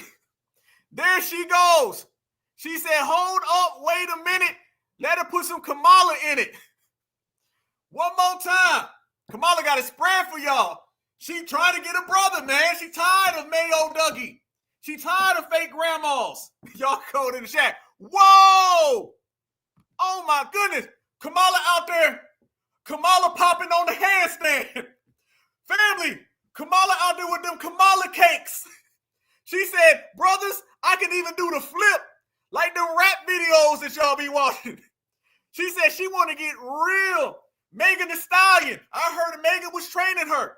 She's going to Glorilla. She said she's trying to catch a brother. She got them cakes, y'all. Them Kamala cakes. And she said she trying to get a brother right here, right now. She doing the flip. She said it must be your collard greens because it ain't your face. She said you need a Kamala drill. She want to be your Kamala drill, y'all. I told you. She started her OnlyFans, man. Kamala hitting that goddamn pole for y'all. And all them hell knows I'm seeing in the chat, that's what you give her in return? She done took about 6 months to learn that. She done did a backflip, got it twisted, spread, tooted up. And y'all not gonna give her no credit? All them hell knows? Damn, FBA brothers is cold. Kamala, they ain't feeling you. But let's see if this picture right here can change her mind. OnlyFans Kamala. Here we go. Let's see what else she got. Is she gonna do some more popping on the handstand? Kamala said she do it upside down and around town. What else you got, Kamala? What else do you got? Whoa! She said she can do a twist and a twirl. She said this right here is the Kamala twirl. She can spin it, twist it. Yeah, Kamala got a BBL.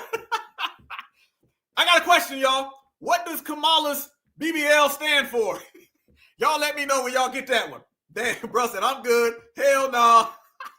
Hoes to the polls. Yeah. Hoes to the polls. Damn. We in here think we got 1.9. Kamala said, show them Kamala cakes. Yeah, she Punjabi pole dancing. I see you, Black Truth. She said she done downed a bottle of vodka. Now she on it. What you say, Roland ate the cake? I bet he did too. I bet he did. I bet he did. Kamala hitting that damn pole like a pro. Uh-huh. Kamala here. She said, real Kamalas get down on the floor. On the floor. Real Kamalas get down on the floor. Hold on now. Wait a minute. That ain't it. That ain't it. That ain't it. That ain't it.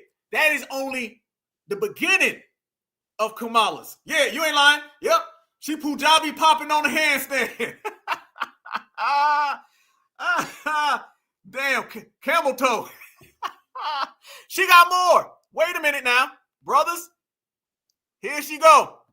Kamala said she getting racks on racks. She getting that tether money. She getting that tether money right there, y'all. Look at it. She counting that stack. Somebody paying, man. Somebody paying. What else you got, Kamala? Here we go. She said this is going to be it. These next pictures is going to save the day. What else you got? She counting that stack. She said she going to get to that paper. That's what she said. Uh-oh. She done pulled it out for the family. Hold up. Wait a minute. Kamala done pulled out the dress.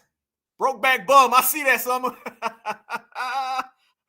You said Luke can have that. Botch bean bags. Cartel money.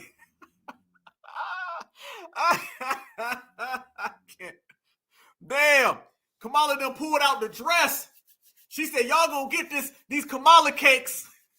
It's going down today. She said she loved the way she activated them hips and put that Kamala out. She got Dougie wanting this so bad he about to pass out. What else you got for the crowd, Kamala?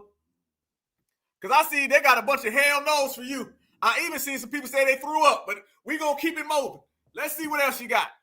Uh-oh, she hit the pole again. Oh, she look like she done got better. She done look like she done got better at the pole. Uh-huh. Damn. Oh, collard green. Well, I can't even say that one. Collard green, you know what? I know that's right. Too dusty. Hell yeah. Uh-oh. Here we go. She said she got a couple more for the fam. She said, she said the party ain't a party till Kamala step in it. She said she done took all that money. This is where the donation money went. It went into pole lessons. Uh-oh. Look at Kamala hitting the pole. She twisting, she turning. Damn, y'all cold. Damn, y'all cold in the chat. Whoa! She kicking the leg for y'all brothers, and y'all still saying hell no. Damn. Kamala kicking that goddamn leg so high. Look at that. Uh-huh. She said, come get some of them collard greens. She said, don't you wish your collard greens was musty like hers? She got that leg up. I'm wondering who's paying for that. You ain't lying. Joe Biden done paid. I bet Roland, you know Roland got the first subscription. Roland on there watching all this right now. Roland saying, I like the way she backs it up now. He said, Kamala, you look good when you back them collard greens up. You simple Simon.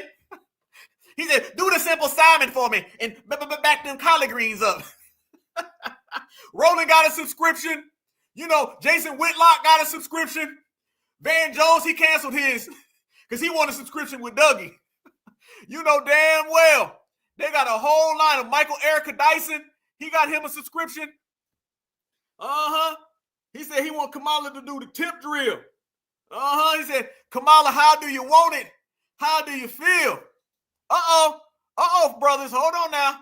Now she's starting to get a little sassy. Kamala said somebody gonna pay for this. Kamala on the track. She said she on the right track, but she on the wrong train. She trying to get in that FBA lane. Brother saying, hell no, I smell fish. Damn. It's popping through the damn phone, Kamala. You gonna have to step it up.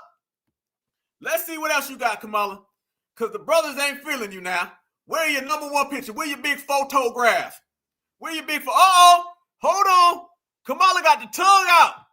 She said she trying to get some of that Action Jackson. There they go. Yeah, you better thank a union member. Oh, yeah, the union members. She said, you better thank a union member for these thighs, for these hips, for these collard greens. You better thank a union member for these Kamala cakes, for these kneecaps, for these fingernails. Damn, the union. She throwing that union member around. She throwing all that. Oh, there you go. Kamala cakes. There it is, brother. Do you want them Kamala cakes? She got them Kamala cakes for the brothers because she said y'all better than the others. Word to the mother. There it is. There it go. I asked them, Kamala, and my brother said, hell no. Certified. All right, y'all. It has been another amazing once we get to, roasting them, but it's been another amazing, one-of-a-kind Black Alpha Cash, y'all, on the Certified Friday night. A beautiful way to start our weekend, y'all. 2000s deep, 1.7 in here right now. We bubbling, we cooking, we shining, we grinding. Everybody, y'all code for the chat. Soon as I get off, I rewatch the episode and double check everything in the chat. I be seeing some things that I didn't even see when it was live. So everybody out there, you better be a part of the Certified Foundational Black American Society, y'all, because you might see some Kamala cakes. You never know, man. You might see some Mr. Mutombos and Mrs. Fufus, and they out here trying to wife our brothers and sisters up, but the answer always is a astonishing hell to the no, because we not like y'all. That's how it go, man. Shout out to Oakland. I see you, family. I see you. Oh, shout out to Ty Freeman, man. I bumped into him today. So shout out to you, brother. Shout out to everybody, man. Much respect. Petty alert in full effect. It's all good. It's all love, man. Y'all know I appreciate the family. Y'all know I appreciate, you know what I'm saying? Y'all know I appreciate everything that we got going up in here, man. Y'all have a great weekend. Try to recover from all of those damn photos, you know what I'm saying? Y'all know I had to do it, you know what I'm saying? I had to do it to y'all, man, because I seen the pictures, you know what I'm saying? So I said, if I'm going to be down bad and my eyes are going to be hurting, everybody's eyes got to be hurting. We're going to go through this together. We're going to get through the travesty together. We're going to get through all of that horrendous Kamala together, y'all. The same way we got through the election, we shall overcome, okay? And Kamala's done. So it's easy work like that, man. I can't wait to see you guys again on Tuesday, man. Y'all stay good. Y'all stay fresh. Make sure y'all smash the like button. Share this video if y'all can. It's going to be more petty alerts. It's going to be more roasting. It's going to be more facts. It's going to be more receipts, more intellect, more genuine, certified conversation. And it's just going to be more good, positive energy that we always bring right here on the Black Alpha Cast, man. I love every single one of y'all. I see y'all every day in the chat, man. I see every single thing that y'all put. Trust and believe. I don't miss nothing. Every single subscriber, every single viewer, I appreciate you with everything I love. Nothing goes missed. Nothing goes over my head. I make sure that I see y'all and I love y'all and I make sure that I acknowledge y'all, man, because this takes the whole collective and the whole unit, and there's literally nothing better than y'all. And I mean that. I don't give a damn about nobody else. I'm talking about y'all. There's nothing better than y'all. I live and I breathe to sit here and have these conversations and intellect and just share this positive energy, because I believe, y'all, the energy that we put in on this channel, we dedicate this to the whole foundational Black American lineage, and I promise y'all, There's something about this energy. Somebody hit me up the other day. Was like, man, I was going through some things, man. I watched your show, bro, and it got me through it. I remember somebody told me before that they had to bury a family member, and they was like, yo, Black, come with a good show tonight. And I literally think the energy that we all put out together, I'm talking about the roasting, I'm talking about the receipts, I'm talking about the facts, the conversations. I literally think, fam, we changed the world. I think we generate so much energy because energy created can never be displaced. I think that we literally have so much high vibrational frequencies, all of us together,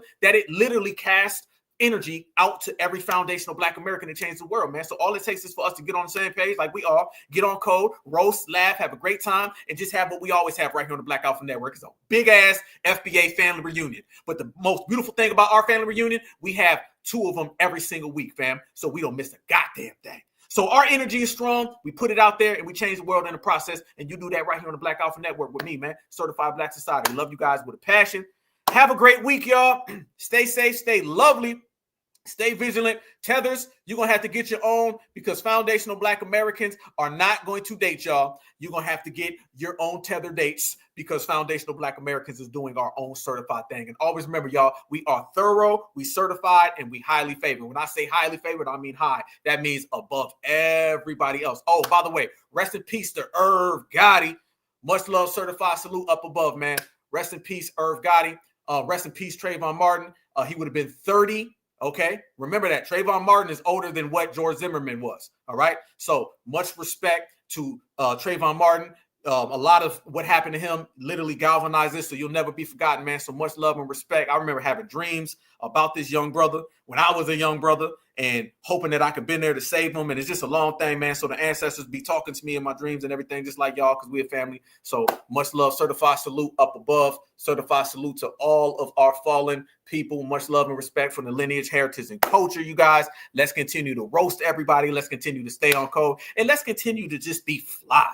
Because y'all know we the flyest people on the goddamn planet. Everybody want to look like us because when we step out, we show out, man. Feel me on that one. Y'all stay good. Y'all stay lovely. Y'all stay vigilant.